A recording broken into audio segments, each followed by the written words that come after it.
Hello, everybody. I feel like I haven't seen you for so long. It has been a bit, hasn't it? Been a few days. I hope everybody had a good weekend.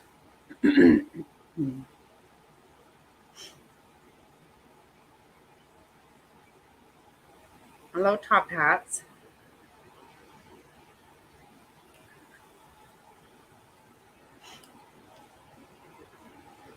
We had a good weekend. Hey, Frazzled. I'm so glad to see you back here. Are you feeling better? Right? I know what you mean, Top Hats. Me too. Mr. Snotty and I pulled off some really awesome home improvement this weekend. Super jazzed about it.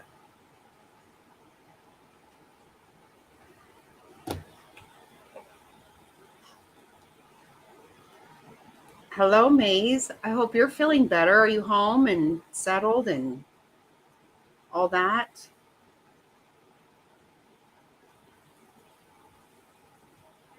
Hey, Mama's the boss.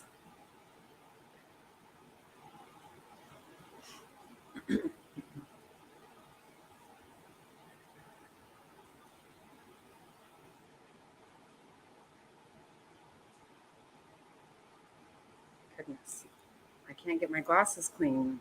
Yep, I'm home and feeling pretty good. Oh, good. I'm very happy to hear that. Very happy to hear it. Are you still running to practice and all that? That's got to be kind of tough right now.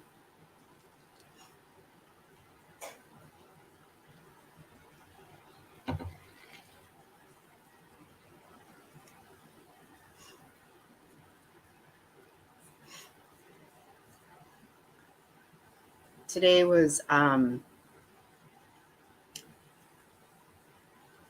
something I'm a little nervous of just because I feel like it's going to be very emotional to hear Colby Ryan in the courtroom.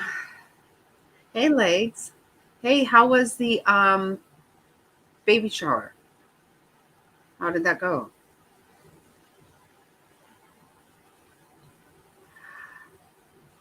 I know you don't.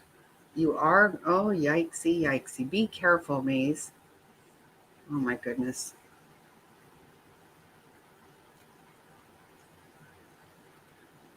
It is amazing, but be careful. Mama Fate cried today. What do you mean, Fate cried? Oh, my goodness. How did Hannah handle it? I bet she looked gorgeous in her new outfit.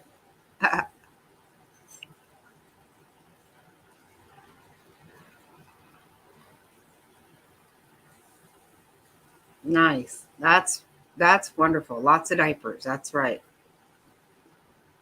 Can never have enough.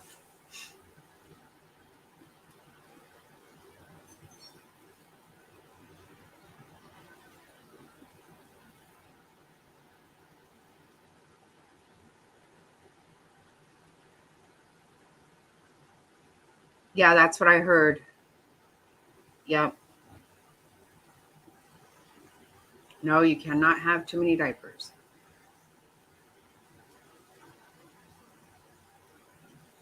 And you're feeling better, Frazzled?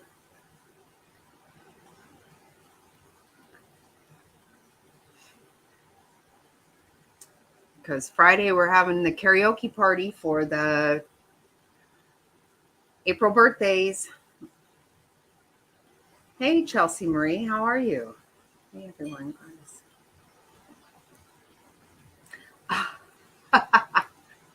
You know what, Chelsea, I ended up not going because me and Mr. Snotty decided to rip out some cupboards and stuff. Um, Actually turned out very awesome, but we got ourselves involved in a lot of home improvement work. So I'm going tomorrow to Gilbert to pick up the grandbabies, and I'm going to go then. Waiting for my daughter to get out of piano, and I don't have the best of service. I'm about, oh no, sorry.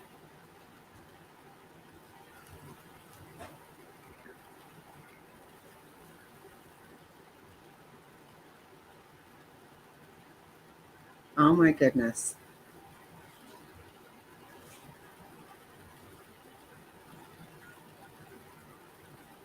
Uh oh. Yikes, legs. Hey, DC.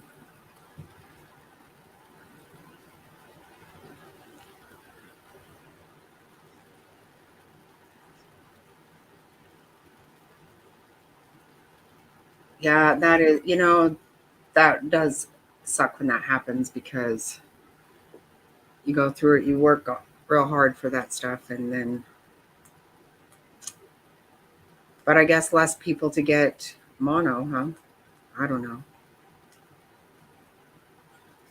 You got a lot of diapers. That's good. That's one good thing for sure.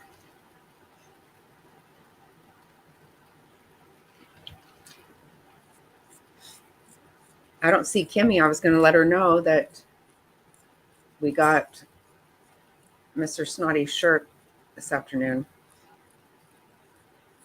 but I don't see her here yet. Yeah, we're going to listen to,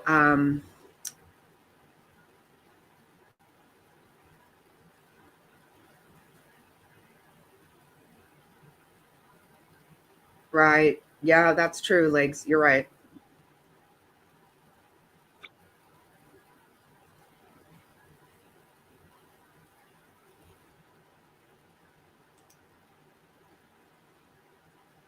Oh, sorry. I think I have something going here.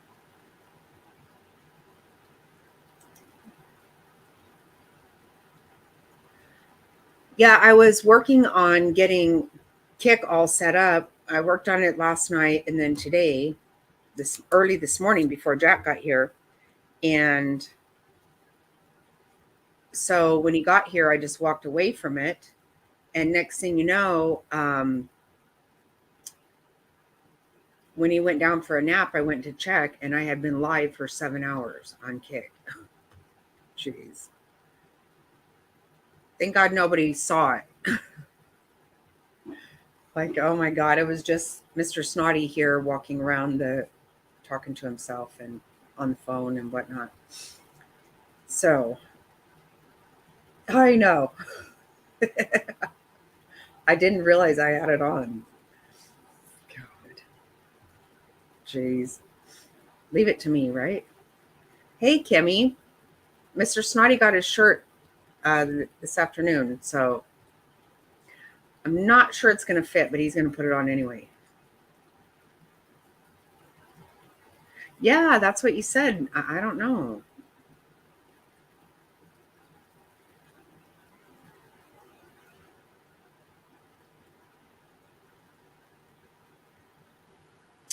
Oh, I have heard that too, Maze. I have heard that.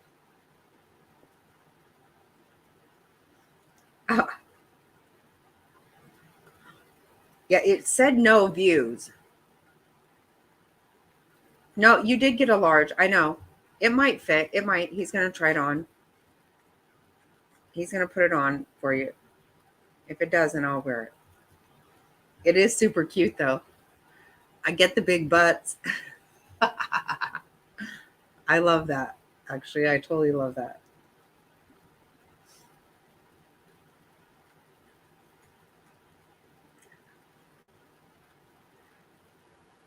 Oh my goodness. Yeah, I know. When I told him, I go, that was live on. And he's like, was the microphone on? I go, yeah. And he's like, really? Wow. I didn't realize it. Yeah. I have heard that people are getting the notification. I heard somebody else say that today.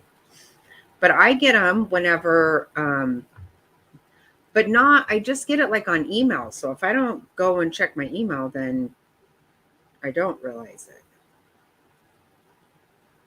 Yeah. Big butt. Oh my God, that's hysterical. That made me laugh so hard, Kimmy, when I saw that. Hmm, that's awesome. Cannot lie about the big butts.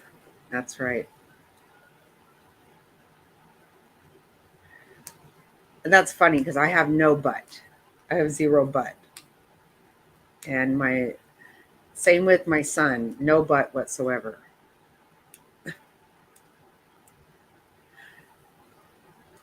You don't know that. Oh God.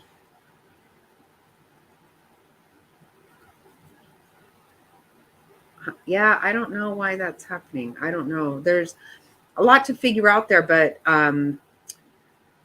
Becca did a really good video about it.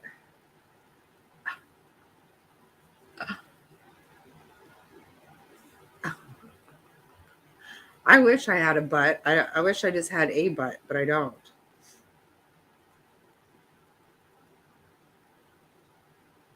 Yes, very true, Maze. That is what I think. I think you need to be very,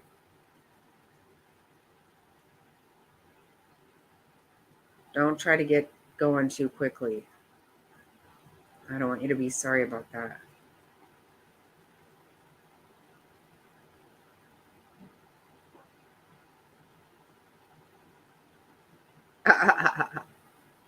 That's funny. Well, he'll put it on for you.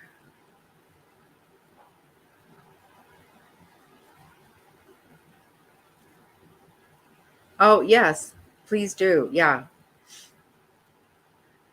And if you have me and Becca both are kick address, I don't know if you don't, that's fine. Don't worry about it.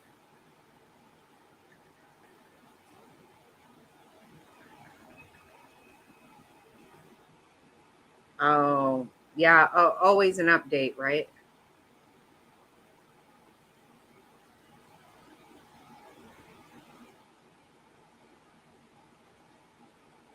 Yeah, that's a good video.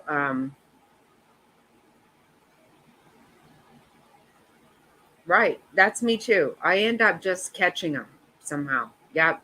Same here, legs.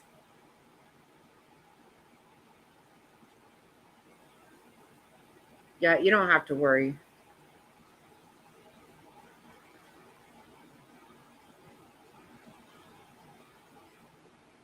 Yeah, I know. Like, just try really hard to be careful. Or Maze, I'm sorry. I was reading your.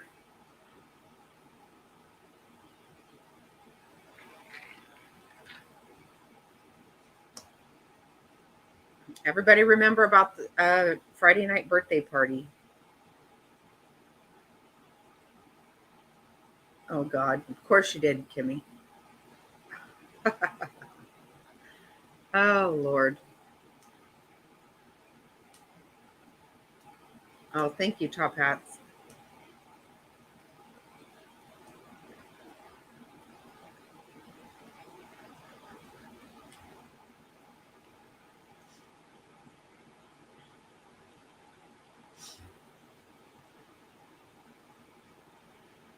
So I thought what we would do first is a video from Hidden True Crime.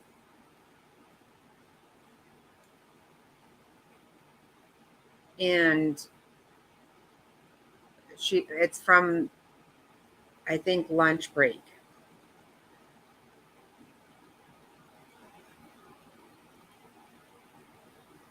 Okay, no, I'll get it, Top Hats. I will.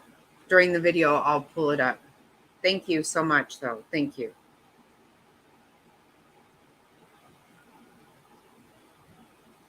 Yeah, yeah, that. Well, everybody has to pitch in a little bit more when mom's down for sure. That's what happens. Just be careful.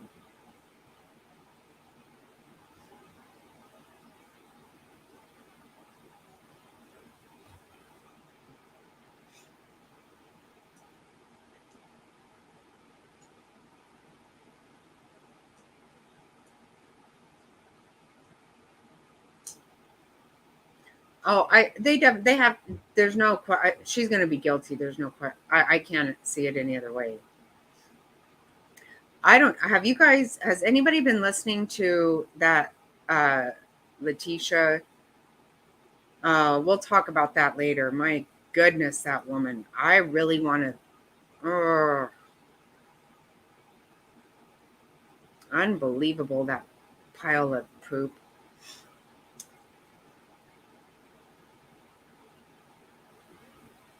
Yeah, well, you know what, DC, they didn't have court yesterday because the lead prosecutor, her father passed away unexpectedly last week. So they had ended court early on Thursday, and yesterday was the funeral. So um, there has been, and you know, you don't get everything right away. But I figured that the best way, this one video pretty much sets up what we'll watch after that or listen to, because all we get is video or audio, sorry, from this courtroom.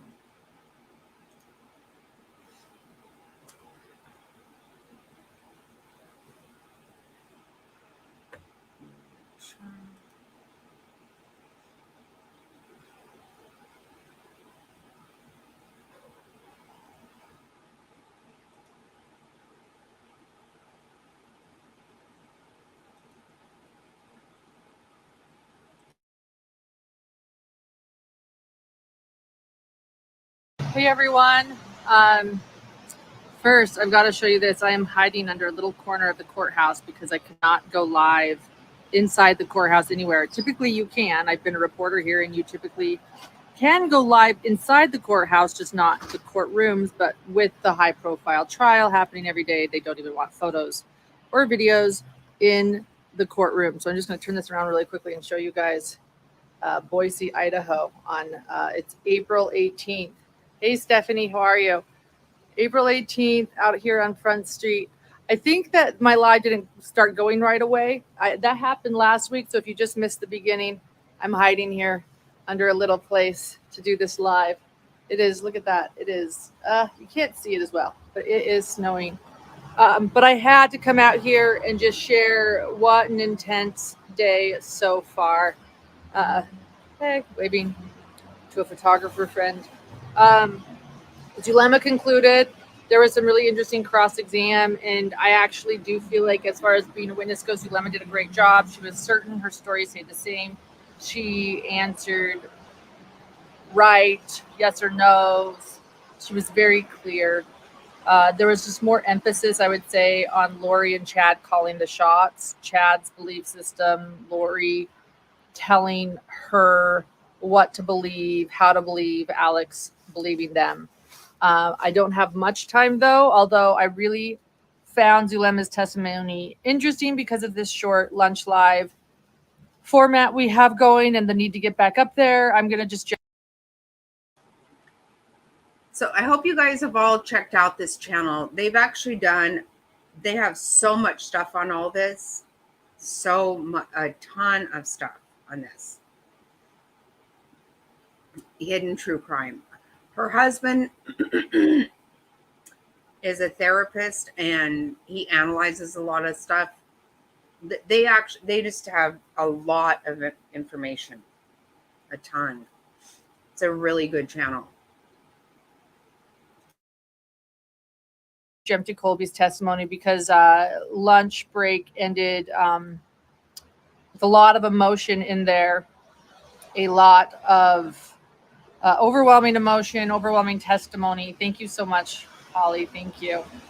And I was live tweeting. I was actually doing verbatim live tweeting as much as I could. I think I actually verbatim tweeted the majority of the call. I didn't quite get the end, but I would recommend going again to twitter.com/hiddentruecrime if you want to see what Colby said, and then this jailhouse call. That's what I'm referring to, the jailhouse call, and what that was. It was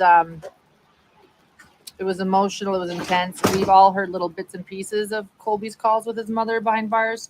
on the Netflix documentary, which Archibald referred to as the docu-series he was in when he quoted from it. And but nothing like this. This is a long call.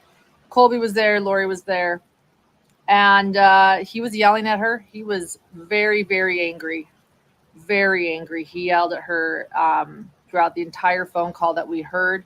You murdered my siblings. One thing I thought was interesting was, I mean, clearly Colby and Lori's relationship is very religious based. Thank you so much, Allison Barnes. And Lori definitely played the victim and even at one point was laughing at Colby and just saying, you weren't there, you don't know what happened. But every time Colby said to her, say that this act was done in the name of Jesus Christ, say it, she wouldn't say it. I want to ask Dr. John about that. It was really, really interesting. Although it was unique, I don't know if any two people would have that exchange in general. We know that both Lori and Colby are very religious people, and every time Colby shouted at her this call to say that this was done in Jesus Christ's name, she would not say it. So, question for Dr. John. But he was yelling at her because I thought, I knew you. He said he wanted to shit. Excuse me. I did that in a typo on Twitter. That very word that I just accidentally said here. I actually was trying to say shift and I wrote the other word. My typos are terrible on Twitter. I'm sorry. Thanks, you guys. But I guess it's not just Twitter and typing. I'm tired and the things I'm saying on you. Yeah, nothing compared to my mouth, right? Yikes. YouTube, but he said that he wanted to hit Lori, his mother's new husband, in the face with a shovel, and he was yelling it on this phone call. He said that he thought he knew his mother, and he doesn't know her. He thought. I'll have the audio up, by the way, when I'm back after the end of the day, as fast as I can. The moment they get this audio down, we'll start streaming it. It'll be an effort, and I'll start editing specifically the phone call audio with Colby. He said, he just kept repeating, you murdered my siblings. At one point, he screamed at her and said, I would have taken them in a heartbeat. I would have taken care of them. He started crying when he said, JJ's the sweetest little boy. I would have taken them so fast. And she said, oh, yeah, that's what everyone's saying now. And then he started yelling, where was my offer to take them? She brought up, John and I have talked a lot about how Tylee was sick and in the hospital. She brought that up as a defense. She said, Lori and JJ love me. This is the Jailhouse phone call. Sorry, not court. Lori said nothing in court. So I need to specify. I'm referring to this Jailhouse phone call that everyone got to listen to. And so Lori said in this phone call, JJ and Tylee love her. And then she said, I was there with Tylee every day she was in the hospital for hundreds of days. And she said, you weren't there. You don't know what happened. The FBI wasn't there. But then she goes, but JJ and Tylee were there and they loved me. It was fascinating. She started laughing at Colby at one point. And then he said, you're laughing? You're laughing. Let's talk about Colby's testimony really quick. I also was live tweeting that. I actually thought Colby, I want to say, did an excellent job as a witness on the witness stand and as giving his testimony. He answered the questions so directly. The majority of his answers were yes and no, which, attorneys are always trying to get witnesses to say yes, no. He said everything with confidence, with certainty. There were a few times where he gave a little bit more insight beyond yes or no. For example, when he said, do you believe that your mother loves you? Oh, no, he said, do you love your mother? When Archibald asked Colby, do you love your mother? He said, yes. And then Archibald said, and does your mother love you? And he said, I think so. As in, he's not even sure anymore.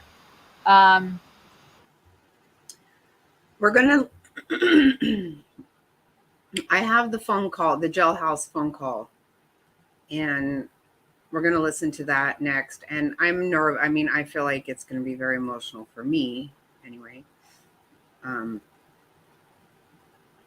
But yeah, we were going to listen to that.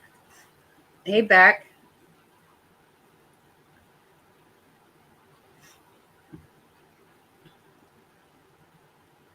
Yeah, it's very cold there.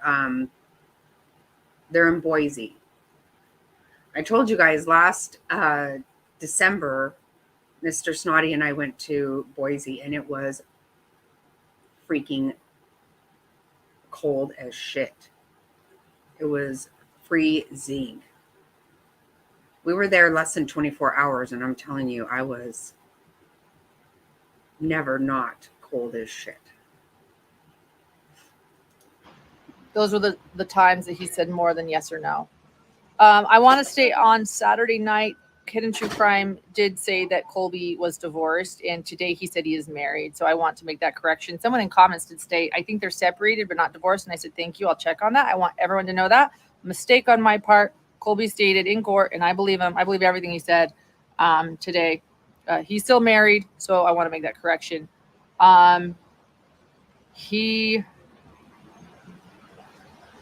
It's just sad. So Lori was crying during his testimony. She was not crying that I could see during the Jailhouse phone call. While everyone listened to that, and a lot of the audience and the public was crying, Larry and Kay Woodcock were upset. I saw Cheryl Wheeler, Charles's ex-wife, crying after Colby's testimony. Everyone was really emotional during the Jailhouse phone call, but I saw Lori crying during Colby's testimony, the questioning of testimony, the yes, the no's. That's when Lori was crying. And she was. Her face was red. She was putting a tissue up to her eyes, almost like she was trying to, like, you know how you put a tissue up to your eye like this? And you're kind of wiping up, almost like maybe to stop some mascara from, coming down. I'm not totally sure, but it seems sort of like the way you wipe to make sure everything stays in place. And her face was red. She was crying during Colby's testimony. She looked at Colby intently, and at one point he maybe looked over at her twice, and I talked to what everybody else saw too, but he looked over at her a couple times, and she was looking right at him. Susan, thank you so much. Lisa, thank you so much. And then as at one point though, when he looked at her, he shook his head like this. Colby looked very angry the whole time. Not sad. No, I take that back. He started crying when it came to his siblings. He was emotional. How about that? He was emotional, and there wasn't anger. There was sadness. But for the most part, when he was answering questions with certainty and walking out of the courtroom, looking at his mother, was anger. And then at that one point, he did kind of shake his head. Hearts go out to Colby right now. At least my heart does. My heart goes out to Colby. I think we just got a taste of listening to that Jailhouse phone call, what this has done to him and how much he loved his siblings and his stepfather, Charles. Or not his step-siblings, excuse me, his half-siblings. His JJ and Tylee were both his half-siblings, his siblings. I apologize. And he did identify Tylee as his half-sister and JJ as his adopted brother. So I apologize if I said step. I apologize for anything I'm getting wrong in this live I'm doing. I hope that everyone can clarify it in comments. My head is a lot of places. So I do believe that I'm misspeaking occasionally, along with the typos. Gosh, it was overwhelming. So they let Colby leave the courtroom after his testimony, and he walked out, and he did look over at his mom once, and they made eye contact, and she followed him as he went out, and he looked very angry. And then they started this Jailhouse phone call, and Judge Boyce stopped it because he said the witness should be here while we're doing this, while we're sharing this evidence, this exhibit. And I agree with Judge Boyce. He was right to do that. They brought Colby back in, and he had to go back on the witness stand to listen to this call. I'm going to guess that he didn't want to listen to it, and that the prosecution told him that they'd excused him before, but they brought him back in, rightfully so. Yeah, praise for Colby and the Woodcocks. Thank you, everyone, for your support right now, too. I really appreciate it. I'm working on Ubers and protein bars. So I think that pretty much set up the call. I mean, I think we can kind of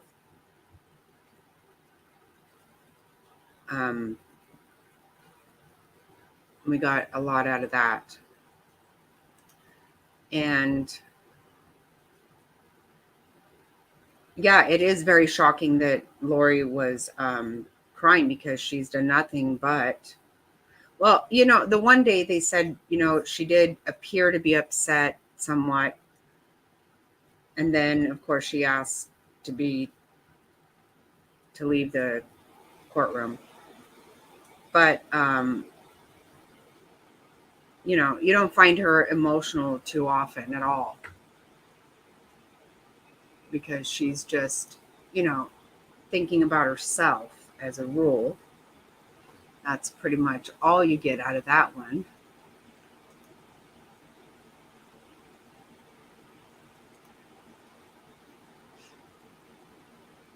But I think it's, to think that,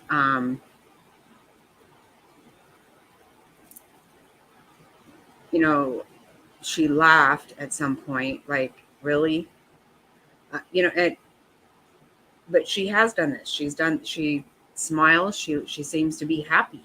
She has appeared to be happy. Um,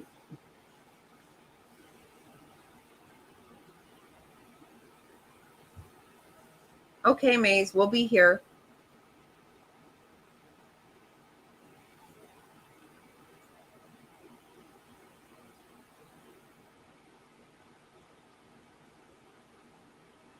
Right. No, she was really okay with what had happened. She was very much okay with what happened. She was part of it. She was part of, how this happened. Yeah, I'm glad that you're feeling a little better. I hope you just keep getting better, Frazzled. And I hope you will be able to enjoy your birthday party Friday. I really do.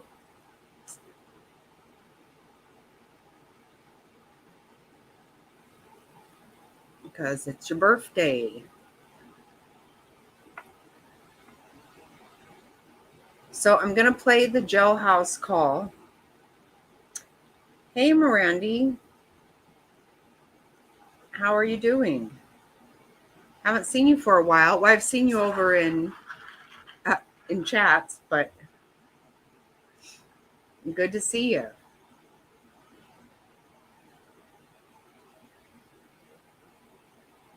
Yeah, we're having a birthday party on Friday. Karaoke party for April birthdays, which Frazzled is one of those that we're celebrating.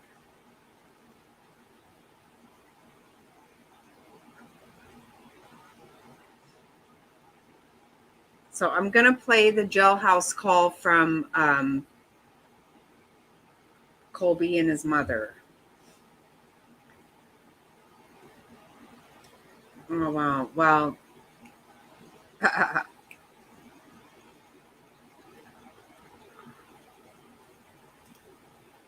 yep, you can tell her a story.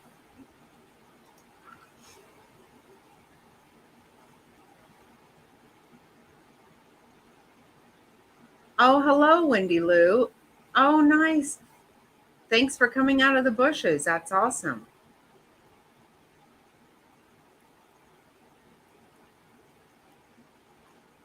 Good to see you.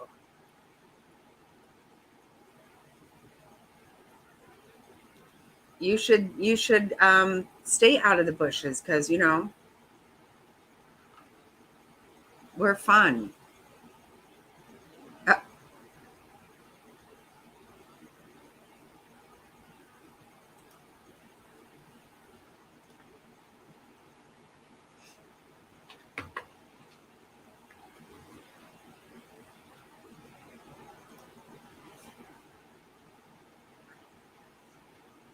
yes, welcome, welcome. Yep, we're just a big family here, and we love everyone.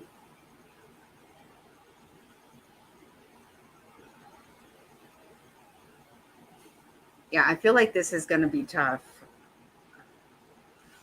Yikes. I'm nervous about it. But here we go.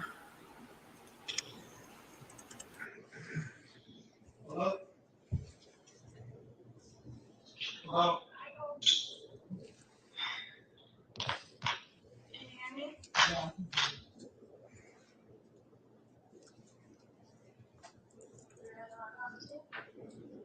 You think you can hide from me?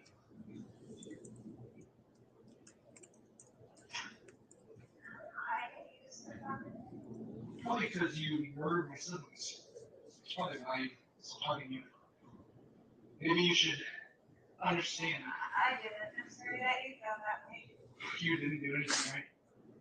Mom, I've prayed for you in my worst moments. I have prayed for my siblings who swore to me were okay. I thought I could trust you. Can you guys hear that?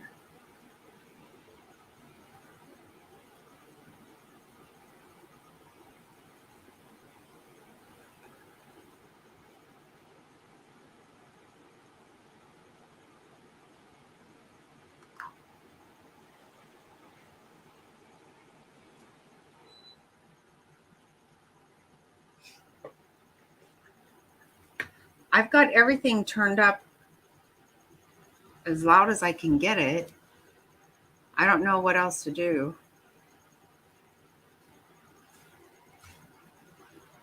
Yeah, the audio is not great, but we can hear it. You can hear it? It's not great, but yeah, we can. Oh, what? Can I put on subtitles? Wait, what? Wait, what? Say what?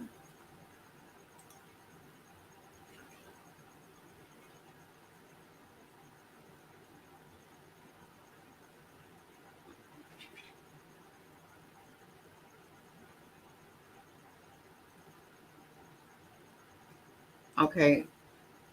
So is that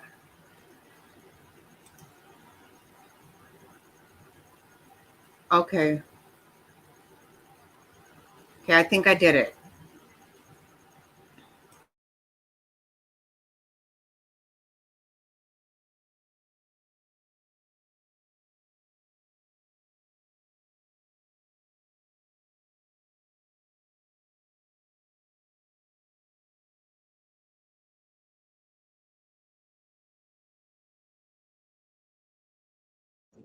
I thought that you were a completely different person.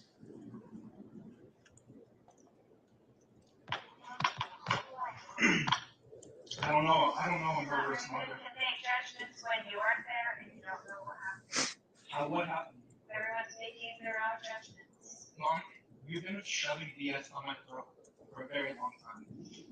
I'm gonna talk to you. You can be in a mad. sweet. Hey, listen to me. I'm not mad.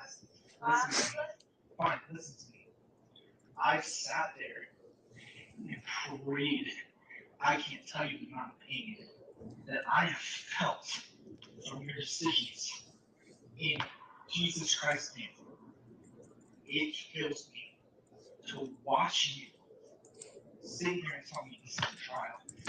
It kills me to watch you take the victim's route and say that this shouldn't have happened to you. When you are telling me that Chad Daybell came into your life and all of a sudden everything changes. I'm talking about my spirit feels this. I prayed. I trusted you. I gave you every chance I could past my own limitations as a human being. I pushed past all of everything to try to get to you, to help my own mother. You lied to me, specifically to me, more times than I can count. To know that they're gone and you knew, and my phone's being texted by my little sister, who's not even alive, my little brother, who's the sweetest little kid ever. For what purpose? Can you tell me This is God's will for my whole family, including my stepfather, to be dead.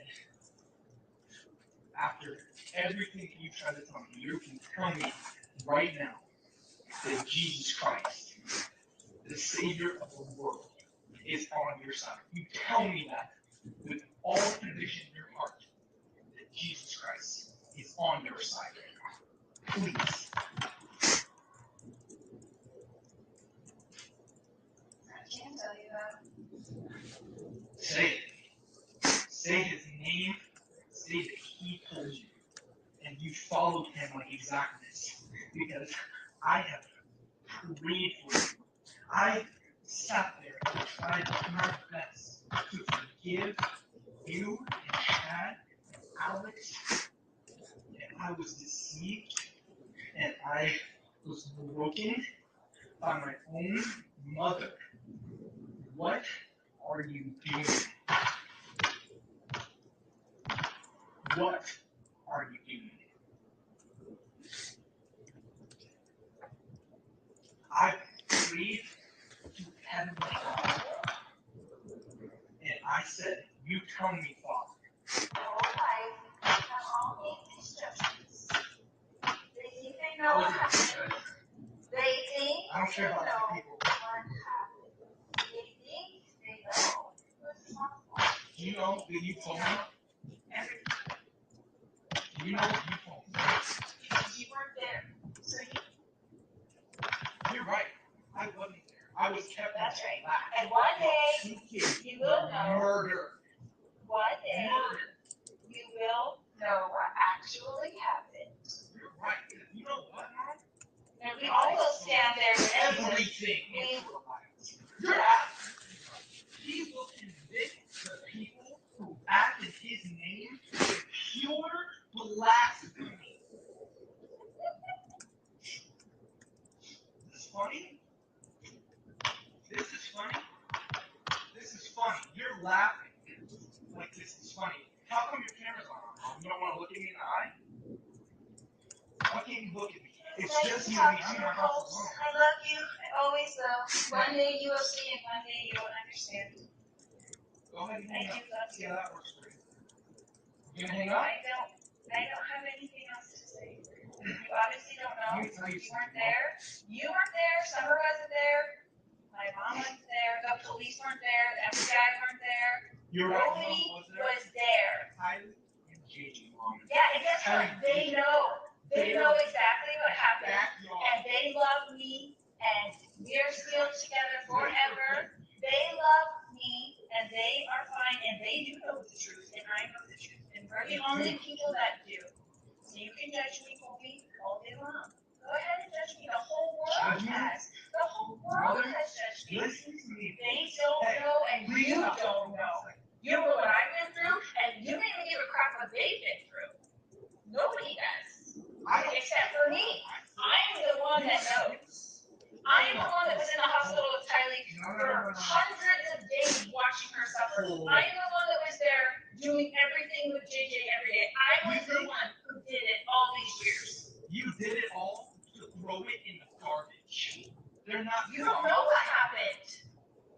You don't know what happened. Freaking matter what happened if they're buried in your new husband's backyard. Tell me that matters what happened. You tell me that you did this in Jesus' name, Mom.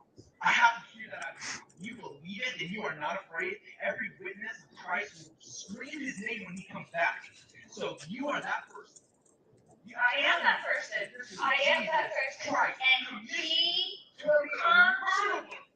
Oh, yeah, Colby, because that's what it is. You don't even know. You weren't even When there. I You see don't you even. outside in October, what did you tell me? What did you tell me? What lies did you feed me? Why would you lie to me if you were so, if you're with the Lord and you've seen him, and I'm just talking purely to you, why wouldn't you tell me something? Why were you afraid? Why is everyone against you? Why is everything against my mom? You can be against me all you want. This is so sad. This poor kid. He really does. I feel like I have a special place in my heart for this guy right here.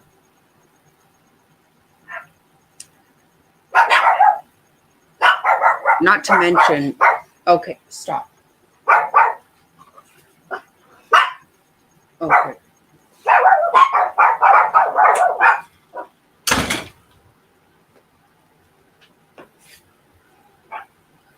Sorry about the Chihuahua interruption, but not to mention that Colby, to me, looks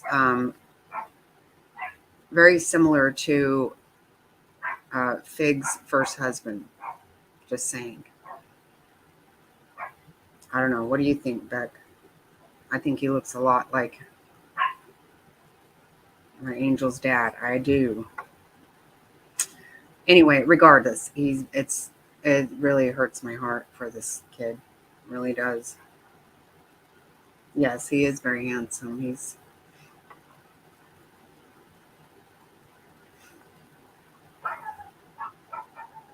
Yeah, I think he looks a whole lot like him. Yeah. Every time I see him, I think of him. One day, we will all stand there with Jesus. We will all stand there with Jesus, and you will know the truth of everything. Hey, listen, Not for me. you're telling me that this was all done in light. Say it. Tell me that this was done in Jesus' name. You don't know what happened. Why? Why don't I know, Mom? Oh, because I was kept in the dark to protect me? You know who needed protecting? My little dead siblings. That's who needed protecting, Mom. This Where were you? is not Do that. Is that what you think you You need to do? ran. I hadn't been. A month later, you ran away. I never wanted you guys to leave. I would have taken those kids in 1 second. I would bring them into my home, and I would have taken care of them. That's not even a question to me. Yeah, everybody You can't say that you know. Everybody says that. Says it now? Where was my offer? I'm Where was the offer? saying Well, you I did everything for them. Well, me I and had. Peter Griffin run away together in Hawaii? How about that? If you had offered me, you would have known. You cannot sit here and lie. That's not everything. That is not the truth. Okay? That's what people are They were thinking. murdered, They're twisted assuming. around, and then you walked away. So No, you don't know that. No, that is not what happened. That is not what happened. You tell me what happened. If you can tell me what happened, then I don't care. If you can actually explain it, then it's different. I would love But you can't. to talk to you about. Mom, you've been saying that you've been wanting to tell me for a very long time, and you never say it. You have no idea how much pain I have felt in my body. I feel like I could die. My own mom, my siblings, and my whole family, my dad, everyone is gone except for you, and you're in jail because of it. I have prayed to Heavenly Father himself and asked him to help me survive this. Do you understand the freaking earthquake that has been caused? Do you know how many people are hurt and broken now? And you're telling me that there's a reason? Why are you following Chad down the rabbit hole, Mom? Why would you follow anybody that is not good? How can you follow someone that cannot lead you to salvation in Jesus, Mom? You can't lie to me anymore. You can't pretend anymore. You can't hide anymore. If you want to tell me what happened, I called you for that very reason. You had enough condemnation for the whole time and eternity, but you're telling me that you're going to stand in front of Jesus Christ and you're going to be fine. Then I'm still praying for you. I am still praying for you. I don't know where the lies and all these things are written. I don't see it. I never have. The light of Jesus Christ is the most powerful thing that's ever lived. It's the most loving, embracive thing that has ever happened to this world. And I pray that you see him and fall into His grace. I pray every day. I pray, no matter how mad I am at you, no matter how bad I want to hit your husband in the face with a shovel. I pray for you. I pray for him. You've ripped my heart out, and you've ripped out everyone in this family's heart out. I'm going to be in Idaho this week. You need to look me in my eye, Mom. Look me in my eye.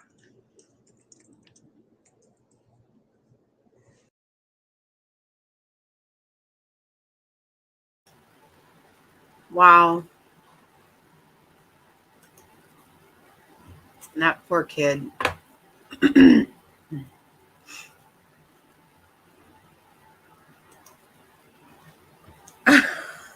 You see this, Kimmy?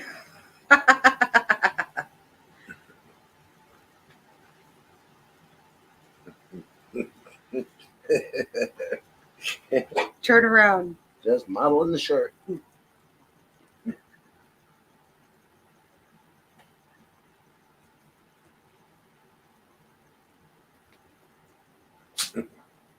Thank you. Did you hear that? Hey, Jerry. Yeah, that's really sad. It's very sad. It's a really,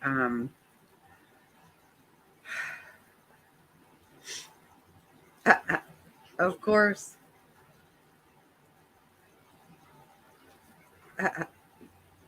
That's a shirt from Kimmy. He just got it. Thank you, Kimmy. So, he said thank you again.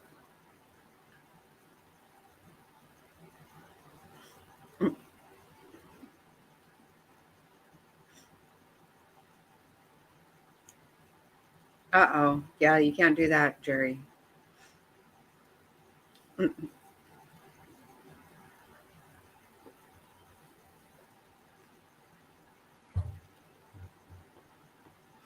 Yeah, it's such a sad thing for that kid. My God, can you imagine?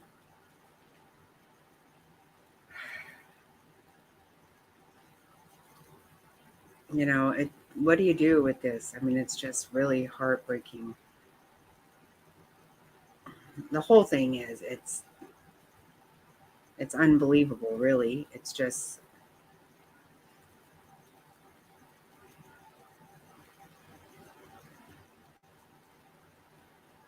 look at how many people at one time. Well, I think he's 26. I would have to look. I have it on that PowerPoint. When was he born? I think he was born in 1998.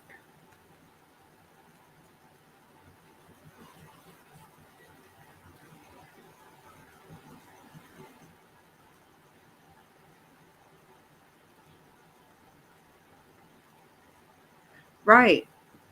That's just it. Mom is the boss. How do you, oh Lord.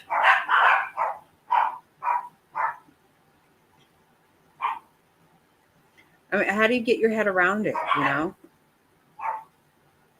it's just,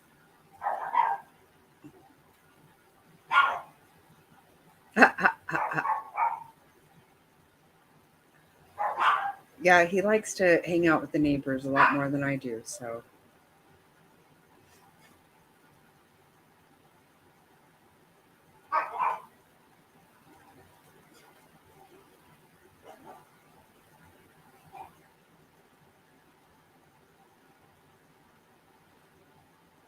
yeah, it's super cute. I love it. All right, stop it. That's enough, Louise. That's enough.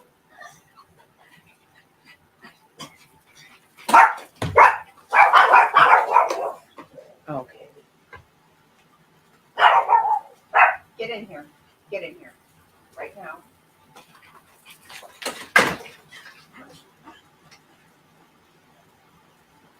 Stop. Stop. Louise. Oh my gosh.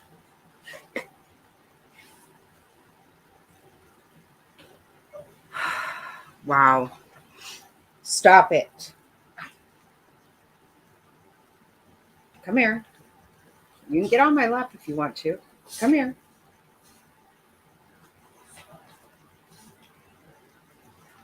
Oh, my Lanta. Now, we have the doors open because it's nice outside, but that means that they are going to bark their damn fool heads off. I'm going to see what it's going to take to have their voice boxes taken out or something.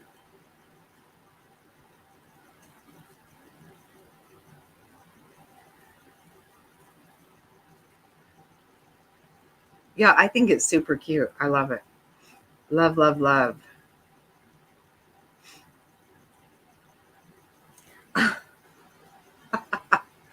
Sorry, Mama's a boss. Oh my God. I'm sorry.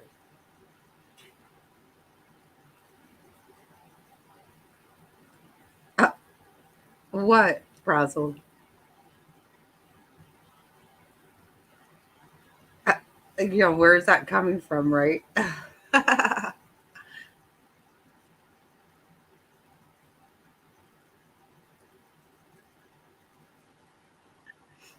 It's really nice here right now. It's been very warm during the day.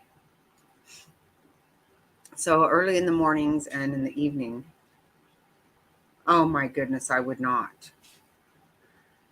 Seriously, they wake the baby up all the time.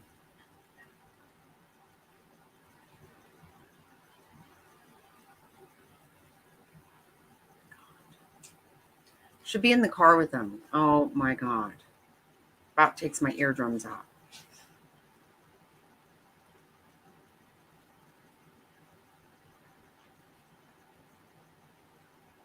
Yeah, I love it. I remember I saw that.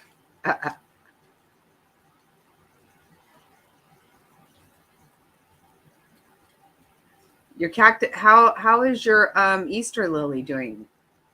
Figs is doing great.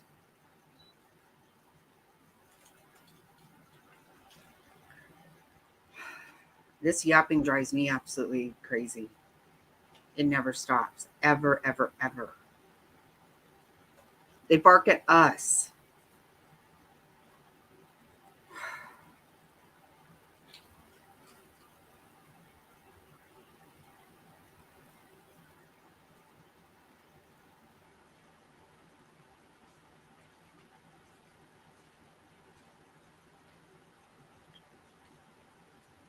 Oh, good. Yeah, Figs is doing, she sent me a picture of it the other day. It's doing really good. Mine's not doing so great.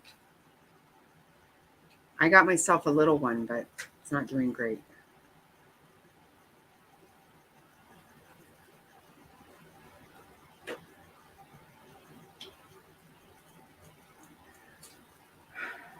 Yeah, I would really appreciate them stopping. I really would.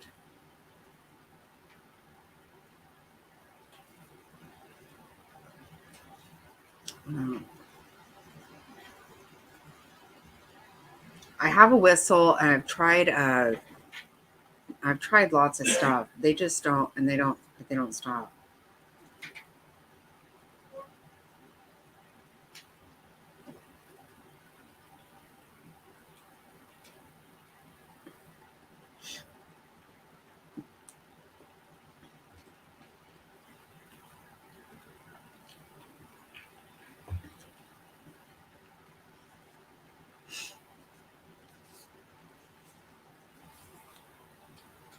Oh gosh. But it's not ear piercing, right? I mean, like sometimes in the car, they're right by my head, and I don't even, like, just a car drives by us, which happens a lot when you're driving down the road. There are other cars. Yeah, right in my ear. It's just so loud. I want to.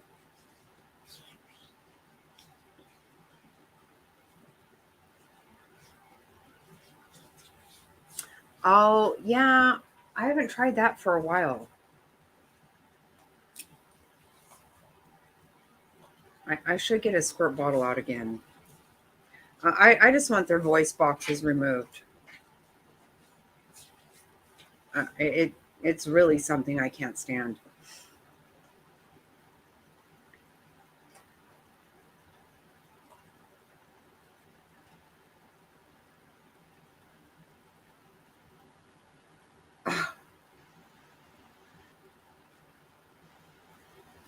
Oh, really? Okay.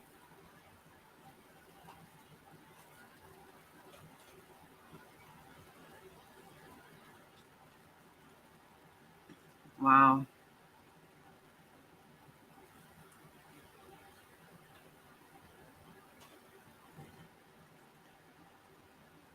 Yeah, I would like to say that I can handle it. I really can't much more though. I can't. They just don't stop. Ever. Ever, ever, ever, ever. Even when you try to, people are here, we try to talk to them, they have to keep barking and barking. So we can't even have a conversation with people in our own fucking house. It's literally way too much. Oh yeah, well, oh we do. Yeah, we do. Are you kidding? They are treats out the fucking ass. They are spoiled fucking shitless. It's ridiculous. No, they get lots of treats.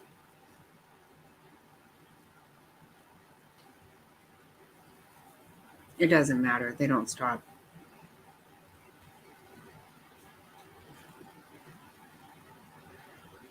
Nothing makes them stop.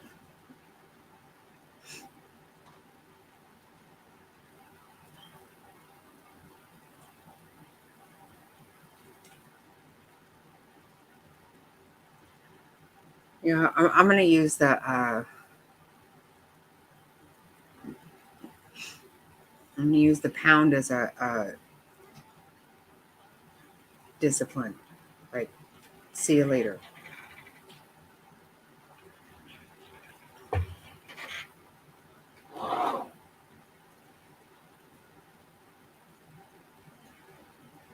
Anyway, yeah, I'll get past that because right now they really pissed me off right now several times today, and I'm just not even trying to talk about it. So sorry for irritating everybody else and stirring up everybody else's dogs and everything else because nothing happened over here. Nothing. So,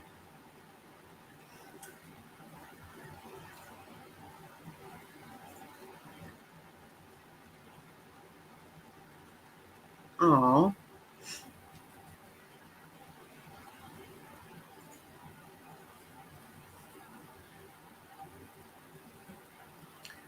well, good, Kimmy. You can have them.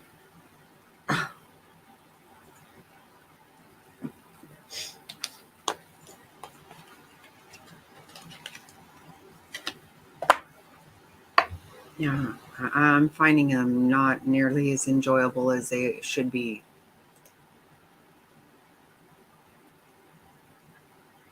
That's awesome. Okay, I wanted to show one more thing.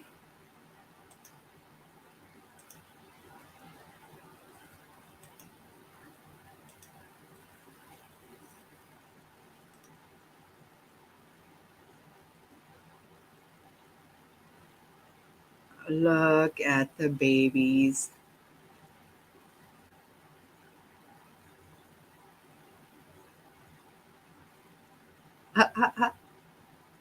Oh my goodness, are they adorable? Actually, they're kind of ugly, but we know how beautiful they're going to be. And they're just growing so fast. They're growing so fast, right? Hmm.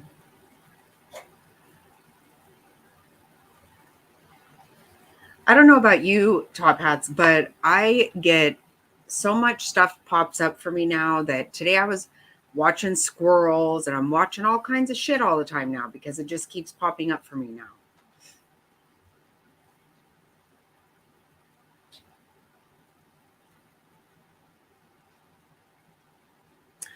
Oh, wow.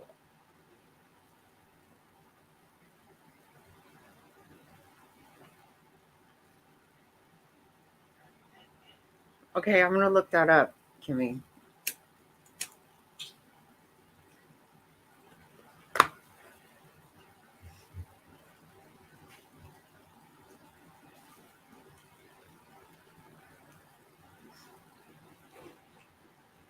Not yet, but I'm going to.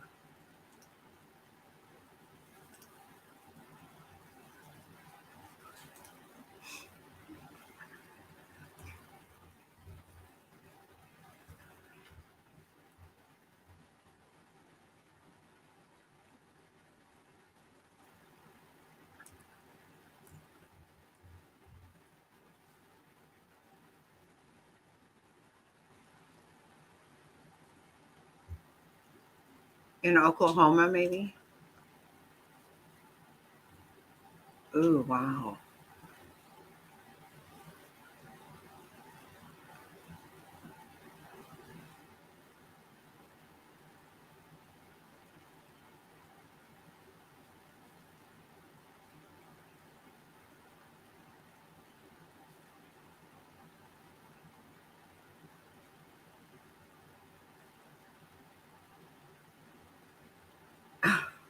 Oh my God. I know. I'm finding myself watching all kinds of crap. Turkeys and this. My God.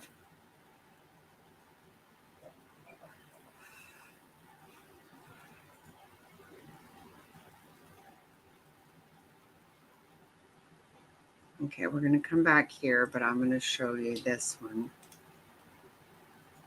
I know, like I have time for rabbit holes.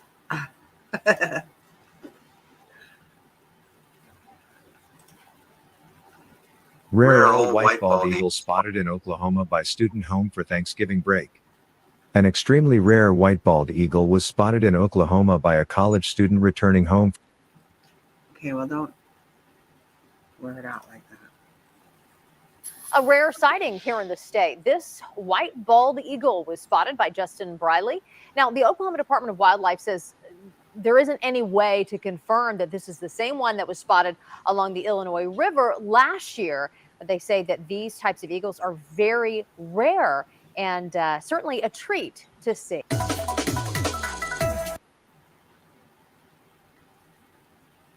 Sorry, you were wrong.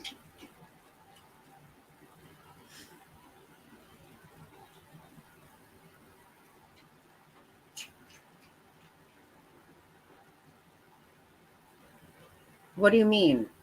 What are you I don't know what you're talking about. Yeah.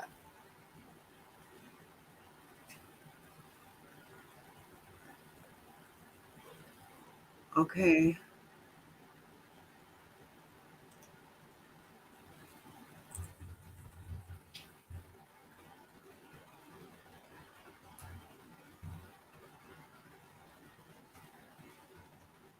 Oh, you were wrong about the state.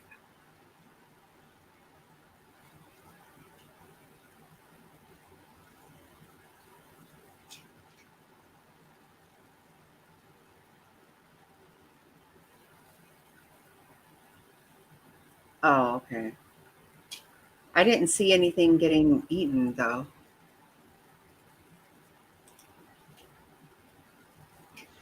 Check this out. A photographer recently captured a really rare sight. This is a special type of bald eagle, as you can see, nearly all white. The picture was taken at the Sequoia National Wildlife Refuge near Vian. The Department of Wildlife Conservation says folks from all over the country are coming now to Vian just to see this guy. The bald eagle is so popular, in fact, there are now eagle tours to see it. Those are taking place Saturday mornings through early March. It's beautiful. Yeah, definitely. Oh, okay.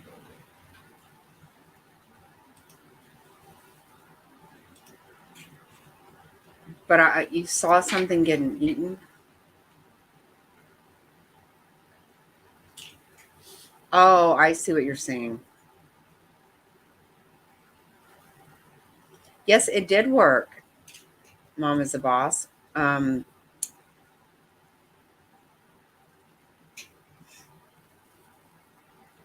It's so cute.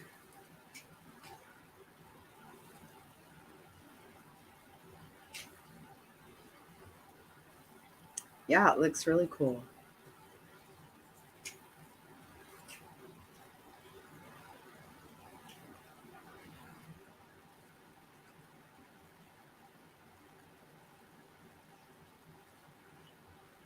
Is Jerry back yet?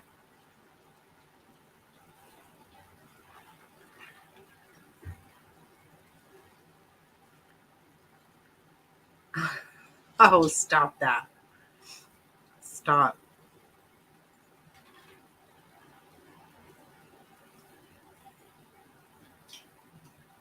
Oh, okay. I just wondered if you were here.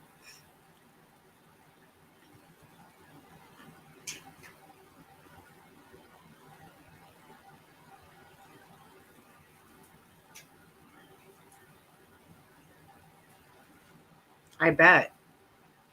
I bet. And look how, mama or daddy is right there. A lot of times I notice they're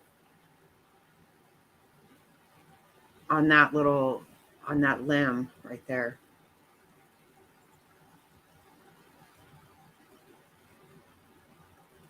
Oh,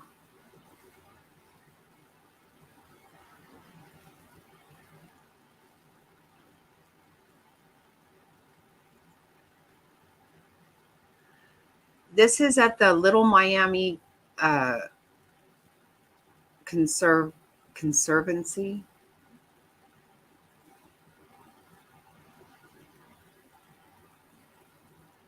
Oh, how sweet. Was that Spirit?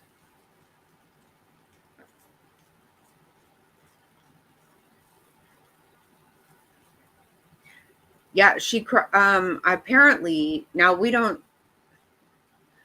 we can't see her face because we don't get any video. But apparently because Colby testified today. I need to see if his testimony is up yet. It wasn't very long.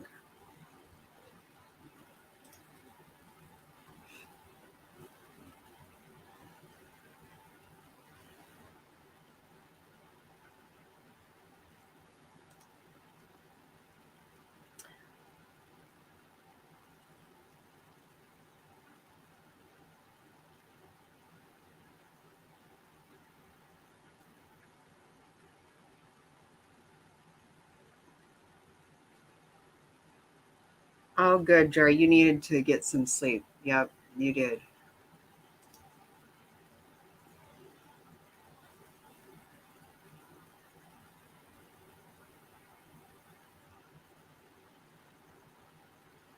Oh, okay.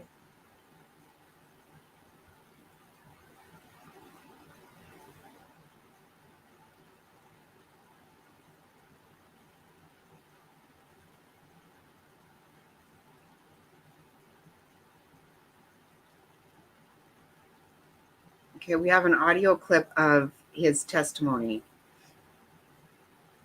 It's up now.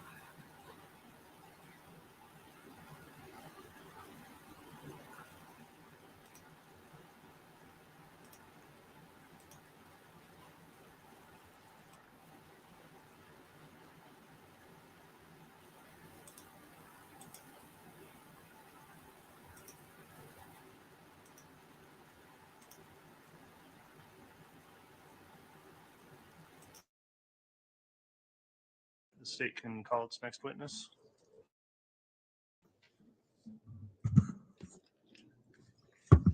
The state calls Colby Ryan.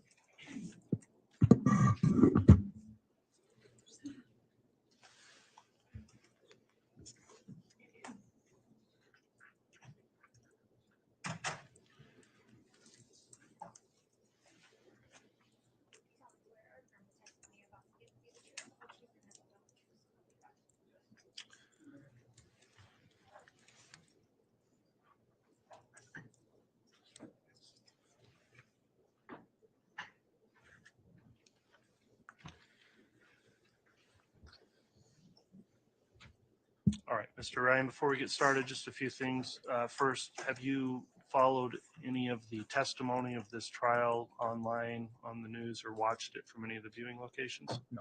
Okay, thank you for that. Also, we are making a record with the court reporter, so please make verbal responses to any questions and try to avoid speaking at the same time as anyone asking you any questions. So with that in mind, Mr. Wood, you can inquire. Thank you. Mr. Ryan, can you state your name and spell your last name for the record? So it's Colby Ryan. Last name is Ryan. Thank you. Mr. Ryan, how do you know the defendant, Lori Vallow? She's my mother. Okay. I'd ask that the witness be shown State's Exhibits 6 and 4.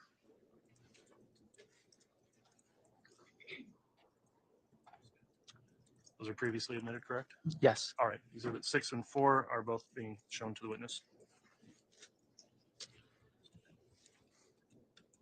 Mr. Ryan, can you just briefly look at those and familiarize yourself with those exhibits? And then, if Your Honor, if I could publish those to the jury very quickly. You can.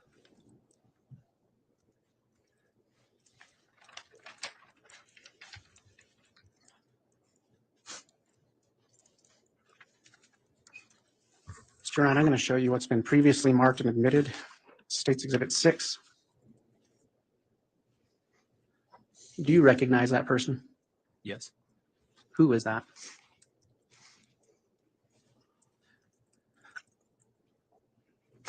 That's my sister, Tylee Bryan. Okay. What was your specific relation with Tylee Ryan? She was my half sister. Okay. Mr. Ryan, I'm going to show you what's been marked previously and admitted as State's Exhibit 4. Do you know that person? Yes. Who was that? My little brother, JJ Vallow. Okay. What's your specific relation with JJ Vallow? He was my adopted brother. Okay.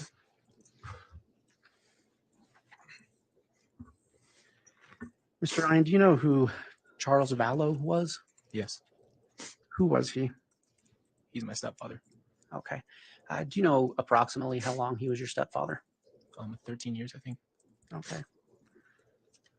Do you recall the day that Charles Vallow died? Yes. Okay. Did you happen to have a conversation with Lori Vallow about how he died? Yes. Where were you when you had that conversation? I was at work Okay. What time of day was it? around 2 or 3 p.m. Okay. And was it on the telephone? Yes. Did you call her or did she call you? She called me. Okay. What did she tell you about Charles Vallow's death? She told me that he had died from a heart attack. From a heart attack. From a heart attack. Okay. Did she say anything about him being shot? No. Okay. Did you go over to Lori Vallow's house that day? Yes. When did you go over? After my shift around 7, so I got there around 7:30. Okay. What did you see when you got there? When I opened the door, Tylee had answered the door and gave me a hug, and I didn't see anybody else in the house when I opened the door. Okay. Did you go inside? Yes. What did you see when you went inside? After I saw Tylee, I saw Alex sitting on the couch watching TV. Okay. And did you observe anything out of the ordinary about Alex? And let me clarify, is this Alex Cox? Yes. Okay. Did you observe anything out of the ordinary about Alex Cox? Yes. What was that? He was wearing a white bandage around his head. Okay. Did you speak with him? Yes. What was the nature of that conversation? I asked him why he was wearing the bandage, and he said that he got hit in the head with a bat and then shot Charles. Okay. Was that the first time you heard that Charles had been shot? Yes. Okay. Did you see Lori Vallow that night? Yes. What was her general demeanor? Calm. Did you ever have a chance to speak with Lori Vallow about Charles Vallow's life insurance policy? Yes. When was that conversation? A few weeks after Charles was killed. And what did she tell you? She just had mentioned that she wasn't receiving any of the life insurance money from Charles. Okay. Was it your understanding from your conversation that Lori Vallow believed she was the beneficiary of Charles's life insurance policy until after he died? Yes. Okay. When Charles was alive, did you ever have occasion to speak with Lori Vallow about her and Charles's finances? Yes. How often would that happen? I would say maybe monthly or twice a month or twice every other month. Okay. What was the general nature of those conversations? Mostly to tell me that they were quote unquote out of money. I'll object to any hearsay, Your Honor. I don't know who he's referring to. The question was regarding Lori Vallow. I'll overrule it. Well, he's quoting either Charles or Lori. I don't know which. All right, why don't you ask another question, Mr. Wood, and clarify who the Sure. speaker would be? Thank you. Mr. Ryan, in regards to the question I just asked, were those conversations with Lori Vallow? Yes. Okay. And you testified that she would frequently tell you that she and Charles were out of money. Yes. Thank you. Can you guys hear this okay? I know I can't get it any louder, but I did put the closed caption back on.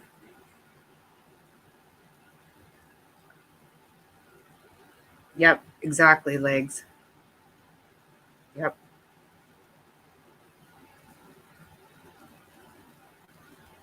What a piece of shit. She had a pool party that day. Yeah. Who the fuck does that? Okay, good.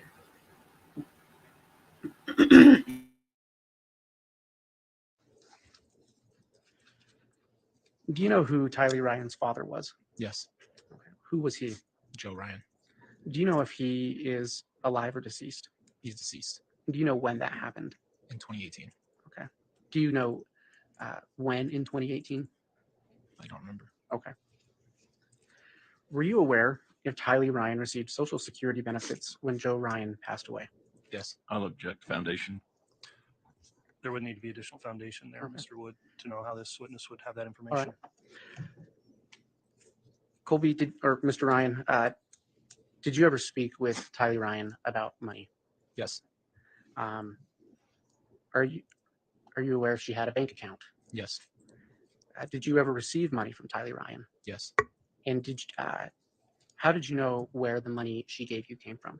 I'll object, Your Honor. That can only be answered by hearsay. I tend to agree with that, Mr. Wood. Is there some exception to the hearsay rule that would apply? Declare it unavailable because she's deceased.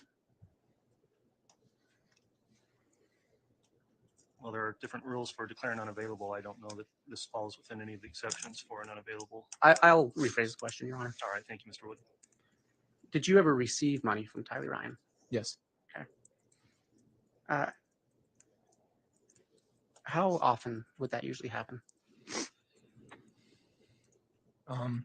Mostly just randomly through Venmo, maybe. Okay. And so you would receive money from her through Venmo? Yes. Okay. To your knowledge, did Lori Vallow ever send you money by sending it to Tylee, who would then forward it to you through Venmo? Yes. How do you know that? I would speak with my mom, and then she would send it to Tylee, and Tylee would use Venmo to send it to me. Okay. I'm going to call your attention to September 8th, 2019. Did you have a text conversation with Tylee Ryan that day? Yes. What was the general nature of that text conversation? I had asked her if she could transfer money over from Venmo to me. And how did she respond? I'll object, Your Honor. Hearsay. All right, what's the response?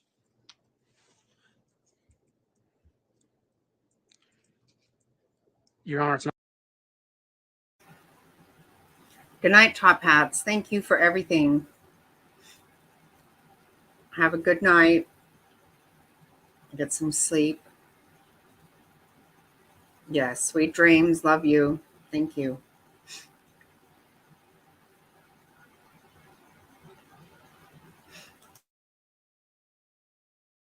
Not being offered for the truth of the matter. It's offered to being show the effect on the witness.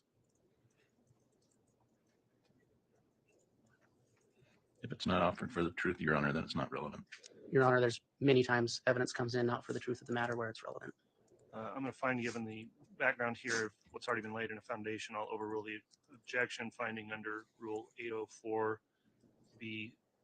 that this can come in as evidence of a material fact. Okay. So you may want to re-ask the question so the witness can answer, Mr. Wood. Can I ask the court reporter what my last question was?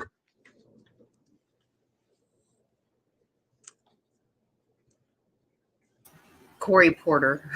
Yeah, some of the closed captions kind of funny. How did she respond when you asked her to send money to you? She said that she was no longer in control of her money and that my mom was handling it. Okay. Did you happen to speak to your mom that day Yes. on September 8th, 2019? Yes. Did she tell you where they were? Yes.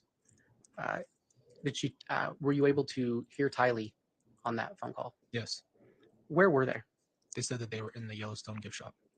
Okay. And is that Yellowstone National Park? Yes. Okay.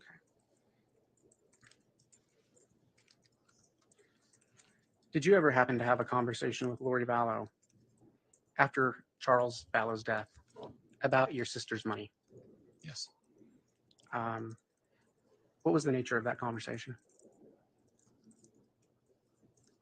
I don't really remember. Okay.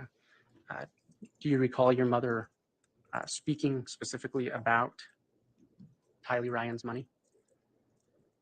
I think so. Okay. And do you recall if she mentioned her use of that money? She mentioned that she was going to be using that money for their lives' bills and taking care of them while she found a new job. Okay. Mr. Ryan, were you contacted by the Gilbert police on the night of November 27th, 2019? Yes. What was the purpose of that contact? They were asking where Tylee was first, and then afterwards they asked me where JJ was. Okay. Was Tylee with you on November 27th of 2019? No. Was JJ with you on the night of November 27th, 2019? No. At that time, had you had cause to be concerned about Tylee Ryan? Yes. What gave rise to that concern? My conversations over text with her. Okay. And what was it about your conversations in text with Tylee that gave you concern? When I first texted her, I had followed up with a few different phone calls and FaceTimes. And then the texts I was receiving back were just in different language than how Tylee would type and talk, and just the way she used her punctuation and things like that. It was just different. Okay. So was it fair to say you felt like it wasn't Tylee you were speaking with? Yes. Okay. And do you know approximately how long you continued to receive text messages from her after you felt like it changed? A little bit after her birthday, on the 24th, September 24th. Okay. Did you continue to receive money from her Venmo after September of 2019? I think so. Okay. Do you know approximately how many times you received money from her? I know the ones I remember were Cash App, but Okay. I can't remember the most specifically. Okay. So did you receive money from a Cash App? Yes. Okay.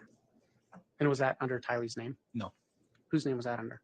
It was under, there was two different accounts. One was under Lori Vallow, and I think the other one was Lori Vallow, something else. Okay. After Charles Vallow died, did Lori Vallow tell you she was going to get married again soon? Yes. When was this conversation? A few weeks after. Okay. Did she tell you who she was going to marry? No. Okay. I'm going to go back to when the Gilbert police contacted you on the night of November 27th, 2019. Did you contact Lori Vallow after the Gilbert police visited? Yes. What did you say to her? I asked her what was going on, why they were looking for the kids,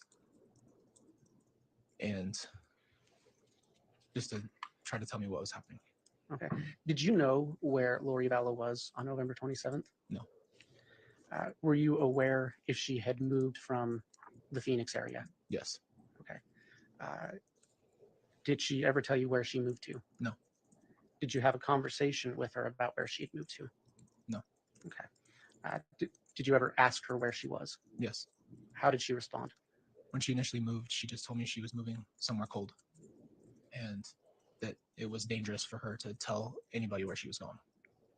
Okay.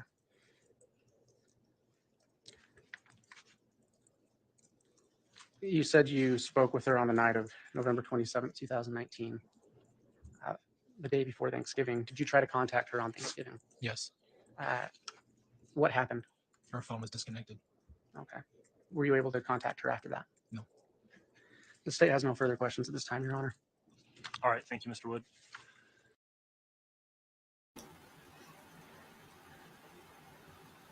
Clearly very strange behavior, obviously. And I don't even know where she was by then.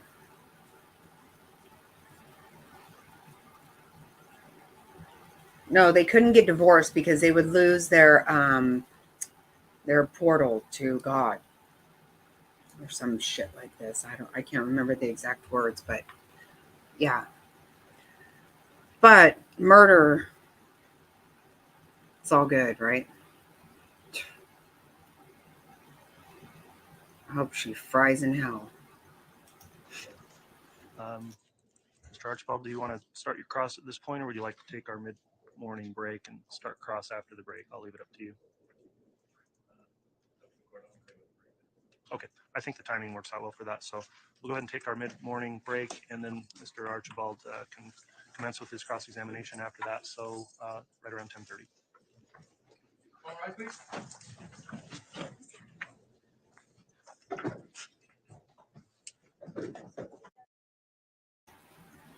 No, this was November 27th. So they were already married. They got married November 5th.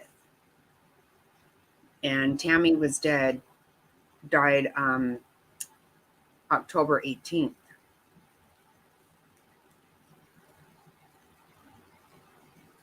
They got away with no one looking for the kids for a little while.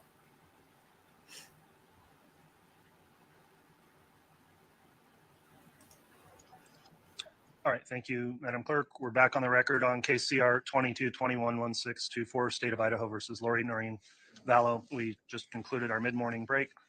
I briefly discussed with counsel in chambers an issue of the ordering of witnesses at this time, understanding the defense intended to call Mr. Ryan also as a witness, so I'll allow some latitude in the scope of the cross-exam based on that representation and allow the state any further redirect as well. So with that in mind, we'll have the jurors brought back in and you can commence with your cross-examination then, Mr. Archibald.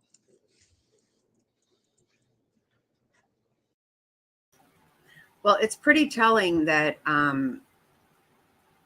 her friends and family are testifying for the prosecution. Now, it did say that defense had planned on calling Colby also.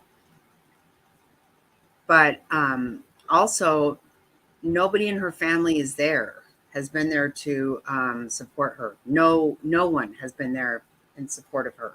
Not one person.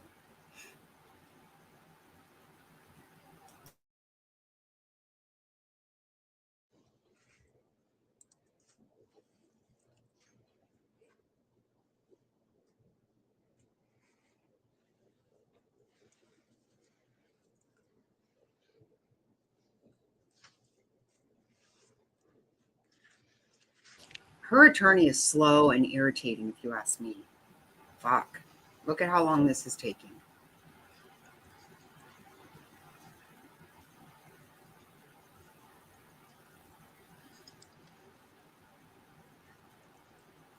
I do not know what is going on with Melanie Pulowski. I don't. Something, though.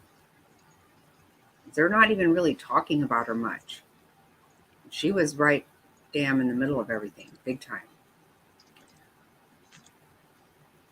Okay, this attorney, let's look at how long this is taking for him to drag his ass around.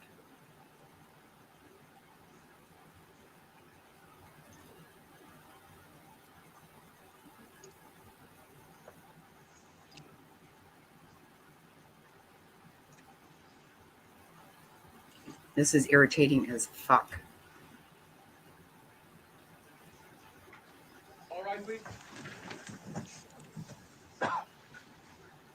Wow.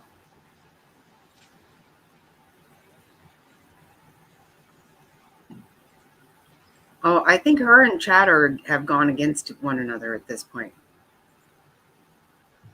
They're both blaming each other. And Alex. All right, thank you. Please be seated.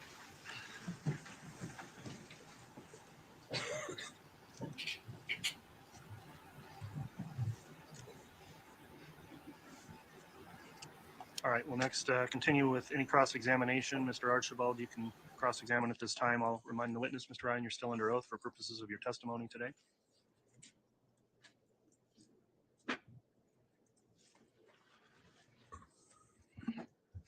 Good morning, Mr. Ryan. Good morning. Yep. Uh, Legs. how old are you? 27. And your mom is Lori, and who's your dad? My dad is William LaJoya. And as a child, did you have a relationship with him? No. As a child, who raised you? My mother. And then did you also have a stepdad? Yes. And what was his name? Joseph Ryan. And is that where you get the surname Ryan? Yes. So did Joseph Ryan actually ever adopt you, or did you just take his name? I'm not sure. Okay. But as far as you know, your name is Colby Ryan. Yes. All right. And are you single or married? I'm married. And how many children do you have? 2. And how old are they? 4 and 1. And has Lori ever met your children? Objection relevance. What's the relevance of that? It's just foundation, Your Honor, just background. I'll overrule that objection. You can answer. She met my oldest daughter when she was a baby. And you have siblings, Tylee and JJ? I did. And how much older are you than Tylee? 6 years. And how much older are you than JJ? I'm not exactly sure the age difference. Was your early childhood with your mom and Joe Ryan, was that a good childhood or bad? Bad. And why is that? Objection relevance. Overruled.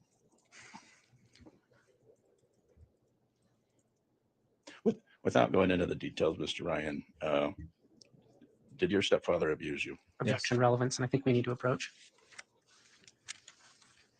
Let's have a sidebar, counsel.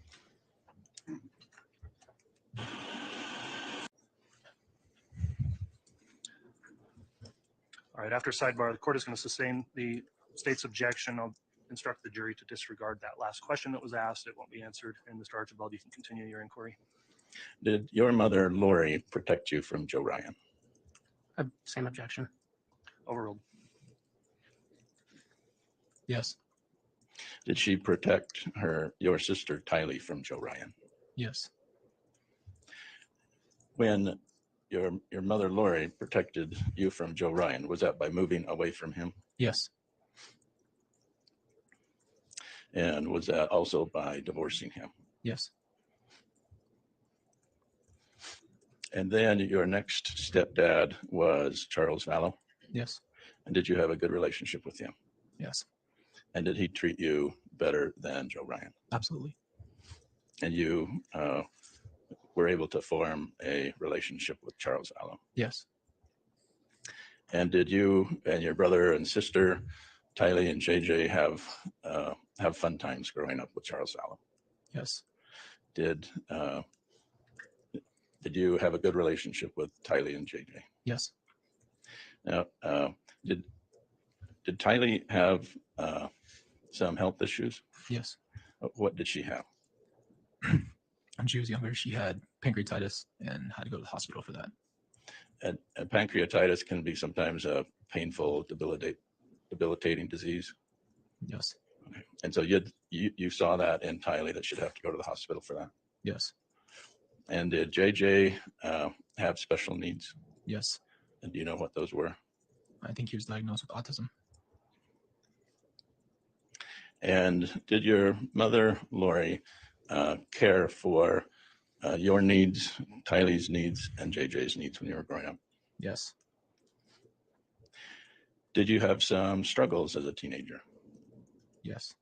Most teenagers do, right? Mm-hmm. And was she able to help you through those struggles? Sure. Were you involved in athletics as a teenager? Yes. And did that also help you through your teenage years? Yes. Did you struggle with depression as a teenager? Yes. And did Tylee also? Yes. And were you and Tylee able to talk about how to work through the depression? Objection relevance. Sustained. Did you have? Well, according to the Sins of a Mother on the Netflix miniseries, he said she was a good mother. The fact is that, all that goes away when you kill your children. So, did your mom take care of Tylee when she was sick? Yeah. Well, every parent does. Most parents do. But I think that no matter what any of us have done, and we've all made mistakes, but once you actually take one of those kids' lives, that pretty much throws all that shit out the fucking window.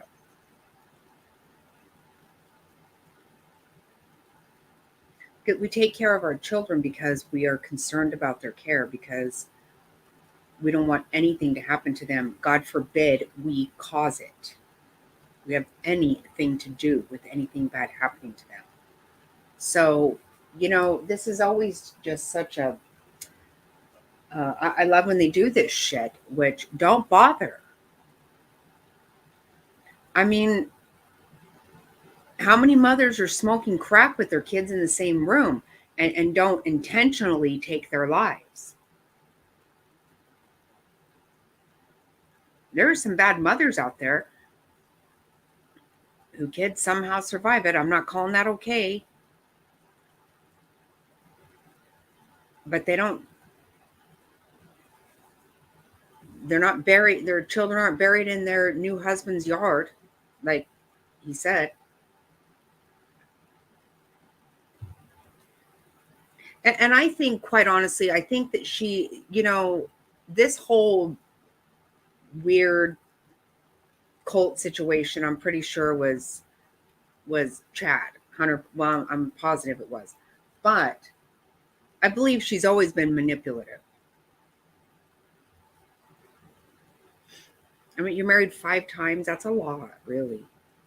I'm just saying. Not even trying to be.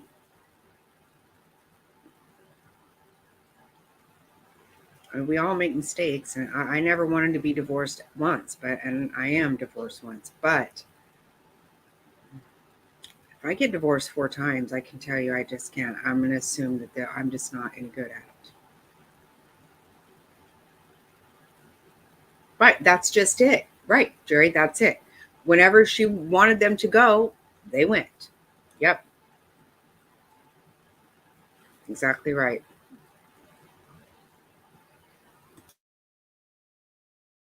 Have suicidal thoughts as a teenager? Objection relevance.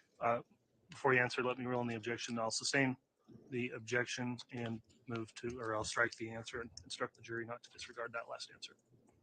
Did your mother, Lori, help you and Tylee with thoughts of lack of self-worth? Yes. Did your mother encourage you to do good things in your life? Yes. Did your mother encourage Tylee to do good things in her life? I don't know. Were you out of the home by then? Probably. Okay. So you're 6 years older than Tylee? Mm-hmm. So how old were you when you left the home? 17. And where did you go when you were 17? Kansas. And who did you live with there? My uncle. Right, Adam. Jerry. Back and forth from Hawaii all the damn time. Did you come back to live with Lori and Charles again? Yes. And where were you living then? In Chandler, Arizona. And did you graduate from high school? No. Did you get your GED? Yes. And is that the same with Tylee? Yes. Tylee did not graduate from high school, but got her GED as well. Objection leading. Overruled. You can answer. Yes, she did. Okay. And so when you moved back home, did you go to college, or what did you do? I went to school. And where did you go to school? Chandler Gilbert Community College. All right. Did you also go on an LDS mission? Yes. And how old were you when you did that? 18. And where did you go? Nampa, Idaho. And how long did that last? 6 weeks at the most. And then you decided to go home. Mm-hmm. And so did you actually make it to Nampa, or were you still being trained? Yes, Objection relevance. I'll sustain the objection. Ask the jurors to disregard that last answer. Was your mother supportive of your decision to go on a mission and then to come home from a mission? Yes. When you were taught by my client, did she teach you about Jesus? That's exactly right. See, she was really done with any kind of responsibility. And, you know, by all accounts, Tylee was very boisterous, very vocal. She said what she thought. And not only that, Tylee knew everything. She knew a whole lot. And also, she wanted her money. JJ was a lot of work, they say. And she didn't want to deal with that. Neither did Chad. You know, none of Chad's children were dark or zombies or any of that because they were already grown. That's what I think.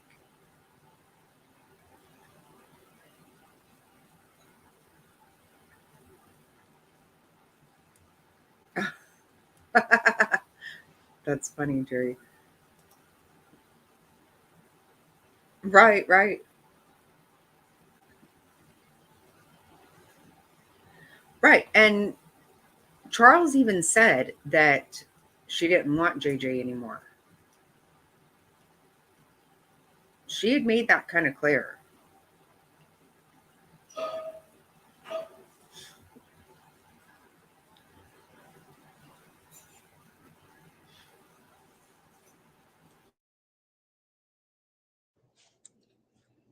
Yes. Did you and your mother sing songs about Jesus? At church. Did your mother teach you to believe in Jesus? She built a foundation. And did she teach you about multiple lives? Did you ever hear that from her? No. Did she teach you about multiple creations? Did you ever hear that from her? No. Did she teach you that you was someone else, that you were someone else in another life, in another world? No. Did she tell you? To me, that was because she was fucking pissed off. Because she absolutely could have given him to them. Right. 100%. She wouldn't because they wanted him.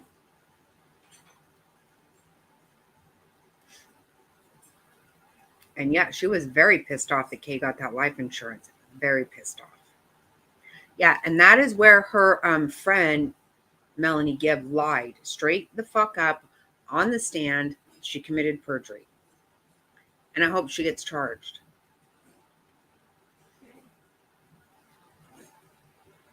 Yep. Oh, yeah, because his father died too. Yep. That's right. That is why she's also being, one of her charges here is grand theft, because she was getting that money for those kids and they were not alive.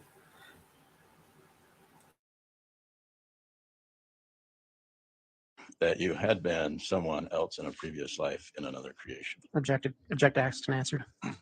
Overruled. You can answer. No. Did she teach you about zombies? No. Did she teach you about casting out evil spirits? No. Did she teach you about light and dark scales? No. Did she teach you about vibrations? She said stuff about vibrations, but she never taught anything. And what was vibrations about? I don't know. She said me and her had the same vibration. She say that as a good thing or a bad thing? I don't know. I would assume good.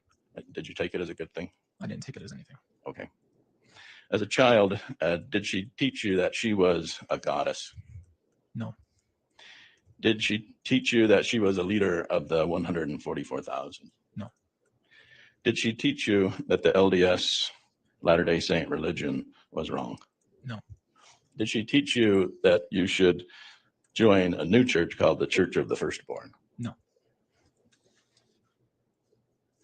When she taught you about Jesus, were they stories of Jesus healing sick people?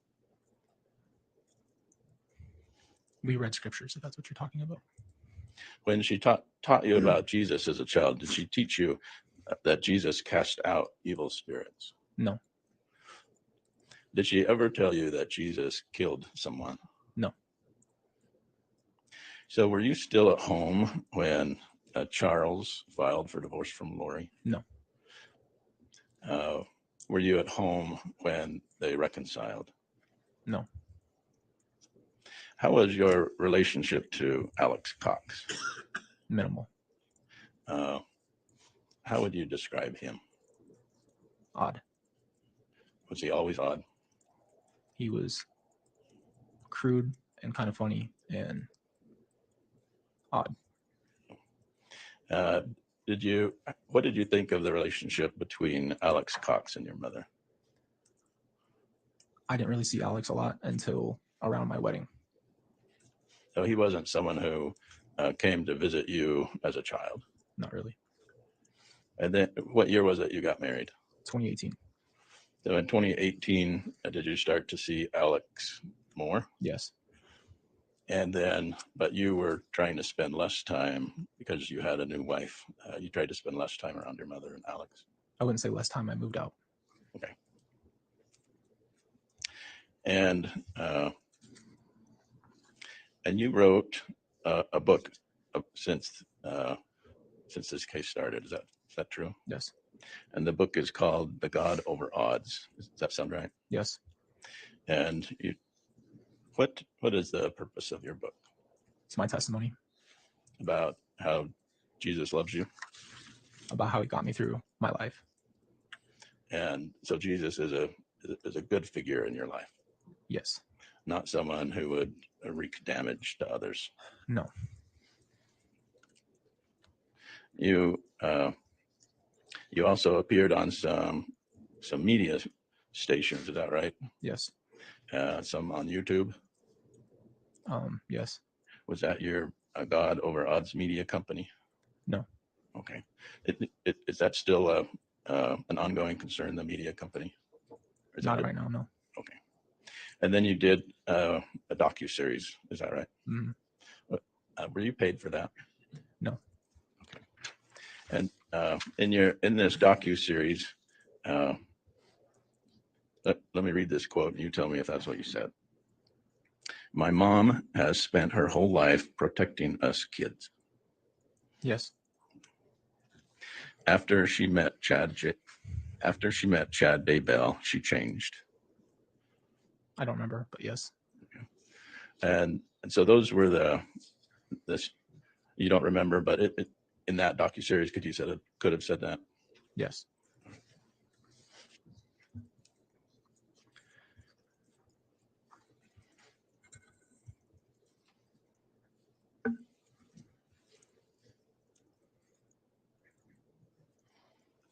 In your book and in your docuseries, you talk a lot about your childhood, Mm-hmm. And you never once thought your mom would hurt someone. Is that fair to say? Yes. Did you love your mom? Yes. Did she love you? I think so.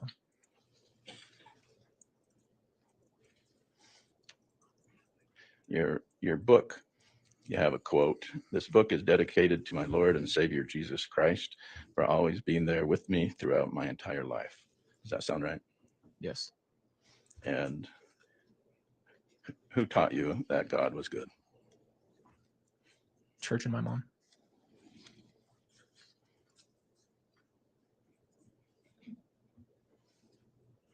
Another quote from your book. I'm here to tell you what God has done in my life and how he has gotten me through trying times.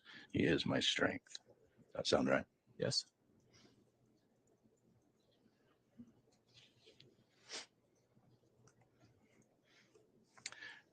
Another quote from your book. God knows us better than we know ourselves, so he knows how to use us. Use our lives to glorify his name. Does that sound right? Yes.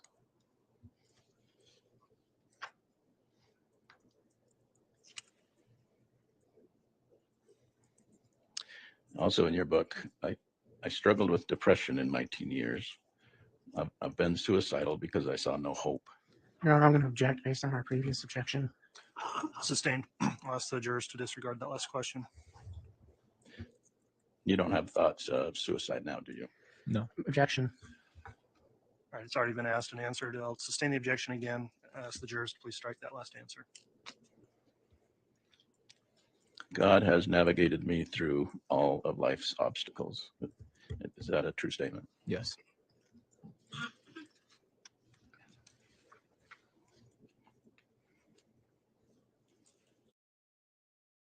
What does any of that mean? I mean, I don't get what I don't know how he's helping Lori out with that.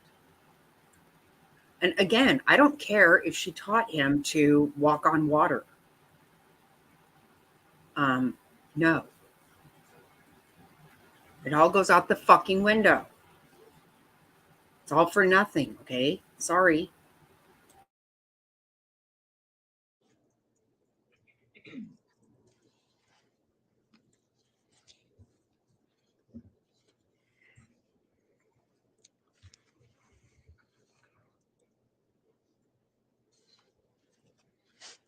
Thank you, Mr. Ryan. I don't have any other questions. Well, that was a long All right, Mr. Wood, if the state would like redirect, as we previously discussed, that went well outside the scope of your direct examination, so I'll allow you to go into any areas also brought up by the defense in that examination. Your Honor, may the state take a brief recess? Yes. Just 5 minutes. Okay. If it's 5 minutes, why don't we all have, do we need to have the jurors excused, or you just need to get something situated? I don't think we need to have the jurors. Okay, well, I'll just stand then. If you want to stretch your legs, you may.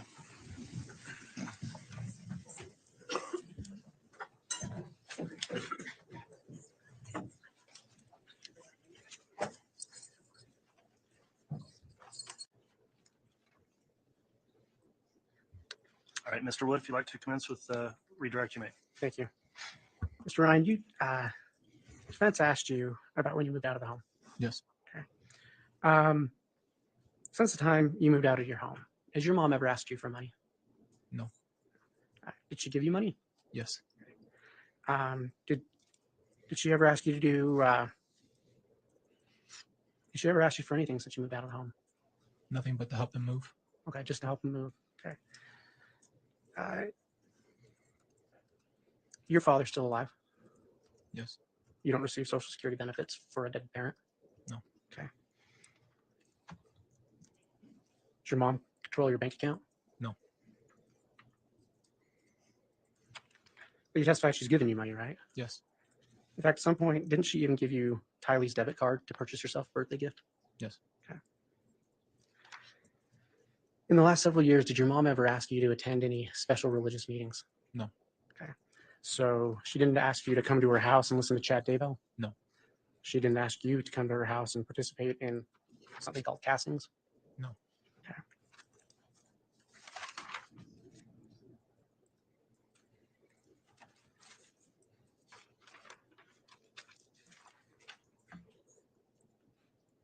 When did you find out where your mom had moved to? After I saw it on the news. Okay. And do you recall when that was? That was December 19th, 2019. So she didn't share that information with you? No.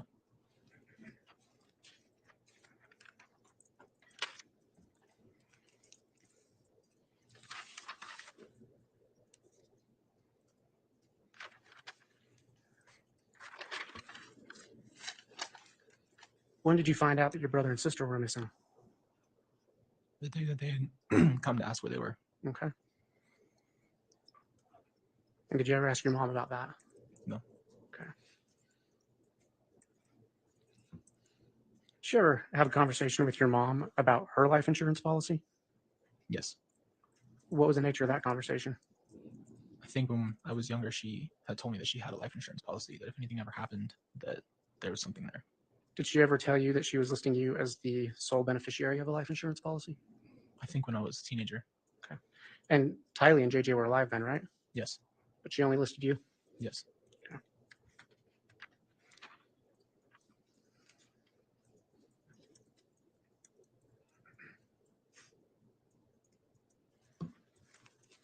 I asked you earlier if your mom had asked you for anything. Do you know if your mom asked Tylee for money? Yes. Okay.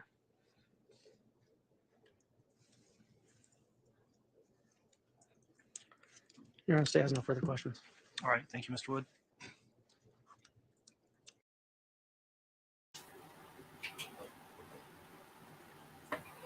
So he wasn't on the stand long. Mostly it was his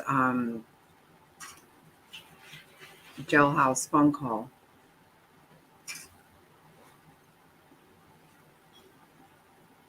So,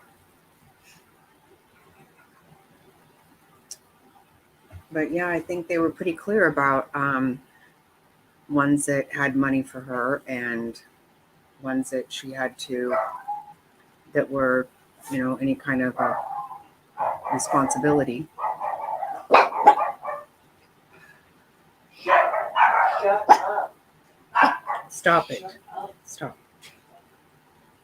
Absolutely nothing happened over here. Not one thing. Stop. Stop. No. Stop it. Stop.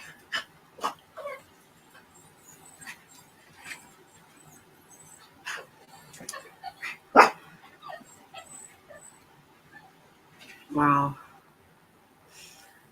Okay. I'm going to give you to Mr. Snotty for just a second because I have got to use the facilities. Sorry.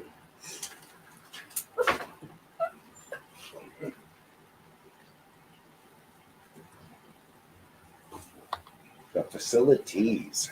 All right. All right. So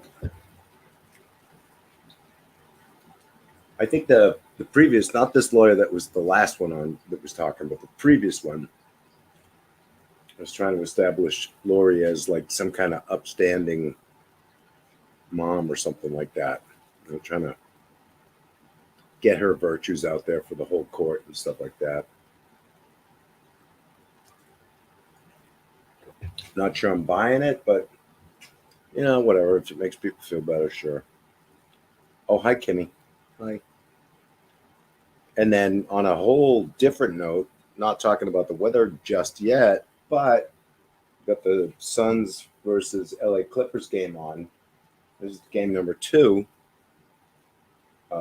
Right now, Suns are up by a little bit less than just about 9 points. Right now, the Suns are up by 9 points in the third period. The first game, Suns actually lost, which was pretty sad because Suns are. I don't watch a lot of basketball, but I think Suns are a better team than LA. But they weren't playing better than LA in that first game. So I think tonight they definitely are. I've got it on over here on the TV with the sound turned off, so it's kind of peeking on it every once in a while and see what the game looks like.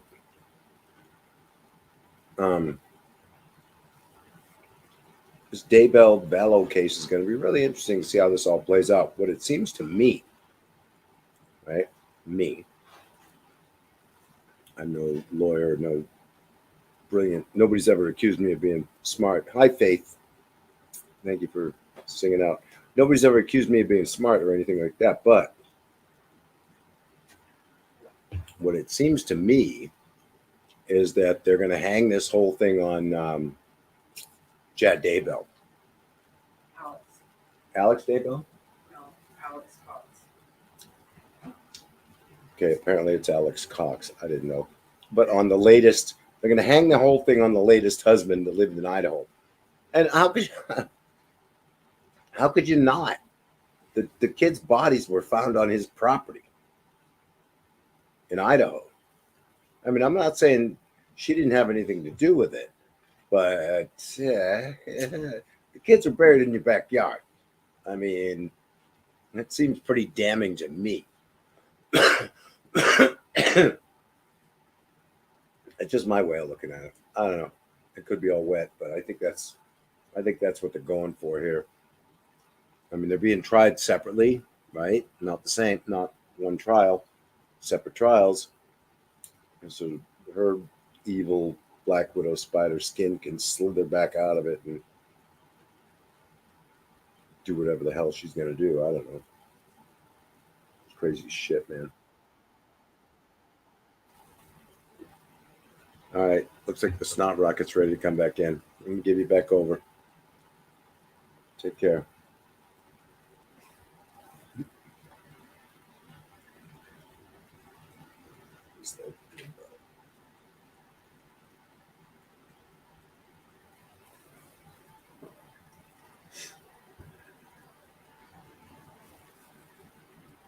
Oh, okay.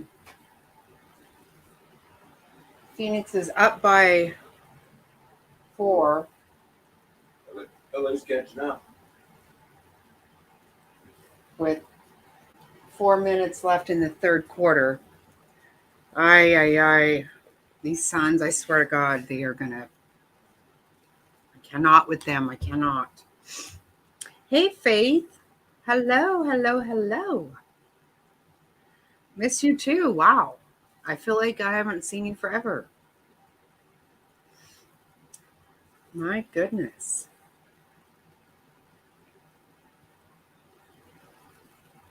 Yes, he does have a shirt. And he modeled it for us earlier. He always has a sweat jacket on.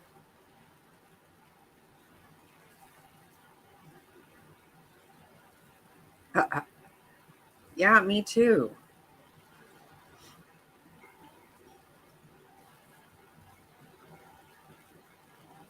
Oh, they're going to make me nervous as a damn cat in a hat. Yes, that's God bless America. Stop it.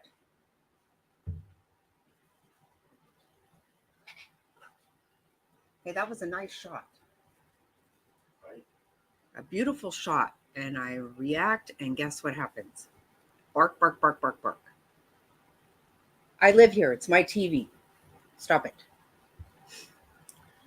No, you're okay, Faith. I know you were sick and you work a lot, and no, you don't have to be sorry, but I'm very glad you're here now. I'm happy to see you. And I haven't been on since Friday. Right? Yeah.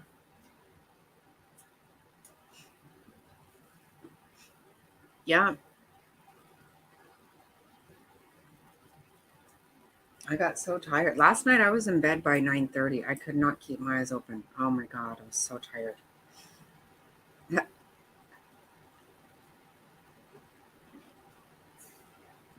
I hope your appointment went well.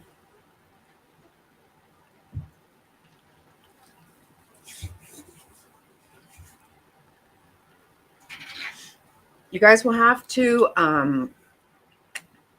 if there's any special requests for karaoke, you can put them in. I'll see if I know Fig and Mr. Fig and Mr. Snotty are going to be available to sing. And also we'll have open panel for anybody to come up and sing whenever they want to, whatever they want to.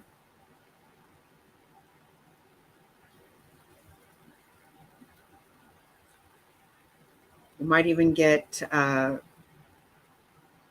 Travis to get in on some. I don't know who else. Actually, tomorrow is my best friend's birthday. So I have asked her to come over Friday night, and I don't know that she will. She's not into social media at all. She's in pretty much all of these chats, and for sure she watches replays, but she won't ever comment. She never has, and she never will. But tomorrow she'll be 55 years old, and so I've asked her to come over Friday, and so we'll see what happens. Like I said, she never had a Facebook. She doesn't even have internet at her house. She does not. She never had any platform whatsoever as social media. She doesn't ever want anyone to put her on Facebook or anything.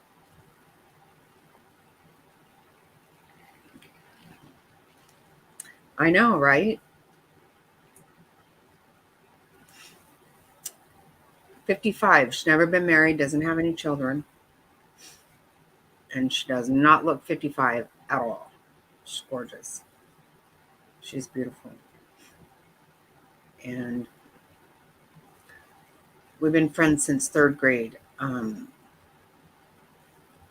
Her mom owned the variety store in town when we were kids, and so in third grade she was really shy, and so she came up to me and said, will you be my friend if I give you gum? And I said, yeah, but I do need the gum every day. So I got the gum, but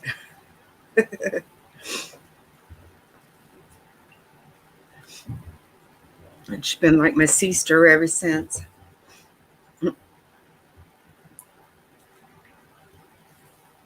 My familia. I used to go and I would ride my bike to her house, and then I would pump her on my bike back to my house, and then we would walk to school from my house every day till we went to junior high. Yeah, it's too funny.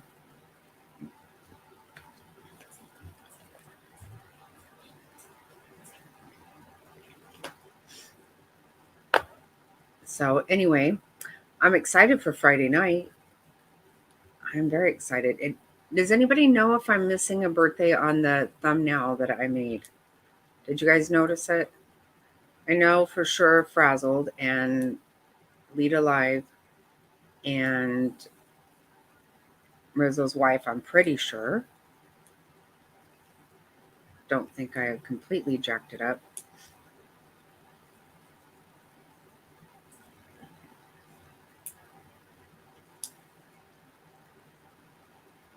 Yesterday was my daddy's birthday. I don't even know how old he would have been.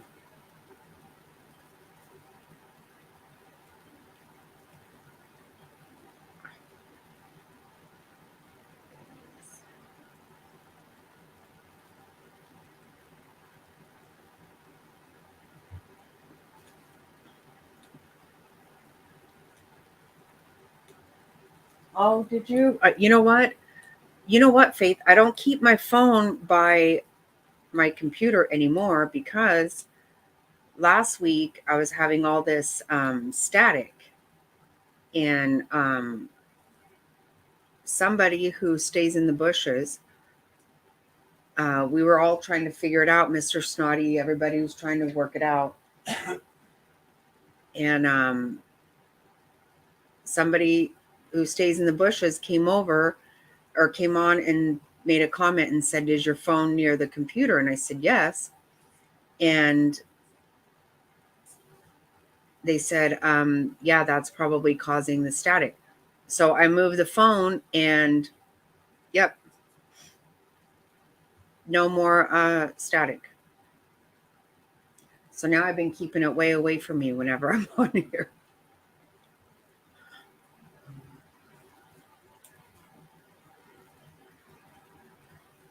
I know, isn't that wild? I would never have done that. Yep, totally.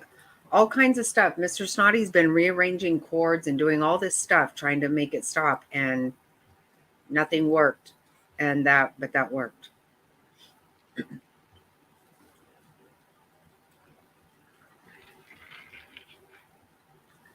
Right? Me either. No, but that was pretty awesome. And now I can't even think of who it was. Because I super excited that they told us.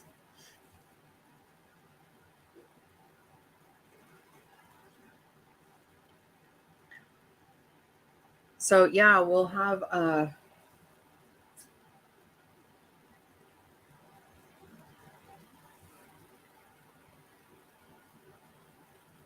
Oh, nice, nice. Oh, don't you love when they just throw themselves to the floor and then act like somebody fouled them?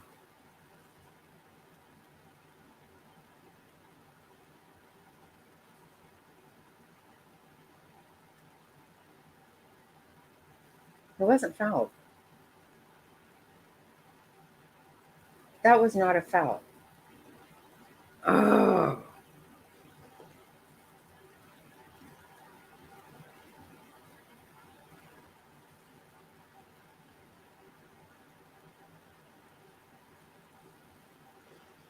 Sorry. NBA playoffs. Suns and Clippers. He should not have got a fucking. That was not a foul. Nobody touched him. Nobody did shit. That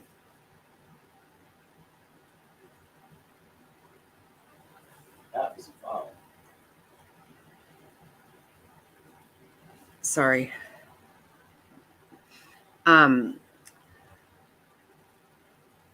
Yeah, we lost on Sunday.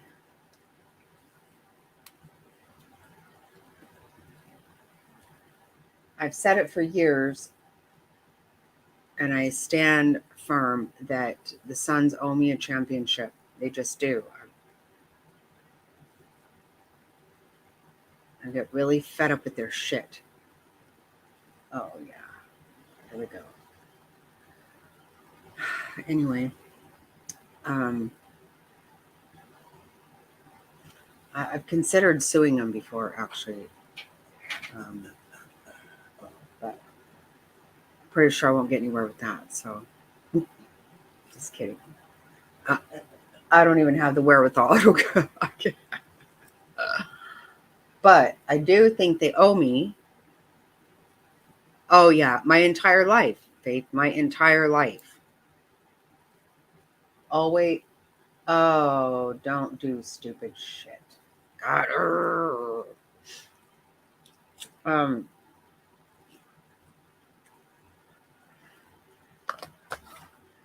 Back when nobody watched them here in the old Coliseum that was falling the hell apart, me and my dad would be at the games.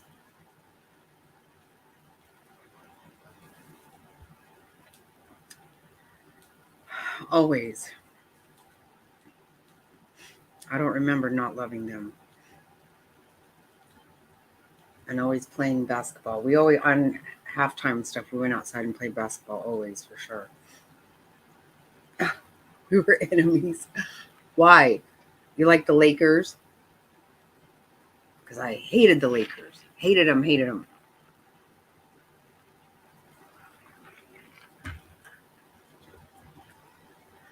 I remember when, even when the stupid Dr. J got, he was HIV positive. He never had AIDS. He still doesn't. Stupid a-hole. I don't know what the fuck that was all about. Oh, nice one. Yes. Yes. That was downtown. Yes.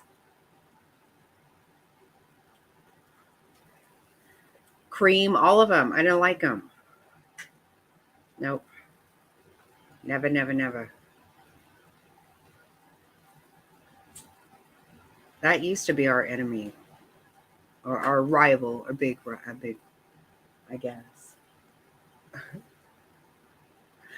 Actually, I took my son to a playoff game once. It was so awesome. See, me too, Faith. Me too. Yeah, I used to go with my dad. Yep. And the Lakers won all the time. God, I got so sick of them winning.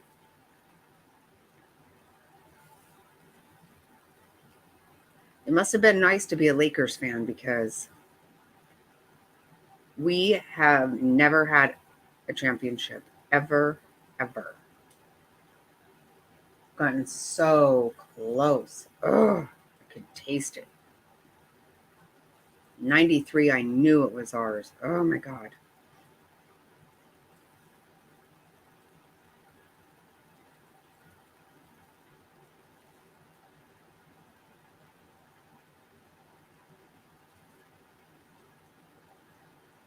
Yeah, my dad would buy cheap seats, but there was nobody there, so we would just go and walk right down to the court all the time.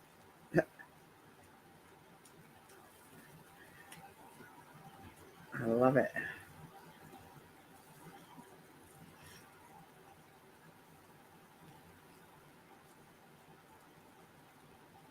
Yep, and they just break my heart year after year after year.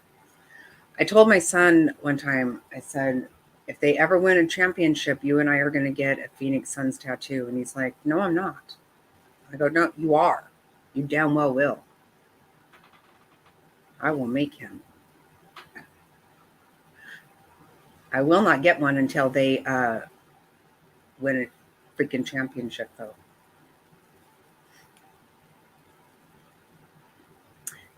Hey, Sammy Lou, how are you? Did you get your test results back?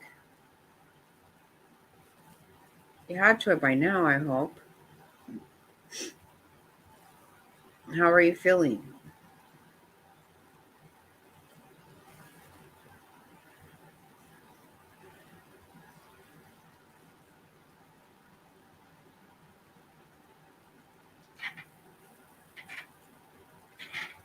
Sorry for being distracted by the game. Sorry.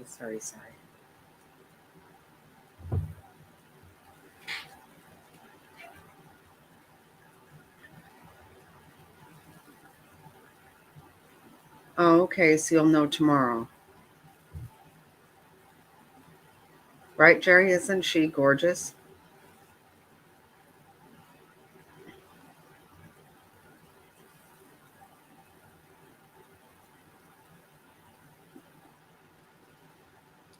I know. Faith was gone forever, it seems like. She was here Friday night, late when she got out of work. Okay, good. So tomorrow night you'll be able to let us know. Hopefully.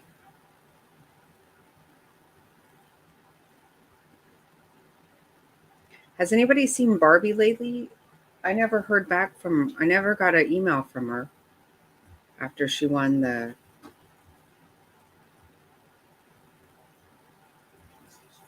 Snotty Tunes.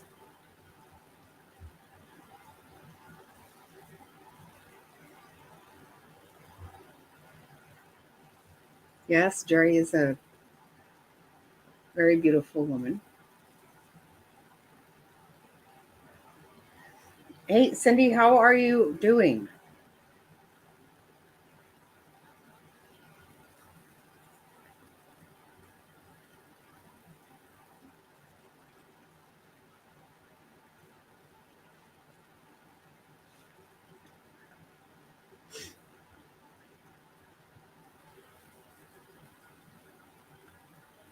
Are you recovering better now? Did you take a load off? And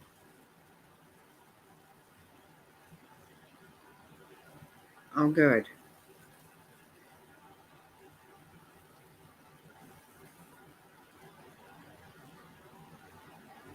Thanks, Faith, for what?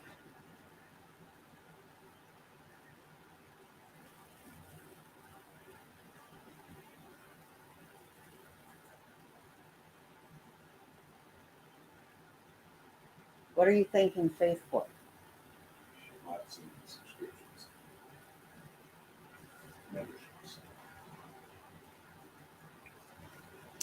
Thank you, Faith. Nothing. Yeah, nothing. My foot. Thank you. You don't have to do that. You can. We like having you here.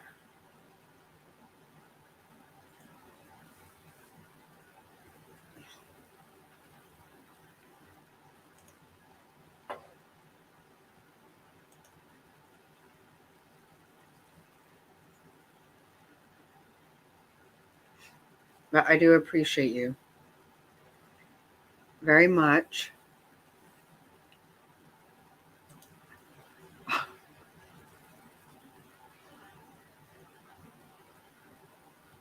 Wow.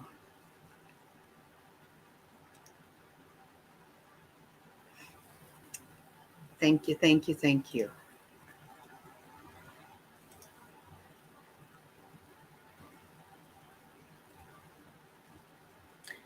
I'm just really happy that you're here for a little bit. And yeah, and Cindy, we haven't seen Cindy for a while. Yeah, Faith is a sweetheart. She is. Yeah, we love her very much. She's a sweetheart.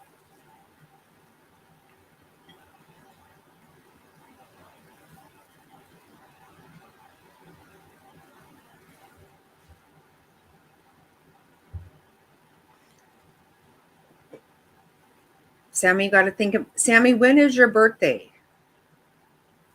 Is it this month by any chance?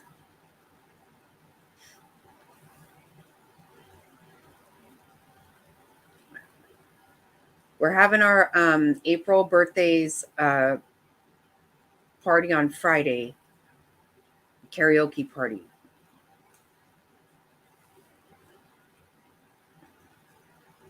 August. Okay. Well, we're gonna have a birthday party every month for the birthdays of that month.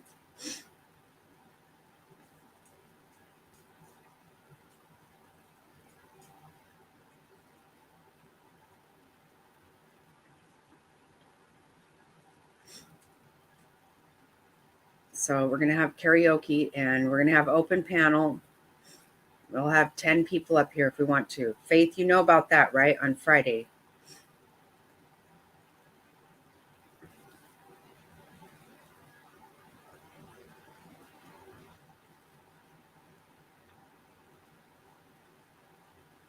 Anybody who wants to come up on panel and sing, put in request. We're going to have Fig and Mr. Fig and Mr. Snotty singing. You know what I've been hearing, Jerry? It looks they had scheduled it for 8 weeks, but I don't think it's going to go that long because, yes, they are going through them fast. And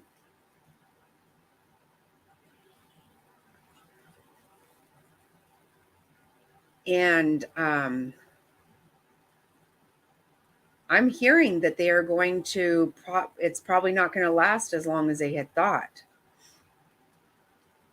It is going pretty quickly.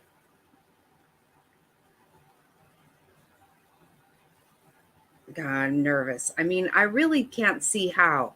I mean, especially listening to, she's going to be guilty. There's no way around it. I don't see that happening.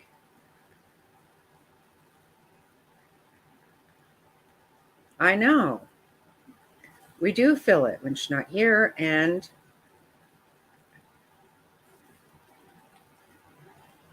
you can sing the rodeo song. Of course you can. You can sing anything you want to. Yeah, it just feels weird when Faith's not here. They're not sequestered. They're not. Mm-mm.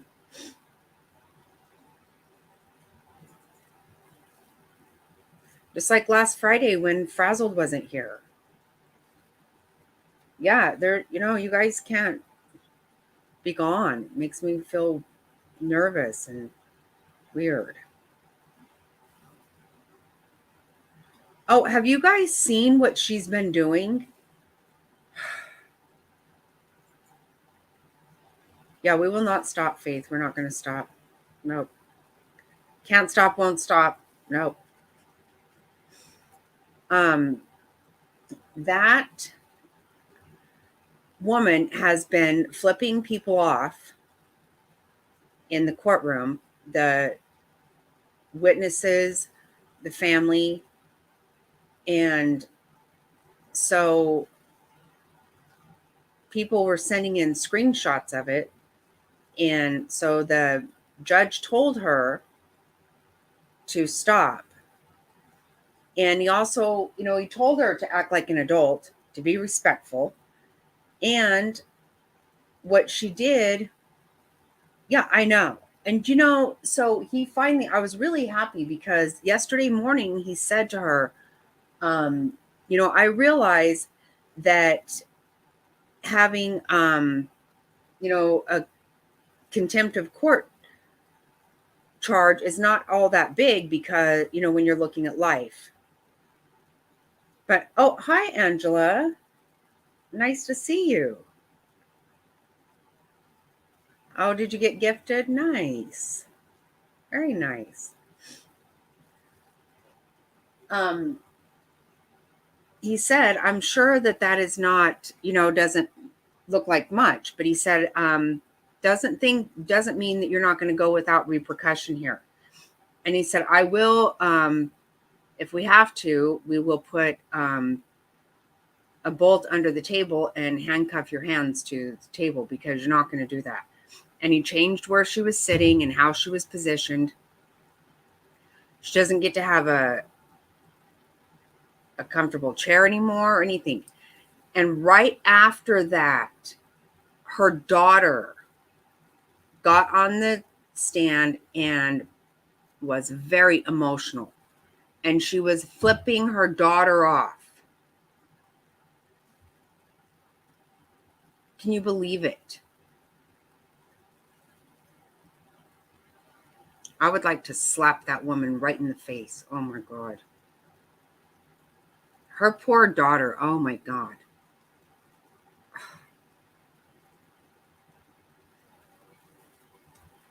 Yes, nice to see you in chat, Angela. She is vile. She is so sick.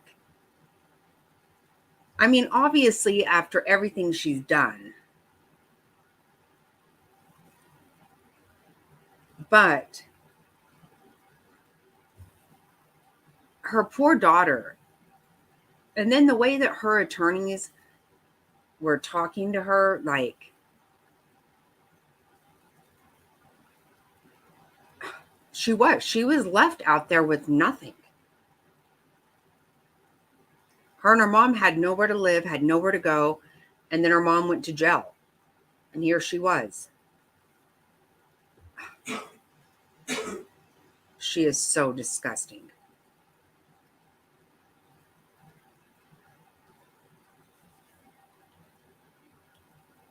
Oh, that's so good, Jerry. I'm glad. Right. I hope he does. And so today I didn't hear anything about her flipping off the daughter yesterday. I know that people were sending stuff to the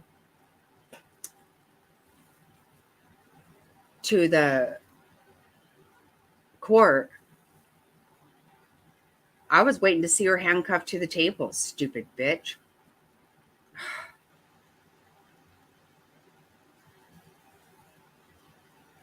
They are, right? You're talking about two mothers who are absolute disgusting,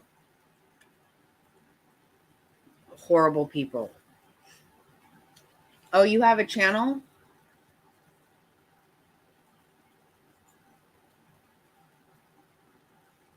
You want to share it, Faith?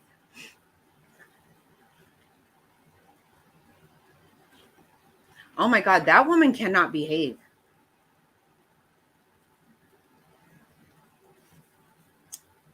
Oh, nice. Yeah, if you want to share a link, we'll all go check it out. Yeah, absolutely.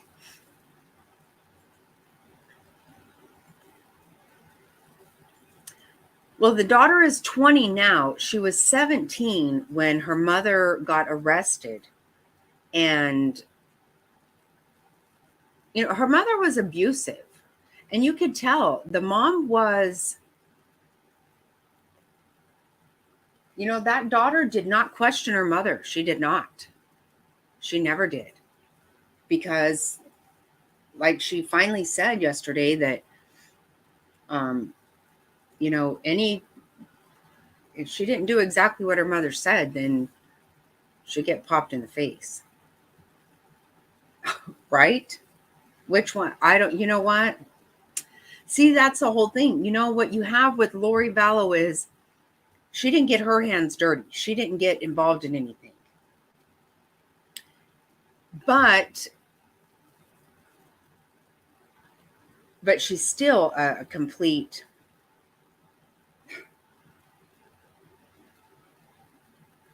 go and get married in Hawaii, after she's killed she's very much a part of killing people. And then that one actually, stabbed and beat and shot a child. I mean, yeah, I know her daughter was homeless. And the way her attorneys completely attacked her, like, weren't you just trying to make money and stuff? And it's like, hey, she had nowhere to go at all.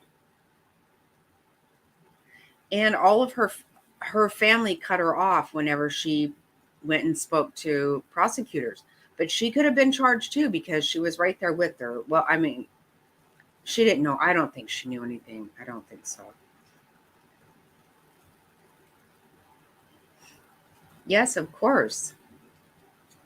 Yeah, we're happy to. It's just so sad. Poor kids. I mean, it's a lot like, that girl broke my heart yesterday. And then today with Colby, it just...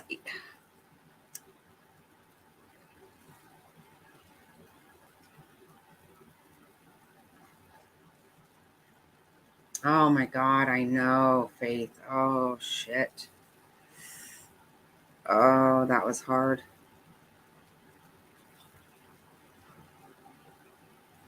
Same with Letitia. Oh God, it's horrible. And then that one acts completely insane. Like, did you guys see the body camera whenever, when they went to get her from South Carolina and she hit somebody in the face and hit one of the cops in the face, opened the door with her foot. And she's like, I just needed some air. She kept saying that over and over. And I'm thinking, somebody slap the fuck out of her right now. Pop her right in the face. What do you mean you just need air? That is not how you go about it. She does not behave herself at all. And then you listen to the phone calls with her and her husband, the recorded calls, and she just keeps trying to change the story. And it's like, no. All you're doing is talking about yourself.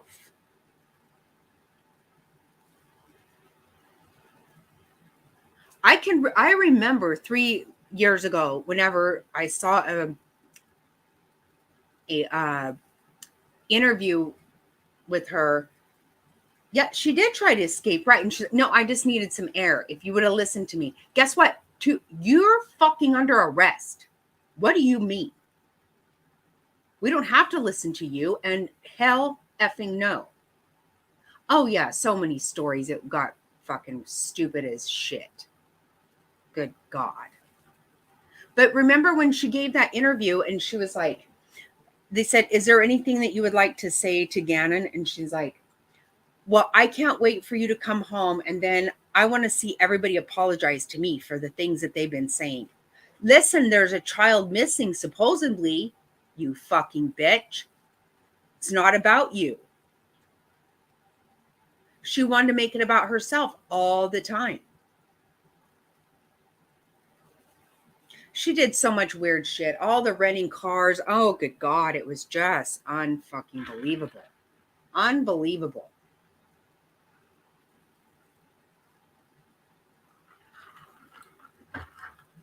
You're just sitting there like, at what point did I hear about anybody beating the shit out of this bitch?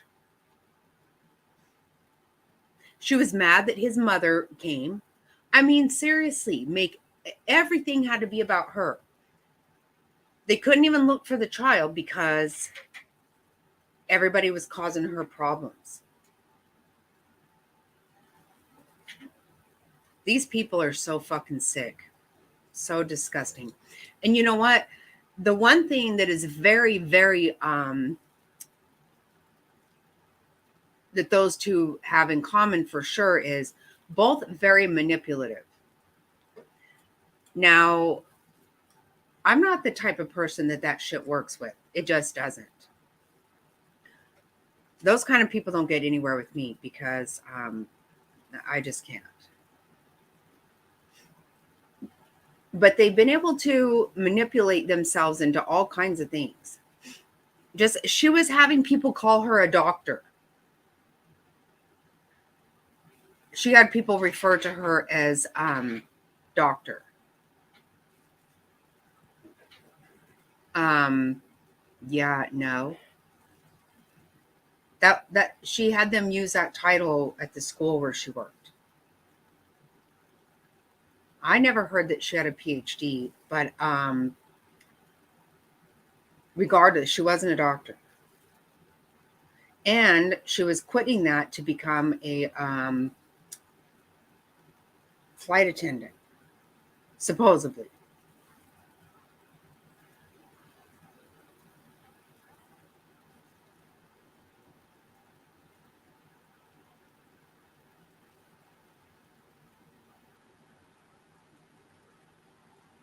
The bridge workers ruined her plan, but on the phone slips and says, highwayman call. Oh, right. Yep. Mm-hmm. Oh, yeah, she does. She slips up in those. But see, you know what? This is what happens. She just keeps on and on about, well, first of all, okay, I don't know about anybody else, but if I never hear yada, yada, yada again, holy.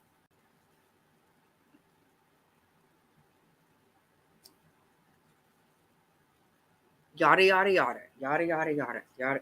Are you fucking kidding me? Again, everything about this woman makes me want to punch her right in the face. Over and over again.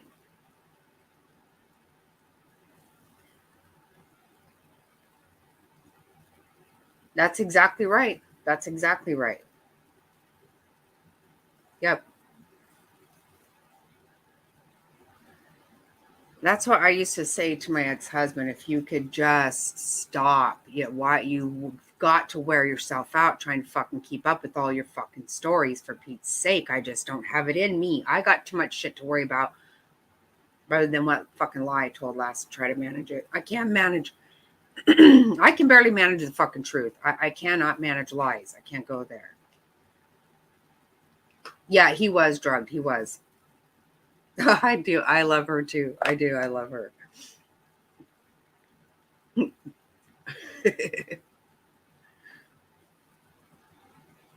I just can't believe how much people hear her. You know, to me, in these phone calls, he's been very patient with her. I mean, I would have to say, don't fucking yada, yada, yada again. Not one more time. I'm going to reach through this fucking phone line and beat the mother F out of you.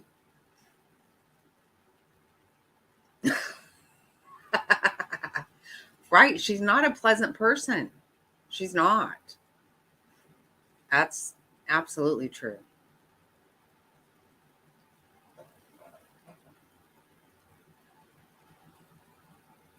That's right. That's right, Faith. Yep. Yeah, that's what you know what I always say about certain people when it's like you just can't get an answer out of them. Like they just don't say anything. Like Lori with where are the children? They're safe and happy.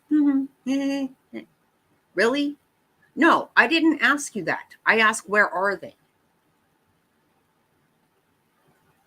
These kind of women, like Leilani Simon. You know what? Give me 5 minutes with them. You think fucking waterboarding is something? Well, I'll tell you right now, you give me 5 minutes with these bitches, I will beat that shit out of you. If that's what it takes, that's what I will do. Where are the damn children? Where are they? Right now.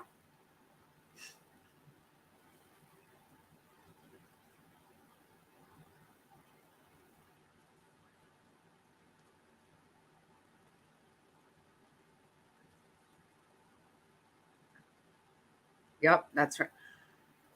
Okay, I never saw the movie The Ring, so I can't relate.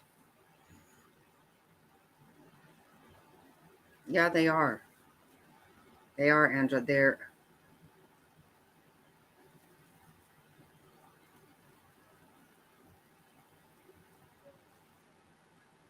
What kind of movie is it?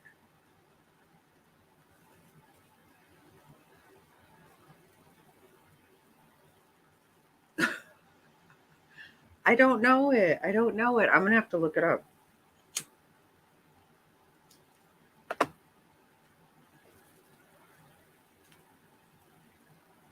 That's exactly right. If you don't want the child, see, that's a thing. Kay and Larry would have taken JJ. Colby would have taken him.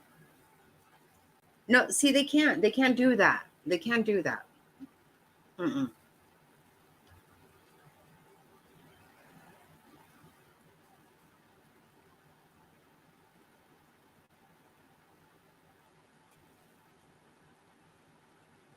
Oh my God. I have to Google. Yeah, because I feel like I have to watch it.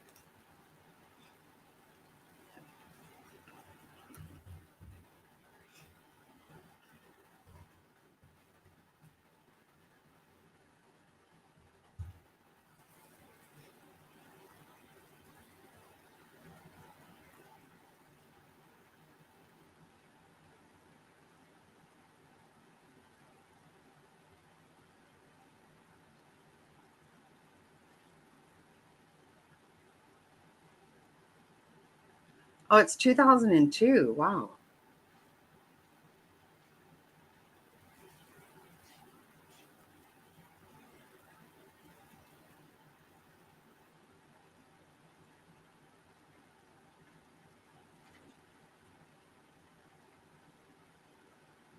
Ooh.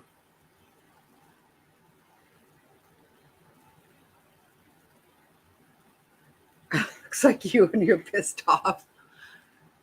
Okay, wait.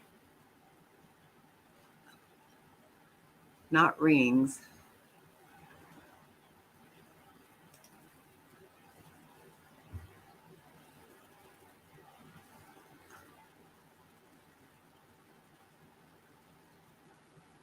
Oh, shit.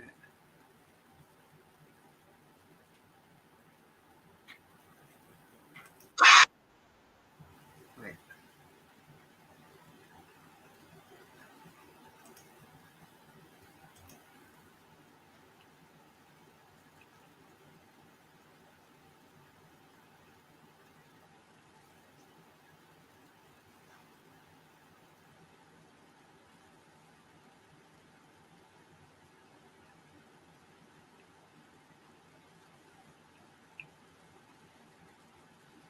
Okay, I'm going to have to figure out where I can watch that at. It does look spooky.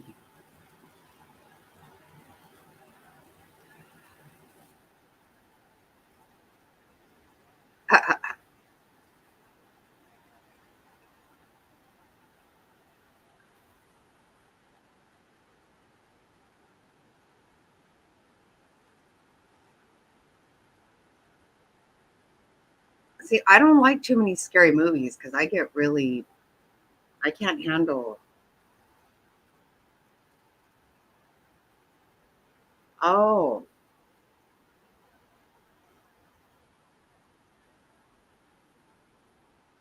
yeah. Letitia looks so frumpy, doesn't she?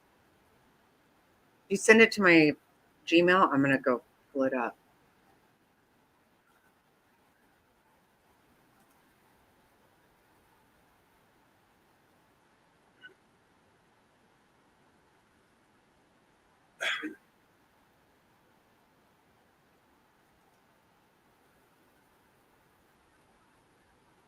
Oh, on text. Okay.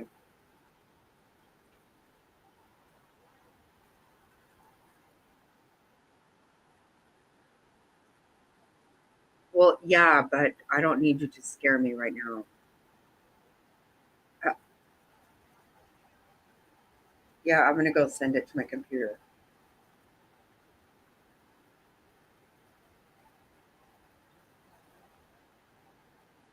I gotta see this now.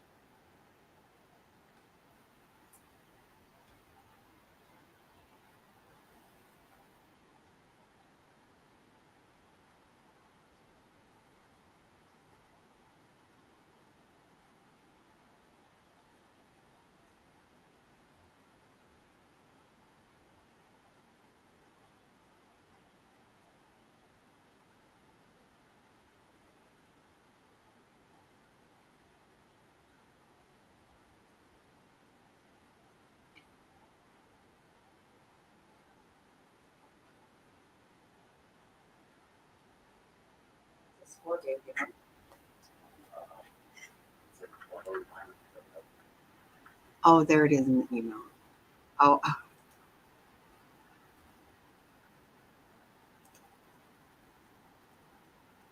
oh my God.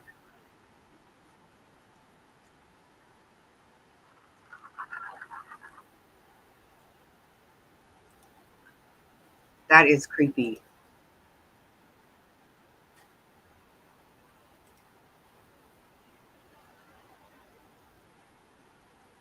We should. You know what? I wonder if we would be in.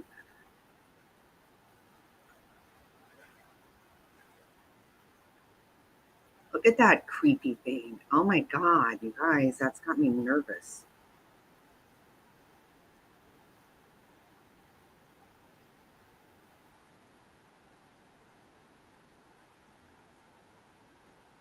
Ugh, that's me. No, it's not you, Faith. Oh my God. Yeah, I need to do that. I don't know how to do it on my computer. I have to do everything on my phone. I'm such a. Yeah, I'm going to put that together. Letitia is so crazy. She's just crazy. I can't even. Oh, fighting with cops. Just. Yeah, it's Letitia. That is so. Ugh. I can't look at that. Ugh. Yikes.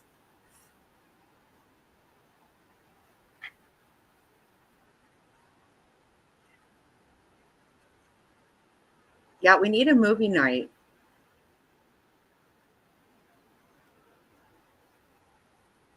Yeah, I know, Kimmy. I'm nervous. I'm nervous enough about that. Oh my God. Oh God. Yikes.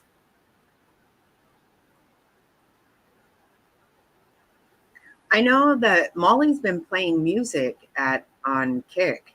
I don't know if you're allowed to do things over there because I am constantly having my shit blocked all the time. Oh my God, really?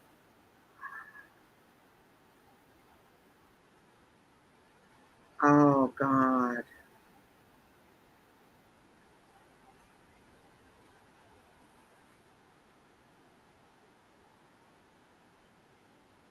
Oh, it's been awful. Really? What do you mean? Do you have a Kick account too? I just started it, but I haven't really figured it out yet. How come it's awful?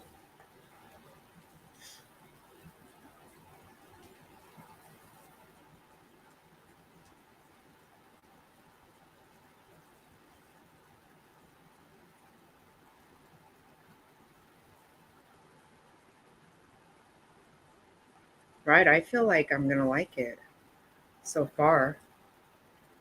Hey Devious, how are you?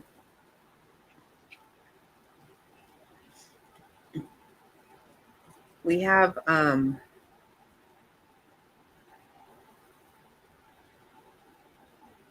We have some good videos tonight from Lori Daybell today. Or Lori Vallow. I have sworn I'm not going to call her Daybell because I don't care if they got married or not. She didn't go down to the Social Security office and change her name. I'm sure of it. So I refuse. Oh wait, I'm gonna try to all actually guess what, Devious, today I was working on it this morning and I didn't realize I was live 7 hours on there and I didn't even know. Wow.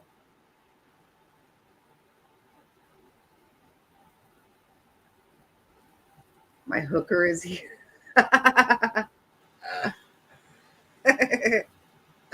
Oh, I love it.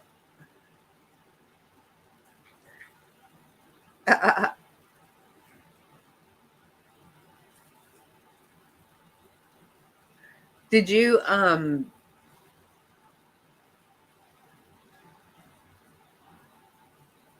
yeah, I come on here and I was like, holy shit, I've been live all this time.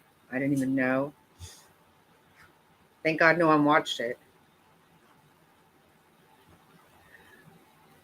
Why don't you like it? Kit keeps kicking you off.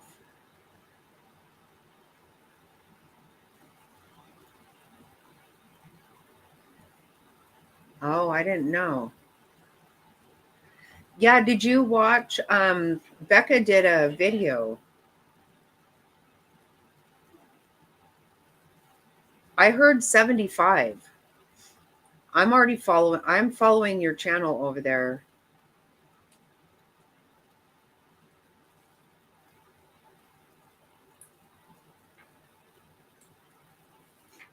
Yeah, I think 75 followers and 5 hours of stream. That's what I've heard. Oh, nice. See? Yeah. Yeah, exactly. And you know what? You can go live from both. Charlotte did it today too. Charlotte was live on Kick and YouTube. And Becca has a video showing how to do that. She did it too. It's a good video.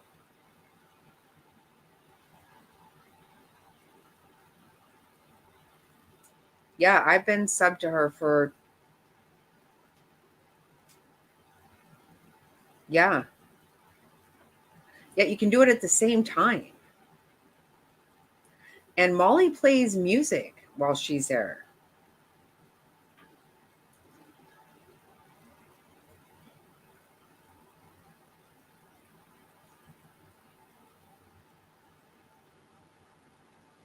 Which is awesome because I keep getting my shit blocked because we play too much music over here. Devious, on Friday night, we're having a birthday karaoke party for our April birthdays.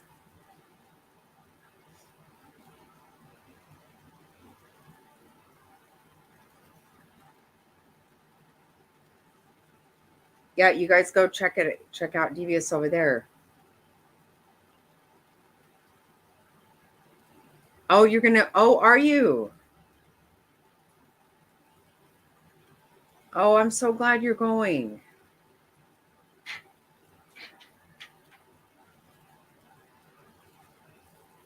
Uh-oh.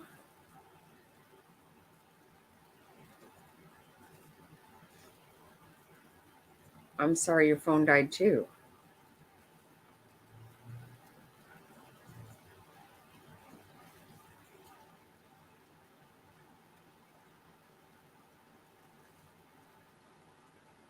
Why would they change the date? That's stupid. Go whenever the hell you want to. The hell? What country are we in?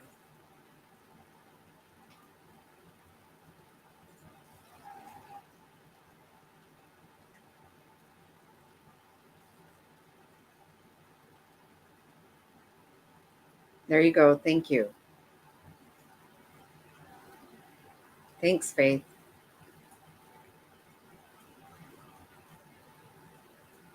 Follow me too. I think I have 15 people right now.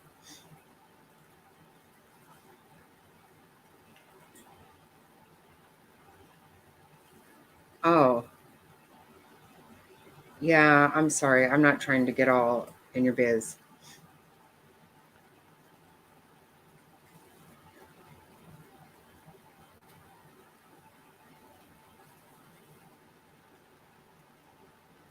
Sorry about that.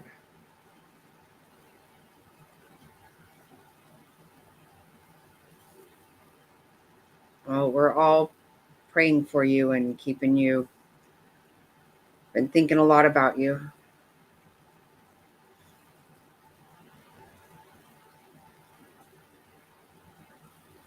Did you find me?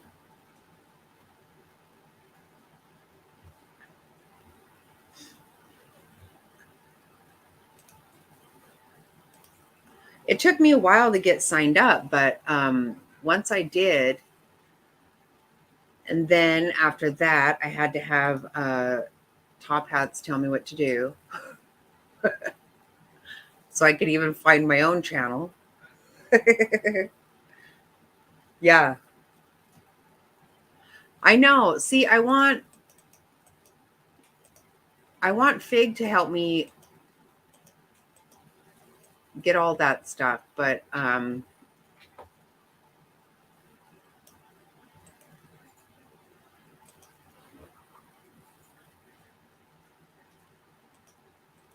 to help me do some stuff. And I thought I would try to change my name, but I just don't know what else to change it to.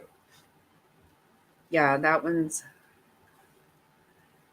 Yeah, I'm following Charlotte, Molly, Devious, and Becca. I know, I do too. Jerry, I do. She said she's been going to the gym early every morning, so she hasn't been staying up. And she said that and she's really involved in her church. She goes to, they do their couples meeting once a week, and then now she's involved in a woman's group. She just too busy for her own mom these days. She promised to be here at the party on Friday, though. Oh, thank you. And Devious, how many? It shows Devious that you have. Oh, Devious, you have 85 followers right now.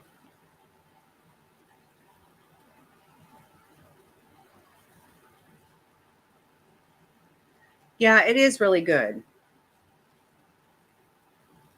Yeah, you have 85 now, Devious. Oh, we won?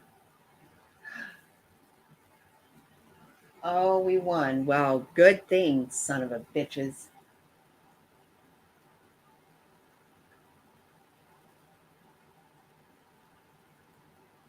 I love to hear oh, nice. I love listening to Charles Barkley give me some commentary too. I love it. Love it, love it, love it. I love me some Charles Barkley. Always. Yep, we lost the first game, so son of a bitches better get on it. They owe me one championship. Just one. They give me a damn nervous breakdown every year.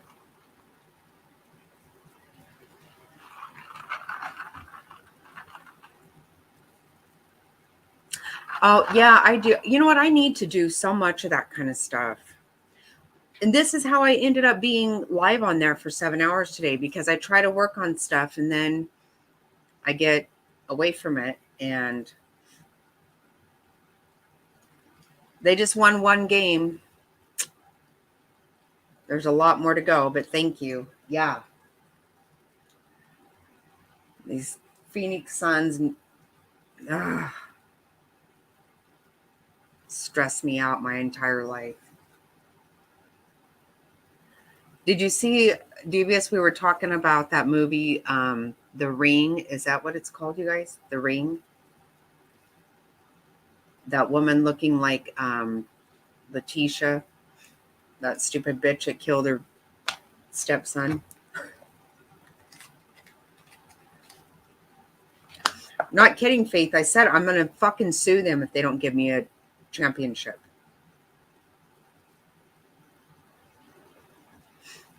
I've given the son of a bitches 50 years of my life. They better fucking cough up a damn ring for me.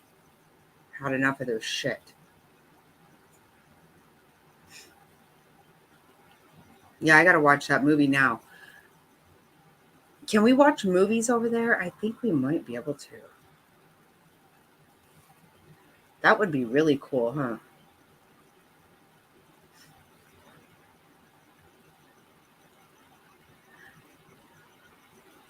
Get the kid those. Oh, you're such a good mama.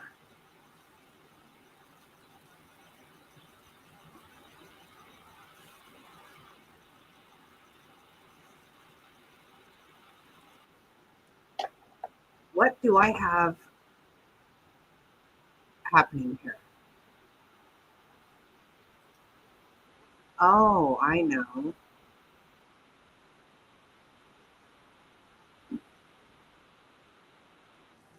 I kept thinking I was hearing something.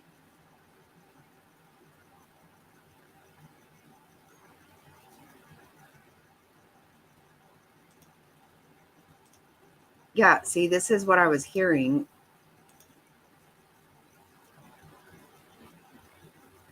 Look at the little babies. Oh, doo-doo-doos. Look at Mama and Daddy right there watching. I'm not sure which one.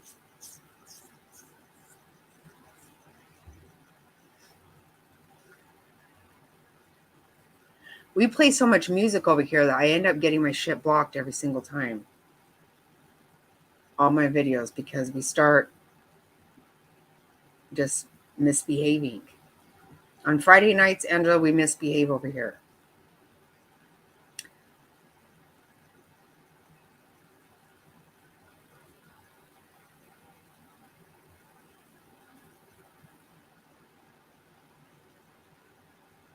Right? You know what? Same thing here. Mom is the boss. I got to tell you that the fact of causing my kids pain, yeah, it hurts really bad.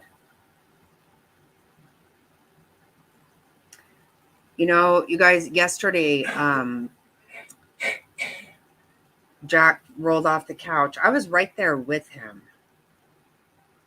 And he hurt his ear. I was so sick to my stomach. I still am. I'm still sick to my stomach about it. And I know what you're saying, Mom is a boss, because I was thinking, you know, Fig, when she was in first grade, she stepped on a pin that I let be on the ground. And, you know, they were in junior high before, and they kept asking me for normal scissors. And I was like, no, you don't fucking need normal scissors. Why? I wouldn't let them have them. And I tried so hard to never let them get hurt. And when she stepped on that pin today, I can still remember what she's wearing. I just hated myself. Like, what a horrible mother that I let that happen. And yesterday I let that happen to Jack. Just breaks my heart. And I don't know how you can, God. I know. That's exactly right, Mama's about. You're absolutely right. That's the only way you can handle it, right? Clearly he did. He does. You know, he has them for sure. But to think that your mom can do the pain that it must go through, that your mom's doing that to you, that just absolutely, when you think about just what was in their head when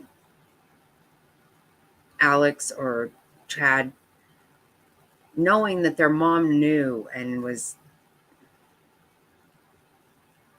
it just kills you. I can't stand it.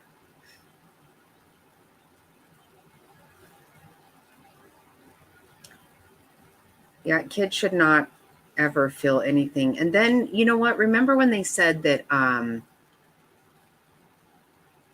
they found a bunch of JJ and Tylee's things in the trash? Remember that? She threw a bunch of their stuff away.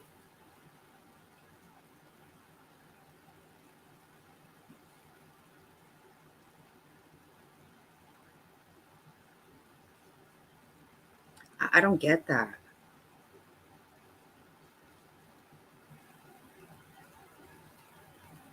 I can never get rid of our son's stocking, none of it. His Christmas bag, I can't get rid of any of that. They're nothing. Absolutely nothing. We cleaned out a closet this weekend and I found a puzzle he got me. And I'm just like, oh my God, you cannot get rid of that stuff. I know she got rid of, oh God. I don't know how you do it.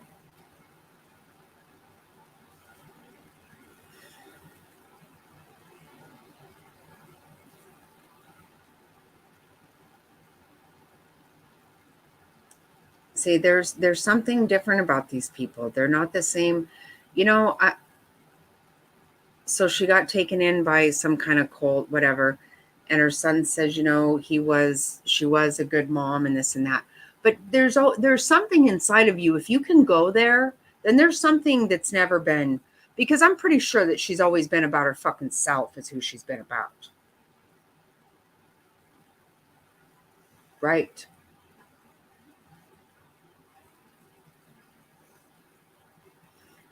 No, that's why I always said after my mom died, like I was like, I can't ever throw up again, because every time you throw up, you know, I would go running to the bathroom screaming for my mom. And I was like, I can't throw up if she's not here.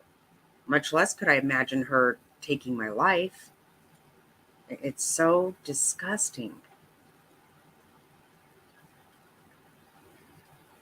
Oh, that's awesome.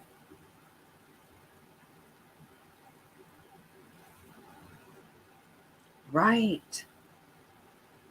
Right, Drake. See, it's so hard to get your head around. He was a special boy.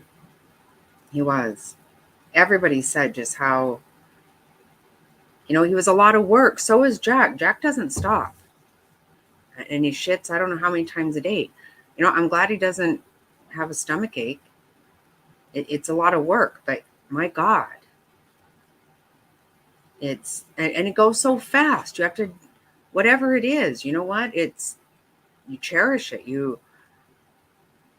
How many times do they do the cutest stinking things? You just are so, you know, you're so blessed to have them. To think of harming them is just unreal. These poor kids. And that Gannon, my God, she did everything to him. He had blunt force trauma. He had stabbing, shot. Fuck, lady.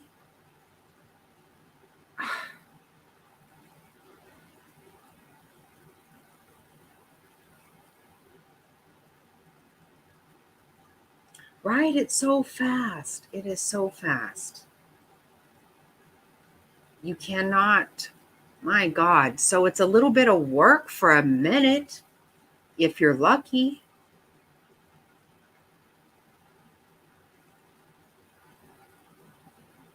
It just really breaks my heart, these people.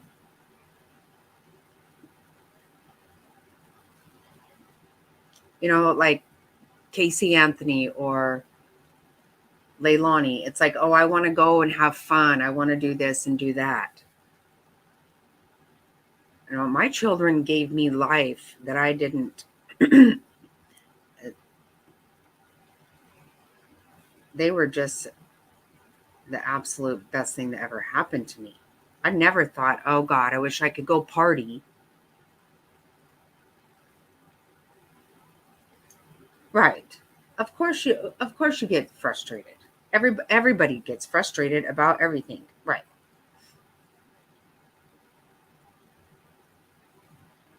Right. 18 stabs, 4 hits, and one. Yeah.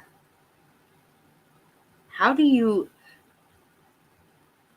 and you didn't, what? You have multiple personalities? What the fuck ever, Sybil. Fuck off. I don't care. Whatever personality did that lives in your body, and flipping off your own child for what you put her through, for what you put everybody through. Oh, good night, Sammy. I hope we see you tomorrow night. Get some rest. I hope you feel better.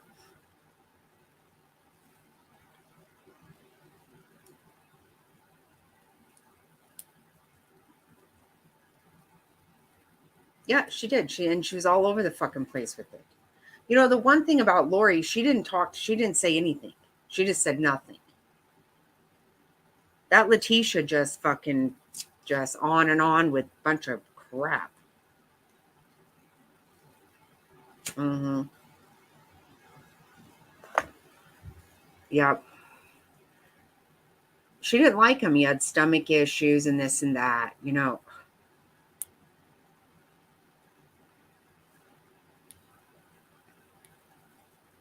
Yeah, it's so sad.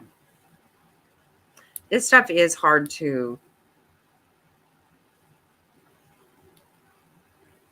watch and listen to.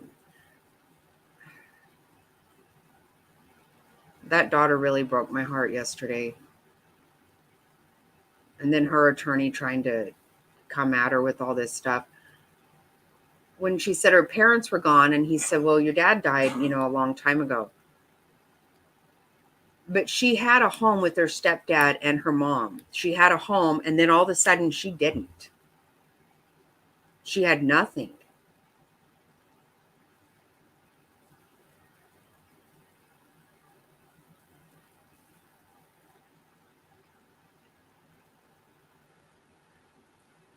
I will tell Lori's attorney is irritating me. He talks so slow, and you know, I feel like he can't even breathe. Like somebody give him a fucking oxygen or something.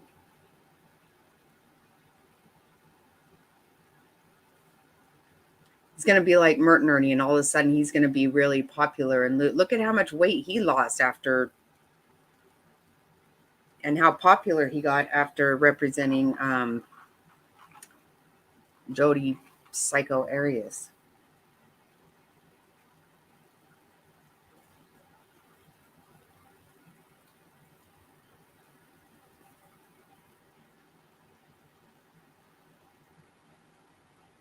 Right.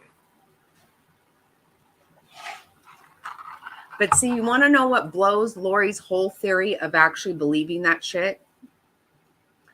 Because everybody was supposed to move to Rexburg, Idaho, and you know they were going to have their Zion, right, where they would all be, you know, they all had these jobs to do what they had to do for the, you know, the final 144,000.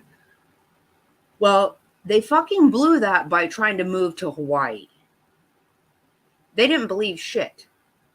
The only people that had to go were the people that were standing in their way of doing what they wanted to, and the people who could give them money. Very convenient.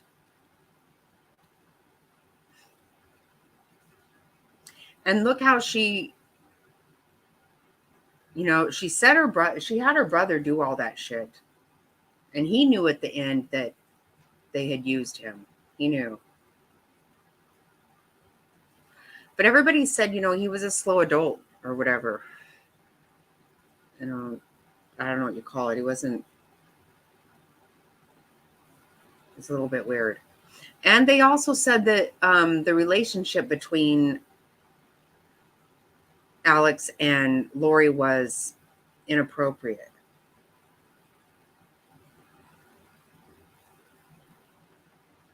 Yep, that's exactly right. They're both evil. Lori just smiles, and then that other one acts completely batshit nuts. both very self-centered. They're all about it's all about them. Everything is all about them.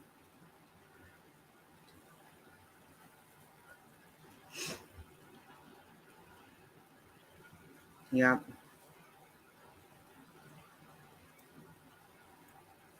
It is weird too because it's been 3 years for both of them also.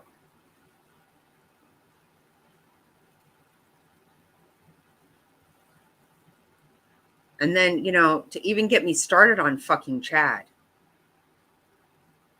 with his stupid chin and his fucking soft skin, he makes me want to vomit. Fucking pussy motherfucker. Hate that guy.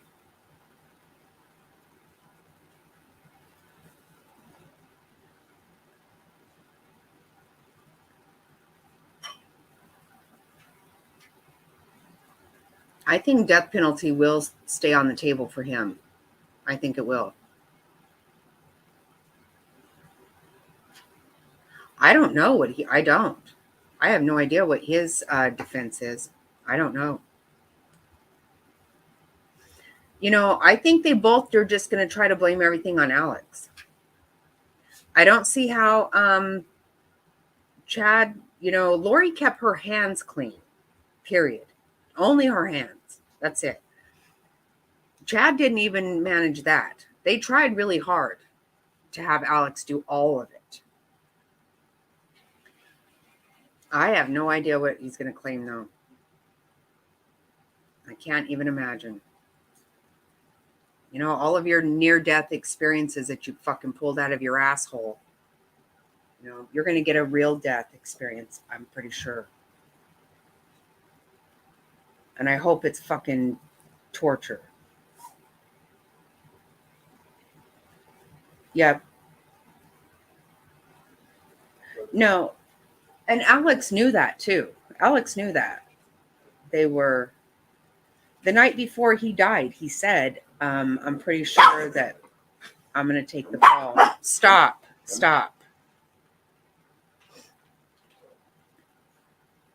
Yeah, I mean, it's pretty, the fact that anybody believed them is weird as shit. I would like to, I hope that we see more charges. Like Melanie Gibb, I think her ass should be charged with something.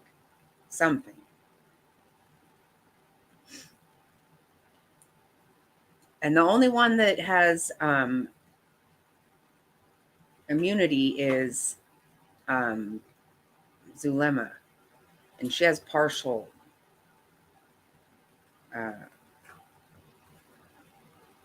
immunity.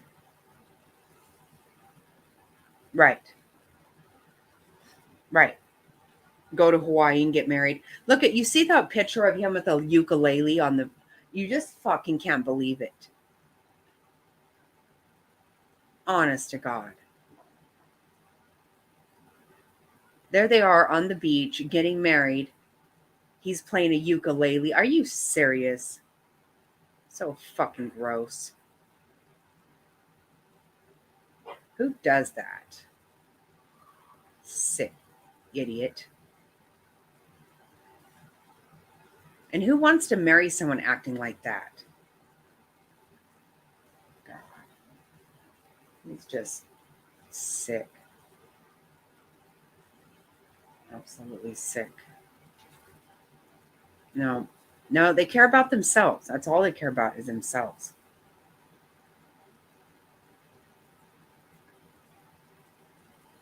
Yeah. So can you imagine? Look at how many people. There's been more people die around Lori Vallow than there was around than fucking Dick Murdoch. That's some shit. When people start dying all around you. I don't get it, and I'm glad it. Yeah, you're right. I don't. If I understand it, then there's definitely something wrong with me. Very true. Yep. You're right, Jerry. 100%. Hello, Mitten Mama. I've been liking the posts you've been putting up.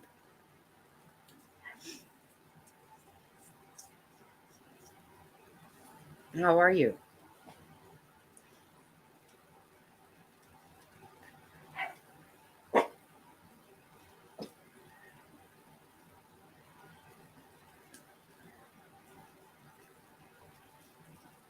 Talking about these crazy ass mothers that are disgusting, foul bitches. But we are looking at some beautiful eagles, some baby eagles sleeping right there.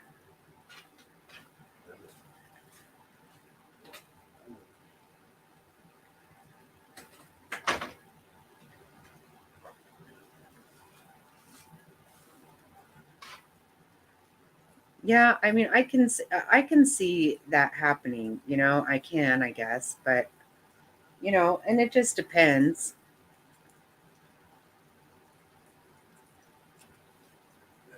Like I said about my stepson, I wasn't his mother, but he was my son. Absolutely.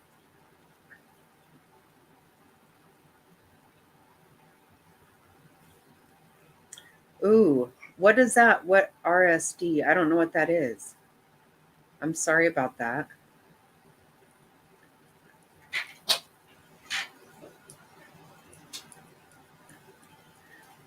Yeah, kids can be difficult. I know they can be. And if they're not my kids, then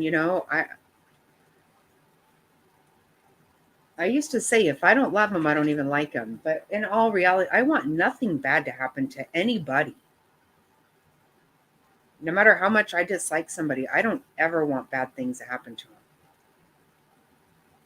I really do not.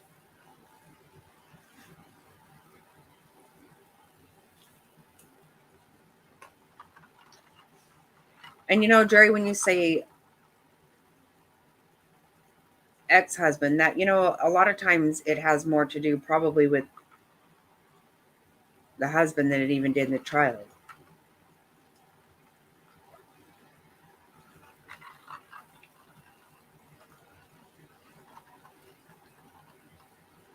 Oh,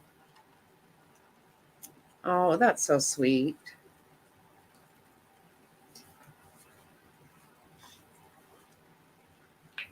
I have to agree.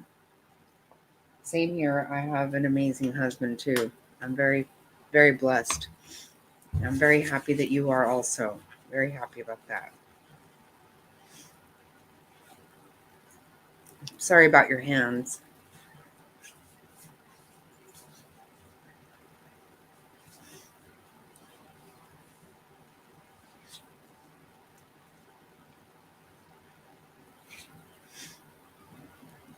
Yes, that's very, very sweet. What happened? It didn't turn daylight there. What just happened?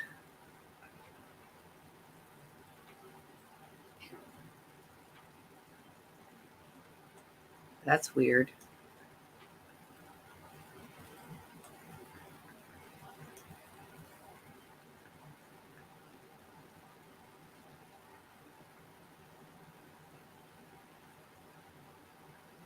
Oh,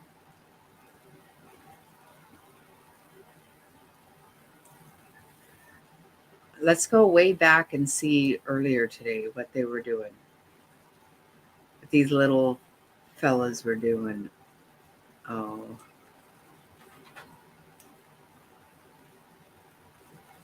look at them. Oh my gosh. Oh my God.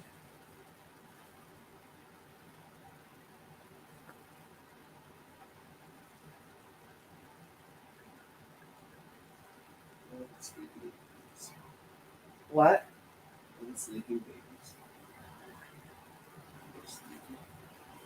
Look at them now, though. I backed it up to earlier.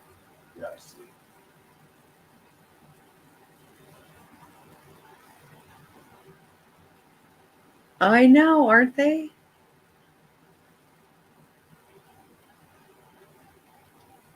I am so excited. They look like they're gonna be good. Oh my goodness. I can't believe how excited I am about this. I wonder when they're going to stop looking like super furry and just feathery.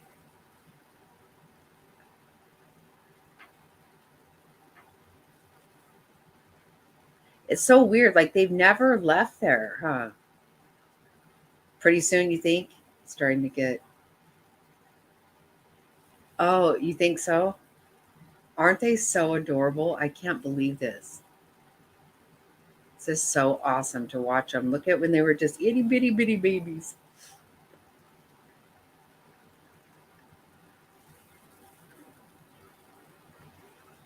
In 2 weeks, they'll look completely different. I think. Yeah, I bet.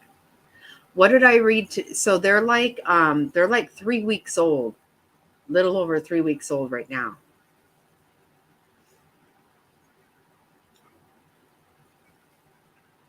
That is so awesome that we watched them come out of the egg. Oh my god. I was reading on the chat today that they said it looked like they had a turkey leg for dinner last night. I didn't see it, but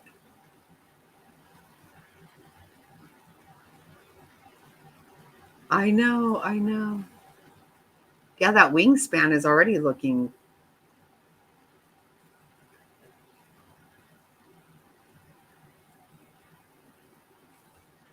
What were they I felt like they were trying to name them like oh, what did I see in the chat earlier? Look at that wing. Oh my goodness. Wow.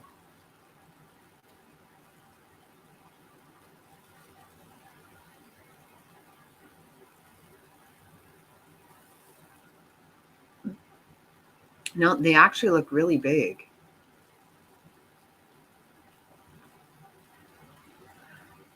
I feel like that one is the one that's like 2 days older. The one that's stretching its wings out.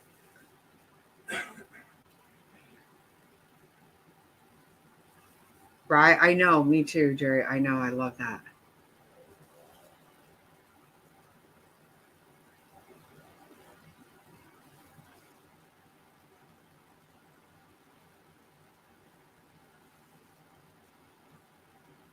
Stop it, Kimmy. No. No, no, no.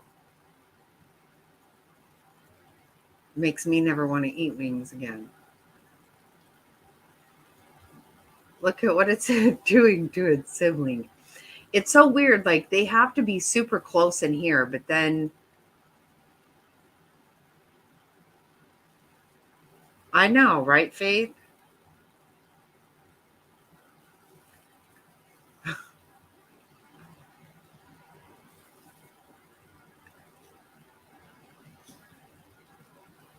I know. No, you can't.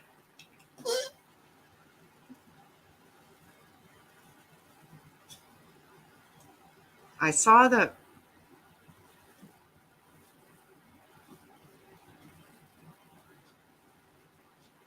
parents were here.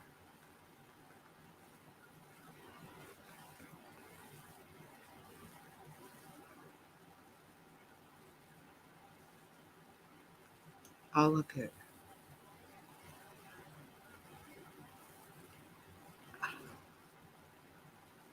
I know they are getting chunky, aren't they? So awesome.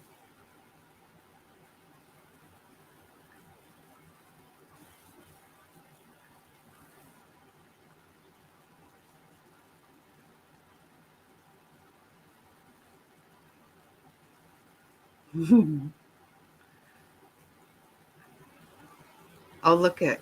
Did you see? Oh, you can see.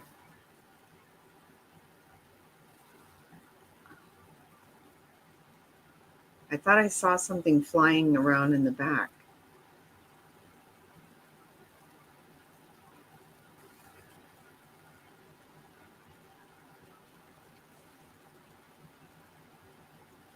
Did we just see something flying around in the back?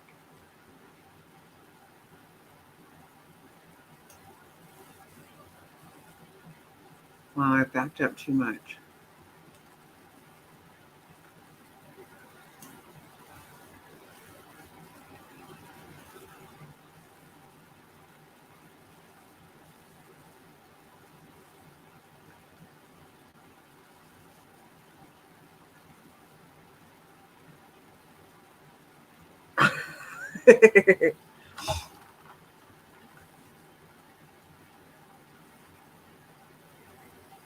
Oh, look. Oh, look at Mama and Daddy are both there.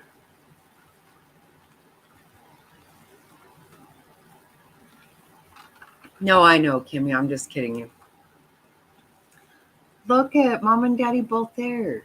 You rarely see this. Oh,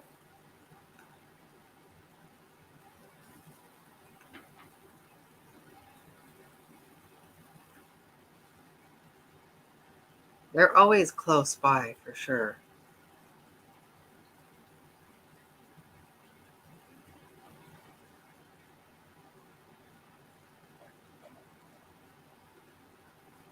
Okay, right? Yeah. Me too, Jerry. Me too. That's weird you say that. You know what? I cook it for Mr. Snotty. He really likes it. But it does, I do have a hard time with it. And I'm not a vegan by any means, but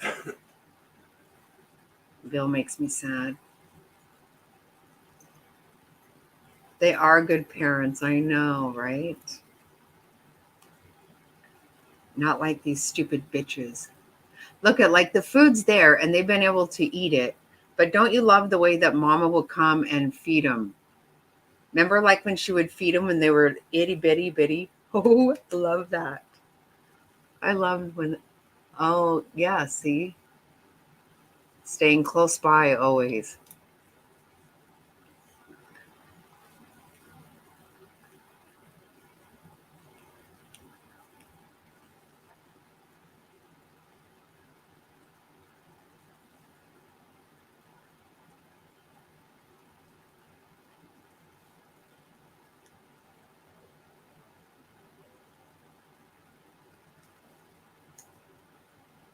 I could watch them constantly.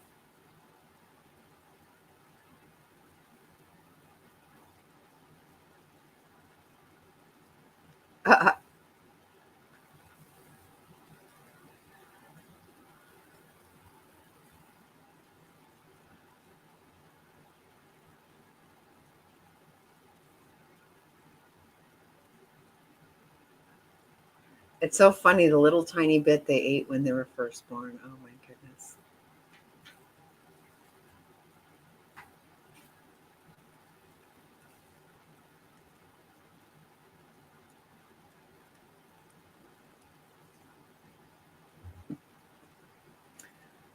I love to watch nature like this.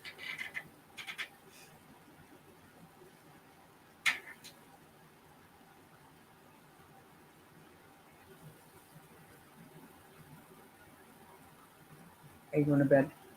Okay, yeah, I'll be there in just a minute.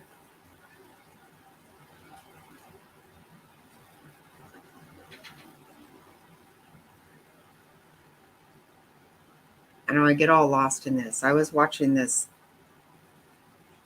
earlier and then I started watching some squirrels and some turkeys and all kinds of shit. Right? I know.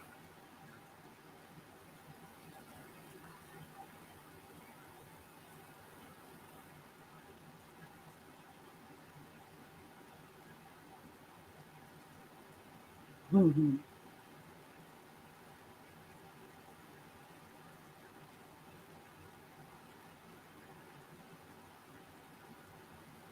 Oh my goodness. Yeah, I guess it is good. I'm not, I don't put people down for it. I just, it does. It hurts me a little bit. It feels like, oh,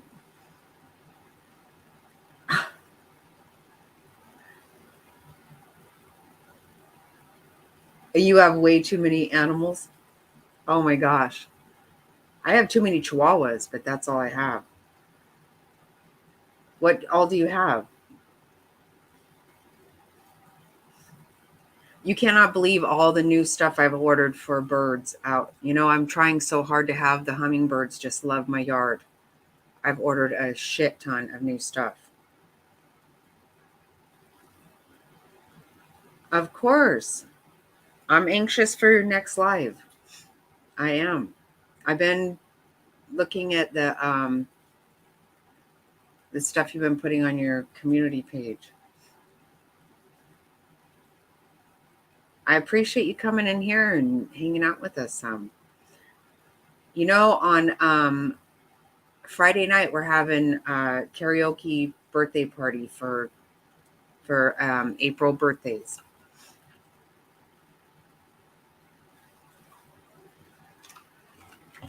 Oh, so I must, okay, then I'll have to watch the replay because while I was on. I wonder why I pushed the notification bell. I don't get notification though about stuff. A lot of people I don't.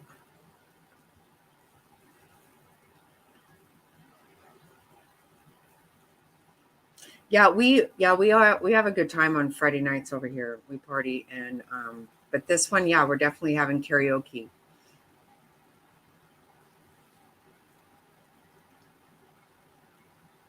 Lead Alive better be here for sure.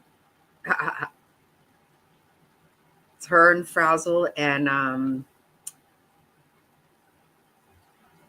Rizzo's wife's birthday this month.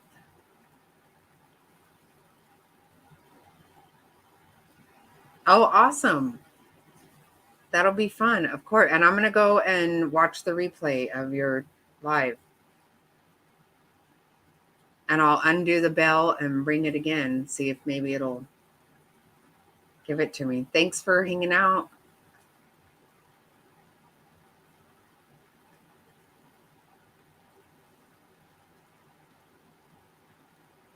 Oh, everybody's all stuffed up and napping now. Look at that.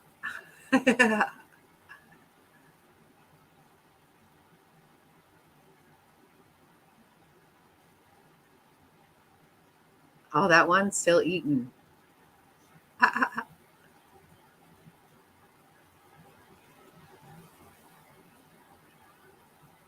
am so glad that we watch these guys. I didn't mean to. I missed what you said about what you have. 3 dogs, 3 rabbits, and 1 rat. Wow, that's a lot. Yeah. You're scared of hummingbirds? Oh my God.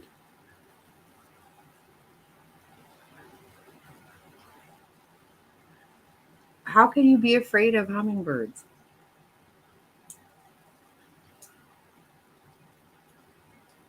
I don't care for birds as a rule, like around me. Fig has a big problem with birds. She's scared to death of them. But I want the hummingbirds around here.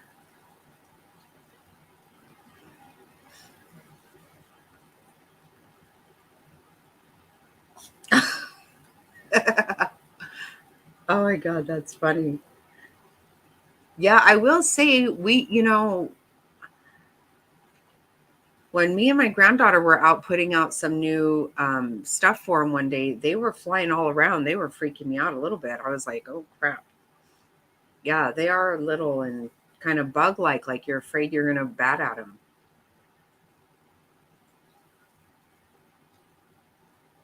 I do. I love hummingbirds. I do. I feel like when the hummingbirds come, it's Danny coming to see me.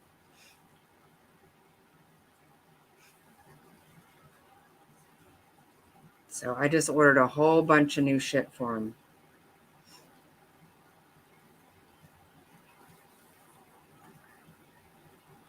The little green lizards.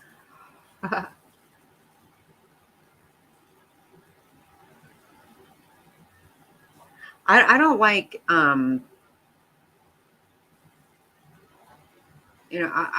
think I have a healthy fear of of animals.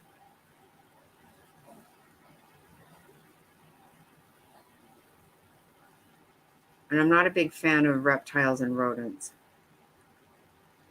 But I love to watch. I mean, I love them to watch them in nature and to see. You know, we have trail cams up at our property. We haven't been up there for so long. I can't wait to get back up there. But, you know, we've been having a lot of coyotes here in our neighborhood lately. That scares me a lot because the little dogs and stuff. And they're not afraid of people at all.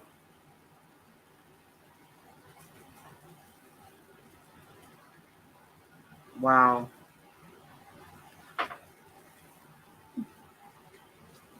Yeah, rodents creep me out. You want to go potty?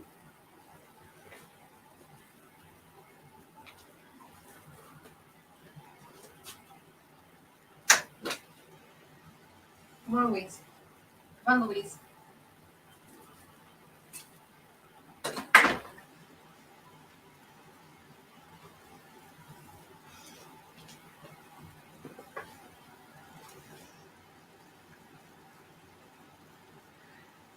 Yeah, our granddaughter has 2 rats.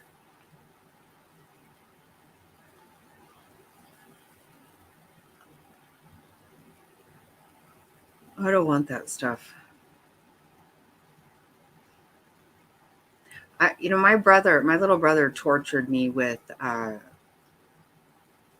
rats and frogs and stuff. It literally traumatized me, honestly, with that shit. Putting them in my bed, and they weren't pets. Throwing them against my back till they busted on my back. I literally was a mess.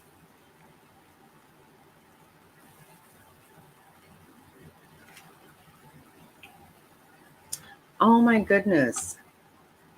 Oh, I'm sorry, Angela.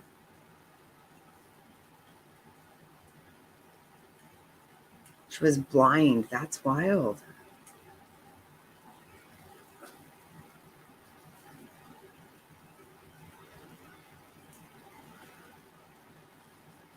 Oh my God.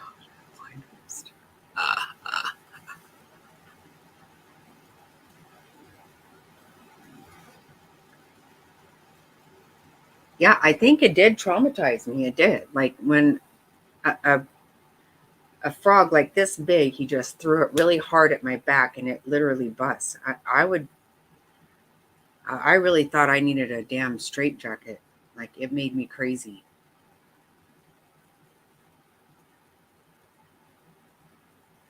And I loved my cows. I always hugged my cows. I talked to them. I did everything with my cows. I love cows so much. How do you realize they're blind? That's what I don't understand. How do you know they're blind?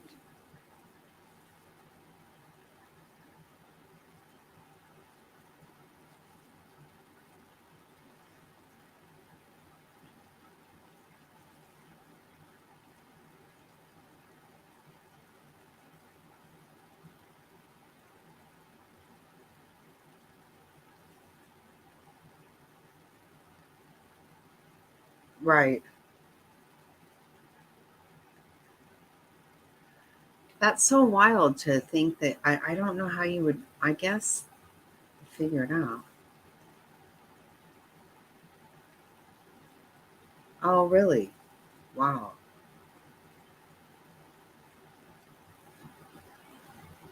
Oh my goodness. That's wild. Wow.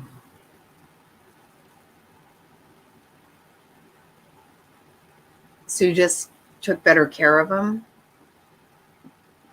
I mean, it wasn't a pet though, right? It was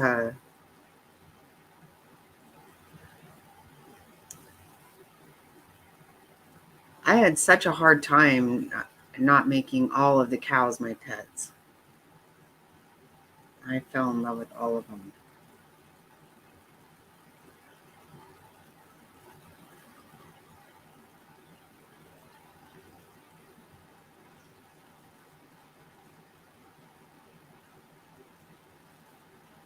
Oh my gosh.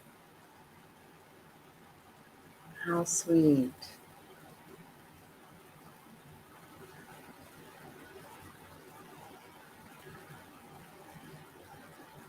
Oh my God.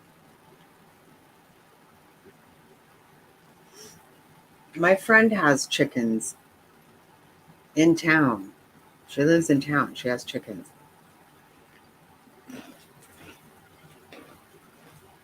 The coyotes have gone over her wall though and gotten them too.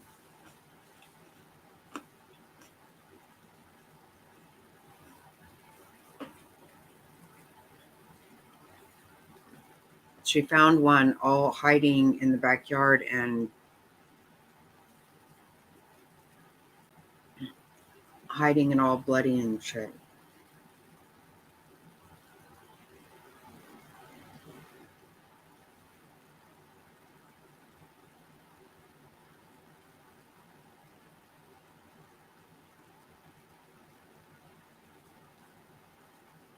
Oh my God. Where was the gator at? Holy shit. How did that happen? You didn't have a gator. Oh my God. What the heck?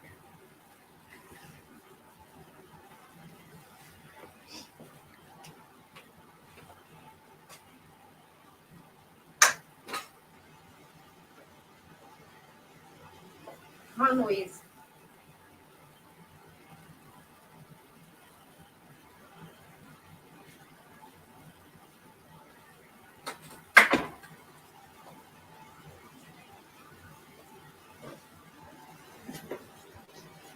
Yeah, I'm curious about this.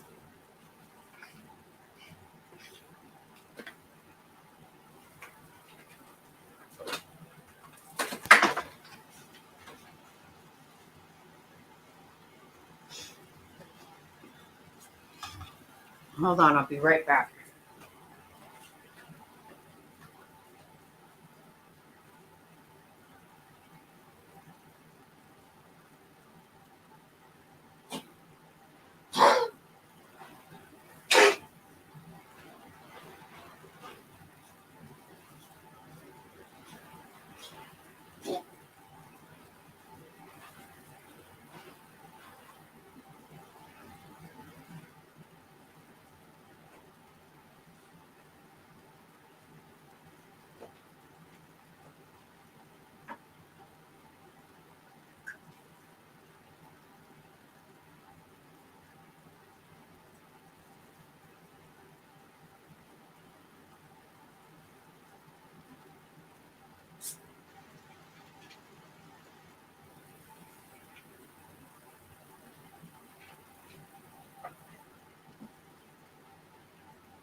Oh.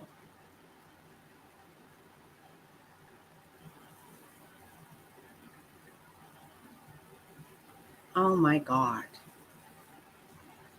Right?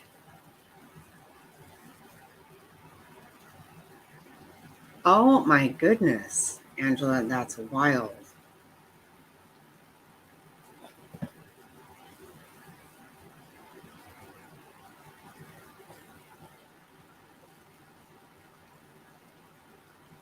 Really? What kind of sounds? Yeah, I'll have to look into that. I know that at our property up north there's a lot of coyotes, really big ones. But there's quite a few. I mean, there's a lot here too, here in town. But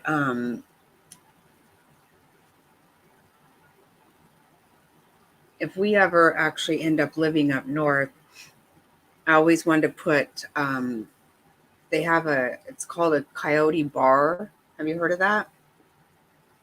Like if you put it at the top of your fence or wall, whatever, it just spins. So anytime you try to do anything, it'll just spin.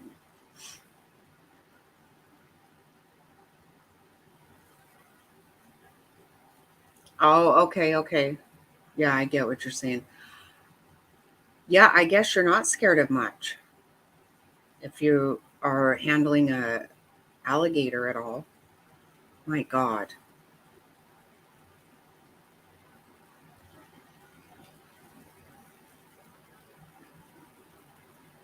Yeah, because they're very healthy and they're not afraid.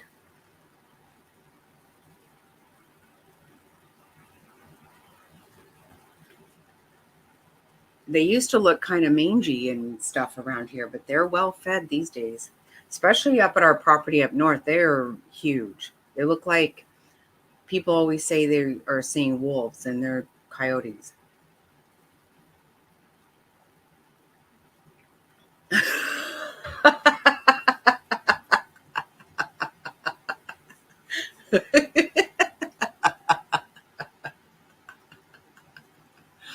Oh my God, Jerry, you kill me. Oh my God, you say the best shit. I love it.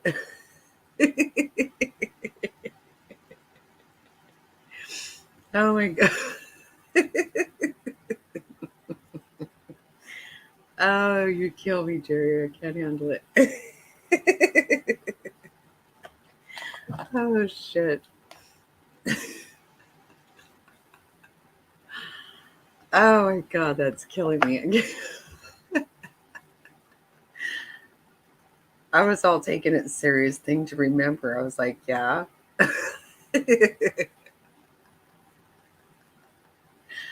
Oh shit.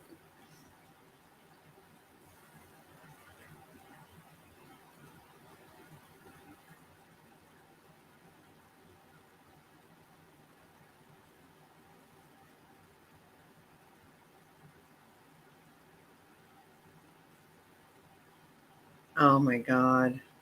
Wow. At a road show? Oh my goodness. I don't even understand.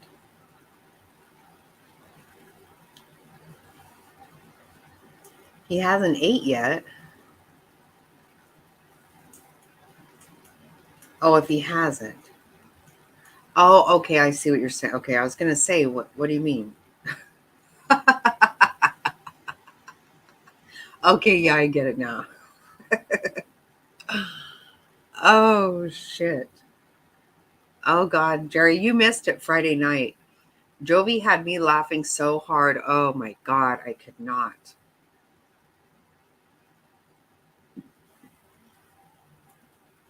She was talking about this cult that, oh, my God. I never heard of it.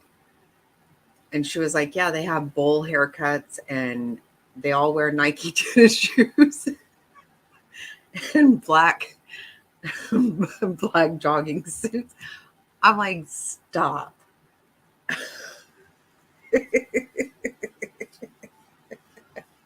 Oh shit, it was killing me. Um, it's true. Some gateway. What was it called? I looked it up. Oh my God, it was freaking hilarious. Seriously though. What did they call the guy? Oh shit, it was funny. I mean, it wasn't funny because they all killed themselves. They all put a plastic bag over Heaven's Gate. Yes, yes. Yeah.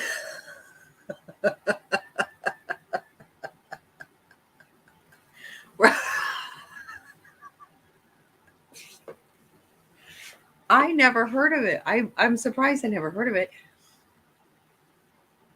She was cracking me up. I was like, no way. Okay, maybe it was Kool-Aid. Bunk beds. Yes, it was bunk bed. Yeah. The Kool-Aid was in Jonestown. That was hundreds of people, like 900 people or something. This Haley's comment. That's exactly what happened when she said for Haley's comment. I thought she was joking with me. I was fucking dying laughing. I could not even get my breath. Yeah, they were.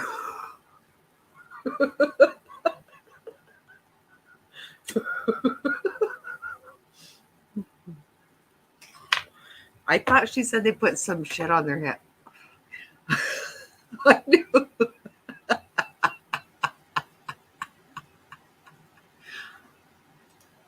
It's not funny, but I could not. Heaven's Gate, that was it. Yes. I can't believe I never heard of it. Oh my God, was that funny as shit or what? Yeah, they call him so. She told me they called him. Made me laugh so hard.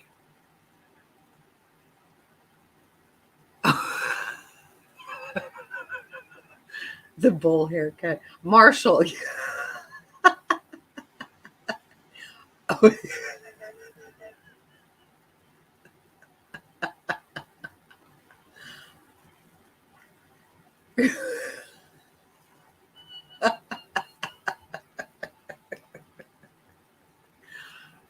Oh yeah, his name was Marshall, huh?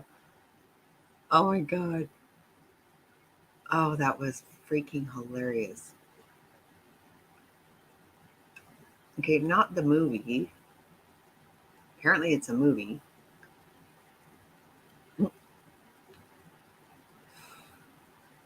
Oh my God, that was funny as shit. Yeah. You know, I don't mean to laugh, but you know, it is hard for me to get my head around somebody going for this shit. It really is. Like I just don't. I mean, even seriously, like there's something very weak about a person. And that's why she brought it up, because we were listening to once it got later on Friday night, we were listening to Zulema's testimony. And, you know, just as normal as can be, she was saying that Charles went to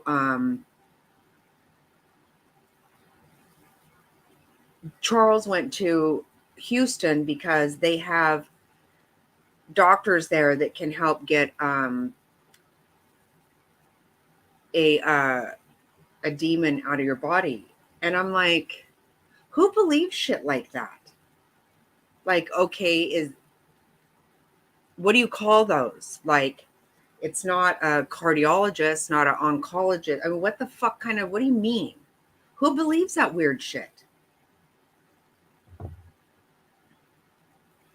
It is. And to think that they were all dressed alike. Yes, a lot of people. That's exactly what it is. They need to belong. They do. They have, because a lot of these people are seemingly intelligent, I guess. I mean, a lot of them have money. They give all their money and stuff, but they really want to belong to something. They obviously are very weak, and even something I believe a lot in, I'm not going to give everything. I mean, I like to be alone. I like to be a recluse. I like to do what I do more than most things. I don't know. Yeah.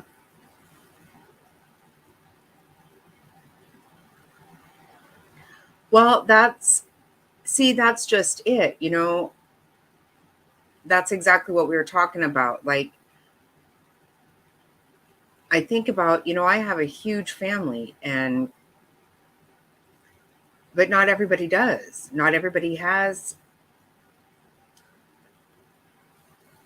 that.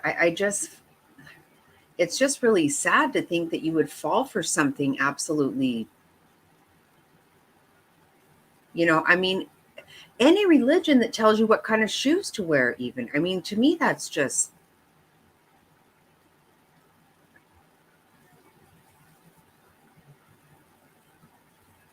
That's exactly right. I love God too. Me too. Right. And I believe in living right. Um,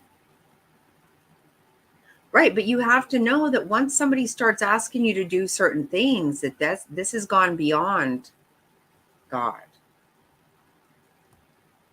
And you are idolizing a person that we absolutely are not supposed to do. And God tells us we are not to idolize a person. Yeah, they do. Right.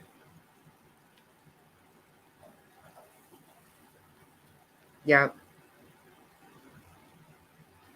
Right. Exactly, Angela. Exactly. Right. You just, I mean, I don't know why I found it so funny to think that everybody has the same haircut and the same. I mean, this is just weird. Right. Right. Hey, Justice Jane. How are you? That's exactly right. No, because they do. They end up, well, just like, you know, that that Chad had a portal to speak to God. No, I mean, the minute someone says that, it's like, okay, hold on. Oh, did you? I know. Didn't that make you sad? Did you listen to the Jailhouse phone call?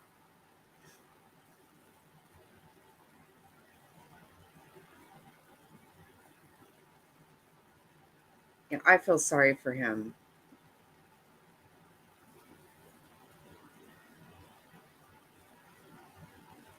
But you can't even say that. You can't really say that. I guess I think that probably Alex actually did believe that, but like I said, she ruined even acting like she believed it whenever she they needed everybody to live right there to create their Zion. And then they went and were trying to rent an apartment and live in Hawaii. So no, you threw all that out. Even if we believe it's okay for you to kill all these people because you truly believe in this zombie bullshit, even if that's okay, you threw out all that by getting rid of all the people that stood in your way, getting everybody's money that you could get, and going on the beach and playing a fucking ukulele. Are you kidding me?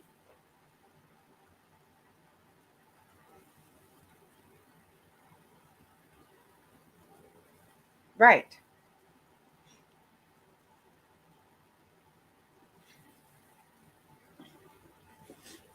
What part of any of that shit says that stupid fucking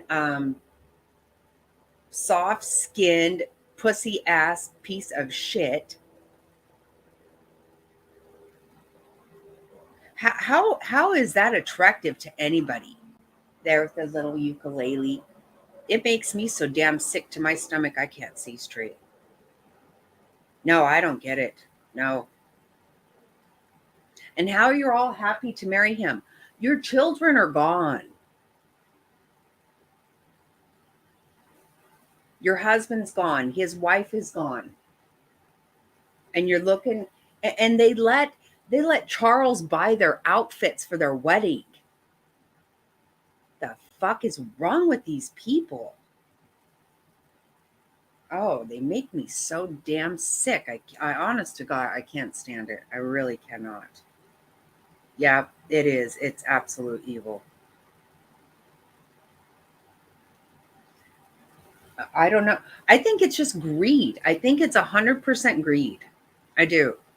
And what we know about Chad is that He only decided to turn a couple of events in his life into near-death experiences whenever that Julie Rowe was selling books with her near-death experiences, because his books weren't selling. And he had to become a prophet or whatever the hell he was, because who's gonna marry this ukulele playing fucking dildo on the beach, unless you think he's actually talking to God. She didn't think that anyway, though. I don't believe it. She didn't want to take care of her kids. She didn't want to be hassled with kids. She didn't want to do that. You know, you can go to the temple every single day, but guess what? That ain't cutting it. No. And God knows what's in your heart. So you can play whatever fucking game you want to. God knows what's in your heart. You know what? I was surprised whenever they said, yeah, and she didn't get the $1 million.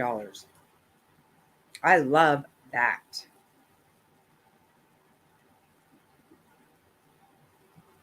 Right. You just go and get married and no big deal.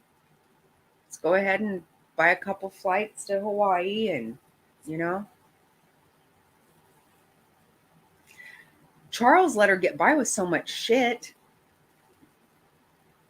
And he was paying for everybody in her whole family's phones and cars and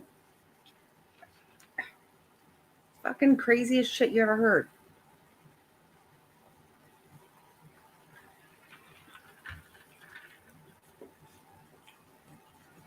Oh my God. Faith, were you here whenever Jovi was talking about that Heaven's Gate?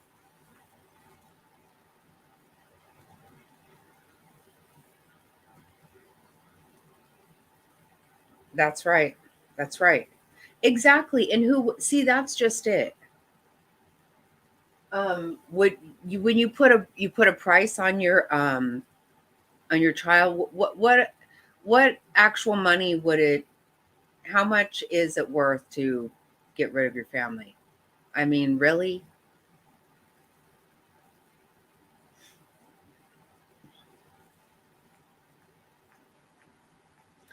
And actually, Kay was, he had asked her to give half of that to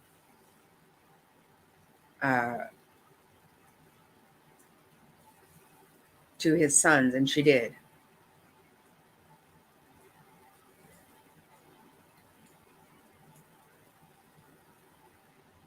I think she did. Angela, I do. But then again, you know what? She wanted their money, though. She did. Because they both got checks every month. And she wanted those checks, especially because she didn't get that $1 million. But you know what? She did get the money from, she got $50,000 from Joseph Ryan, and they hadn't been married for a long time.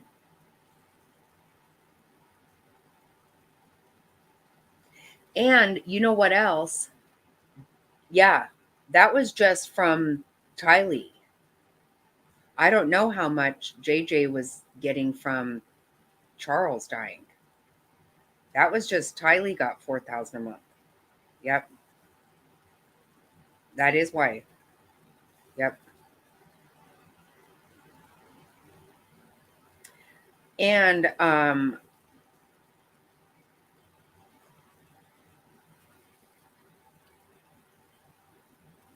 I think she just thought she would never have to.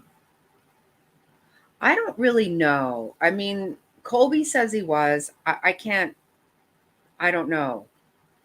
That's the sad thing, is who gets to really know.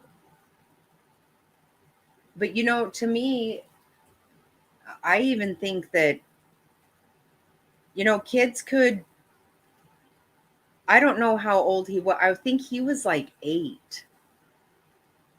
How do you I think the mothers can talk certain kids into believing that shit. Because I don't really know.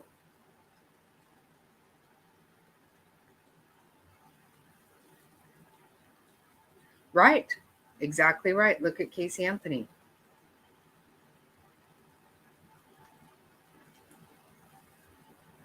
Right. It is. And I don't, I don't mean to say that Colby's lying.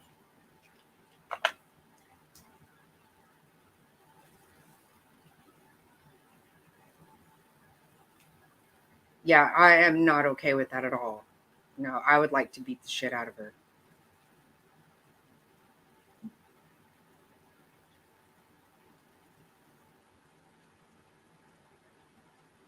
It's just so weird because most people would tell you, they would find a way to get a hold of every dollar they would figure out a way if their kids were like held for ransom. You would beg, borrow, steal anything to get the money if your kid was being held for ransom. But yet then there's people who will get rid of their own child for money.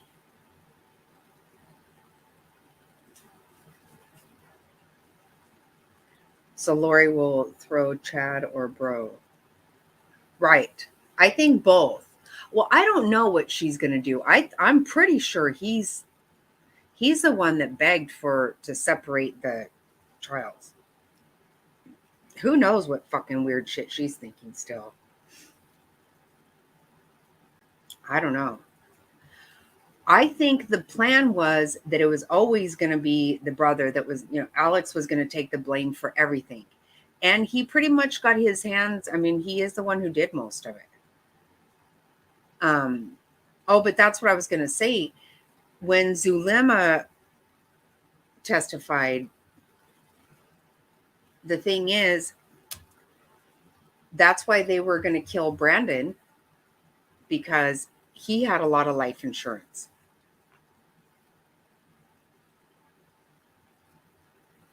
Yeah. And their text messages show that the day that that Brandon was shot at and didn't die, Lori texted somebody and said something like, that fucking idiot or something like that. Like everybody said that, Alex was weird. He was a slow adult or whatever you call it. I don't know. And she just acted like she cared about him, but she was pissed off when it didn't work, when he tried to kill Tammy and when he tried to kill Brandon.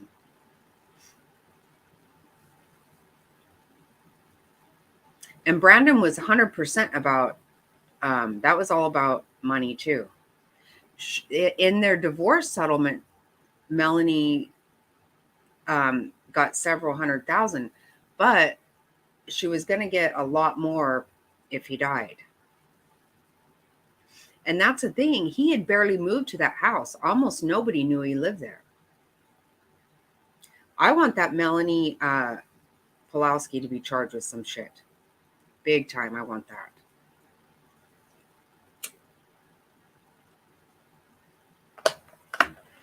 I like Melanie Gibb too also. She straight lied on the stand. I want her to at least be charged with perjury. Yeah, right. Right. And that's just it. God knows what's in your heart. He knows that you're full of shit. And why do you think, listen to the way that what Colby said. Why do you think she never told Colby that shit? She knew who she could tell that shit to and who she couldn't.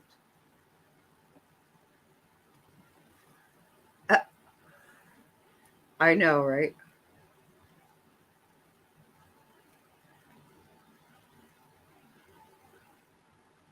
She said on the stand, straight up, she said that that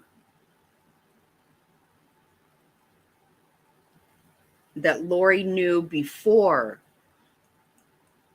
Charles died that he had changed his will as beneficiary to Kate.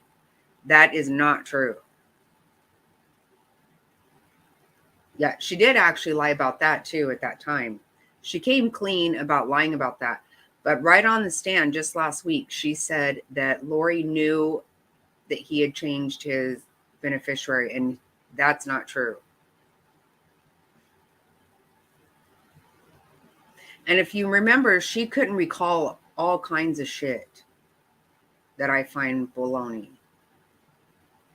But like I said, Justice Jane, Zulema was given immunity. She was pretty straight up.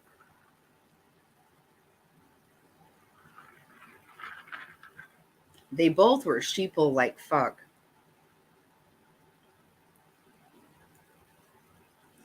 Yeah, and she did initially lie. And you can't tell me that they didn't find some of this bullshit. They didn't think it was weird that people actually started dying. You know, and that's what I'm saying. If somebody I really trust, okay, all these people knew each other for less than a year. Less than a year. They did not know each other that long. So you're talking about, if I knew somebody very, very well my whole life, and they start telling me some weird shit, you know, I'm going to be like, okay, well, that's cool, whatever, you know, you do you. But the minute somebody starts like dying, hold the fucking phone, dude.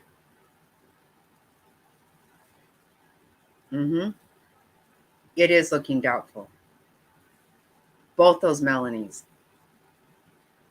When I watch that video of Melanie Pulowski all in black when the police caught her over there trespassing, her and Alex were fucking up to some shit that night. I know they were.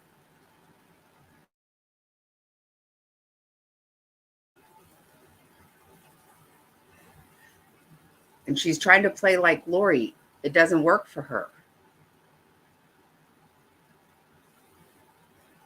Those cops did not find her. They didn't want to hear about her fucking victim advocacy bullshit.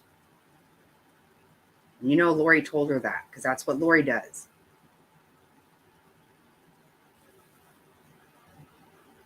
No, you called yourself a victim. That doesn't mean you are.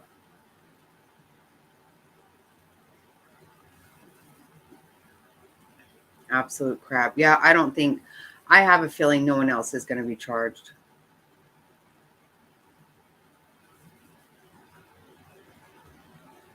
Right.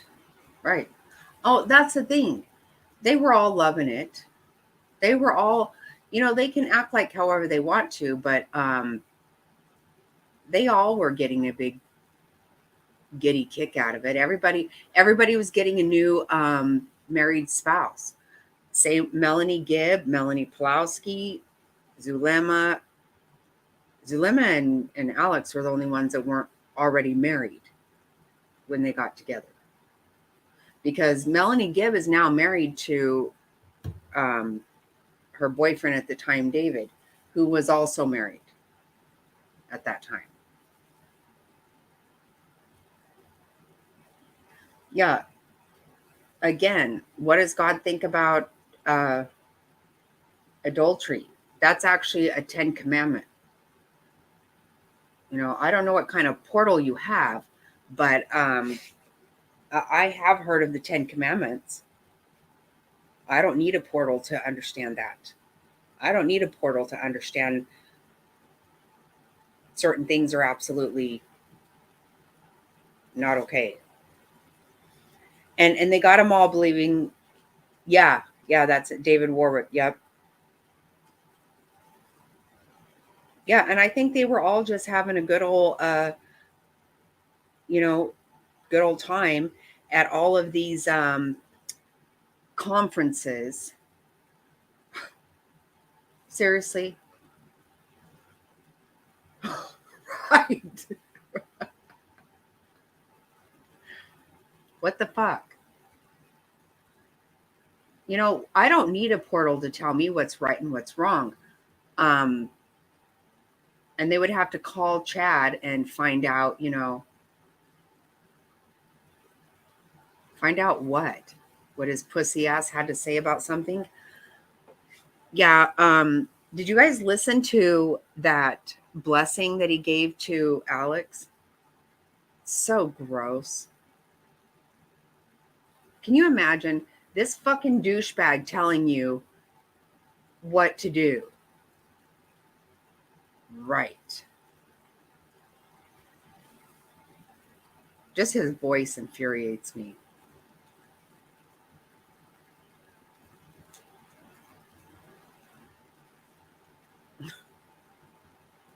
Stupid shit. Honestly, if somebody I knew started telling me weird shit like that, I would be like, yeah, I gotta turn around and get away from this shit.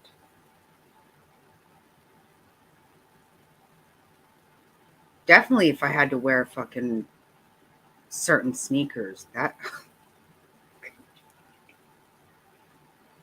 oh no. It's actually really sad that people are that weak.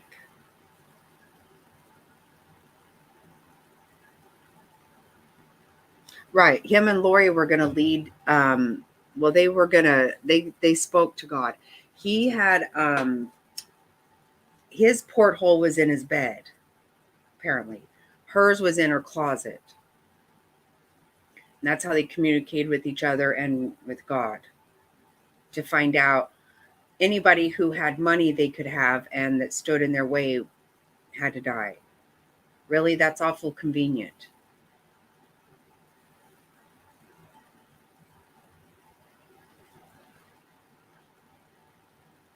Unreal.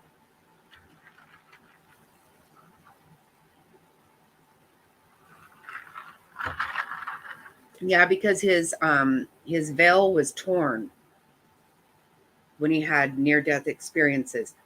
Now, these were experiences that he had never considered near death until he met Julie Rowe.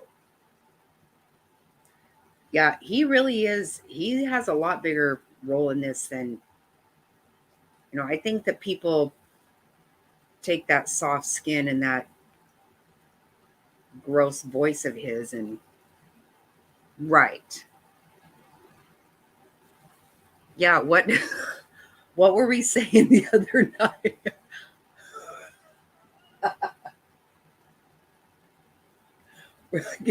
Now he has a portal in the middle of his cell.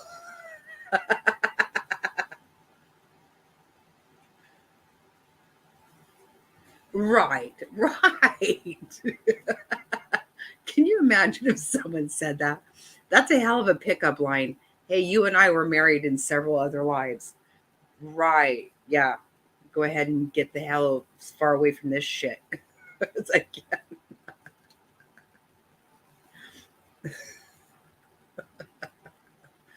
I mean, I would just be humiliated if I had to come out and I could not show my fucking face if I'd been saying stupid shit like that.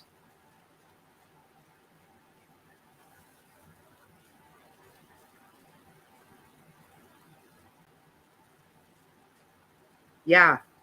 No, it's true. Yeah, I know a lot of people do this stuff and it's just really weird.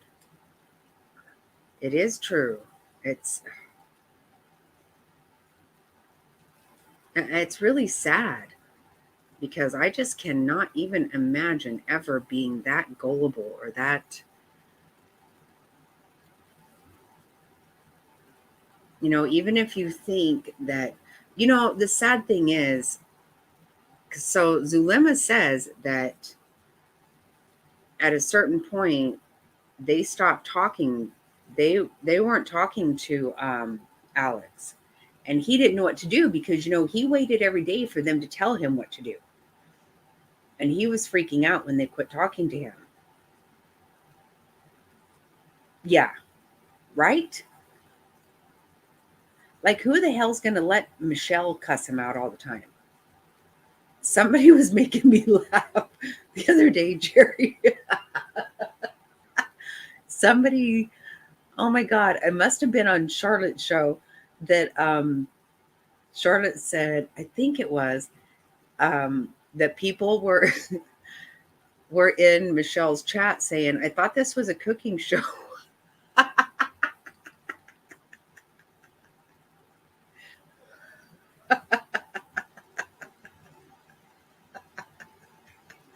Said, yeah.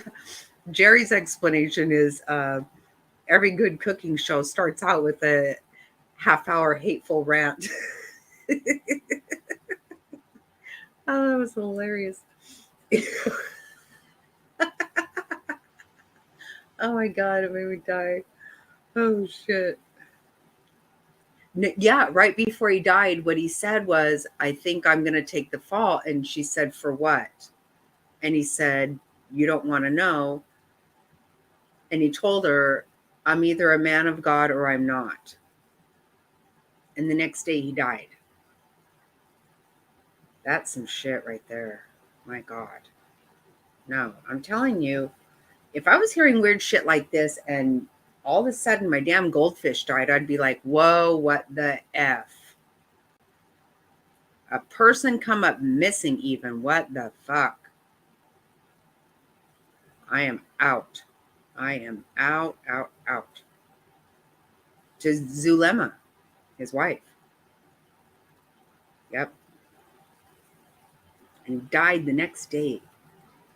You can't tell. There, you know, they say that he did not, that he, his autopsy and stuff shows that he did die from, you know, some condition he had.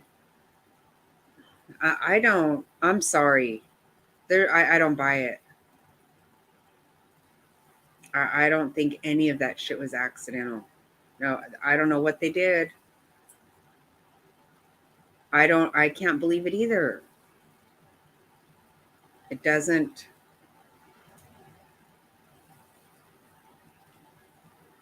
And she's got to still stand trial in Arizona after all this. Because now she gets to be all alone with Charles, you know, just because. Yes, exactly right. Exactly right, Jerry. Now, how fucking weird.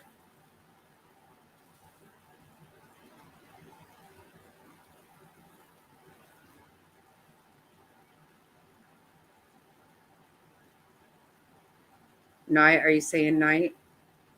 I don't know what you're saying.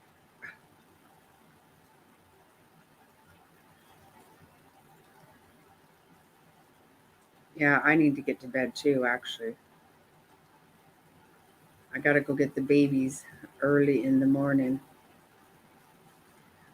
My sweet granddaughter, my stepdaughter, called me today and said, for the last 48 hours, she's wanting to know when she can see you.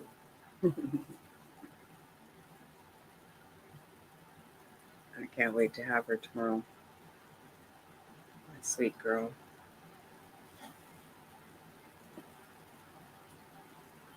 Yeah, this is some shit for sure. I'm anxious to see who's on the stand tomorrow. There was more today that we have to listen to tomorrow.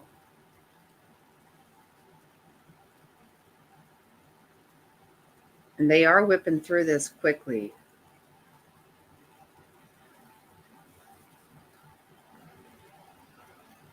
I know. Isn't it so cool? I love these guys.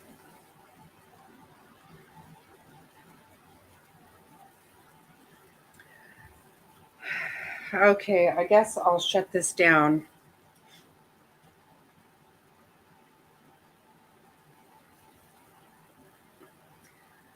And I will be back tomorrow night for some more Vallow crap. Good night. Thank you so much, Angela, for hanging out. Thanks, Justice Jane, for coming in. and Jerry and Kimmy and Frazzled. I hope Frazzled's feeling better still.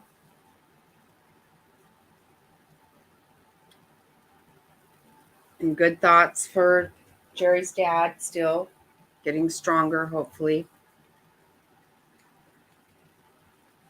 Okay, guys, thank you so much for everything. I love you. And I can't wait for tomorrow. Hang out again. You too, Justice Jane.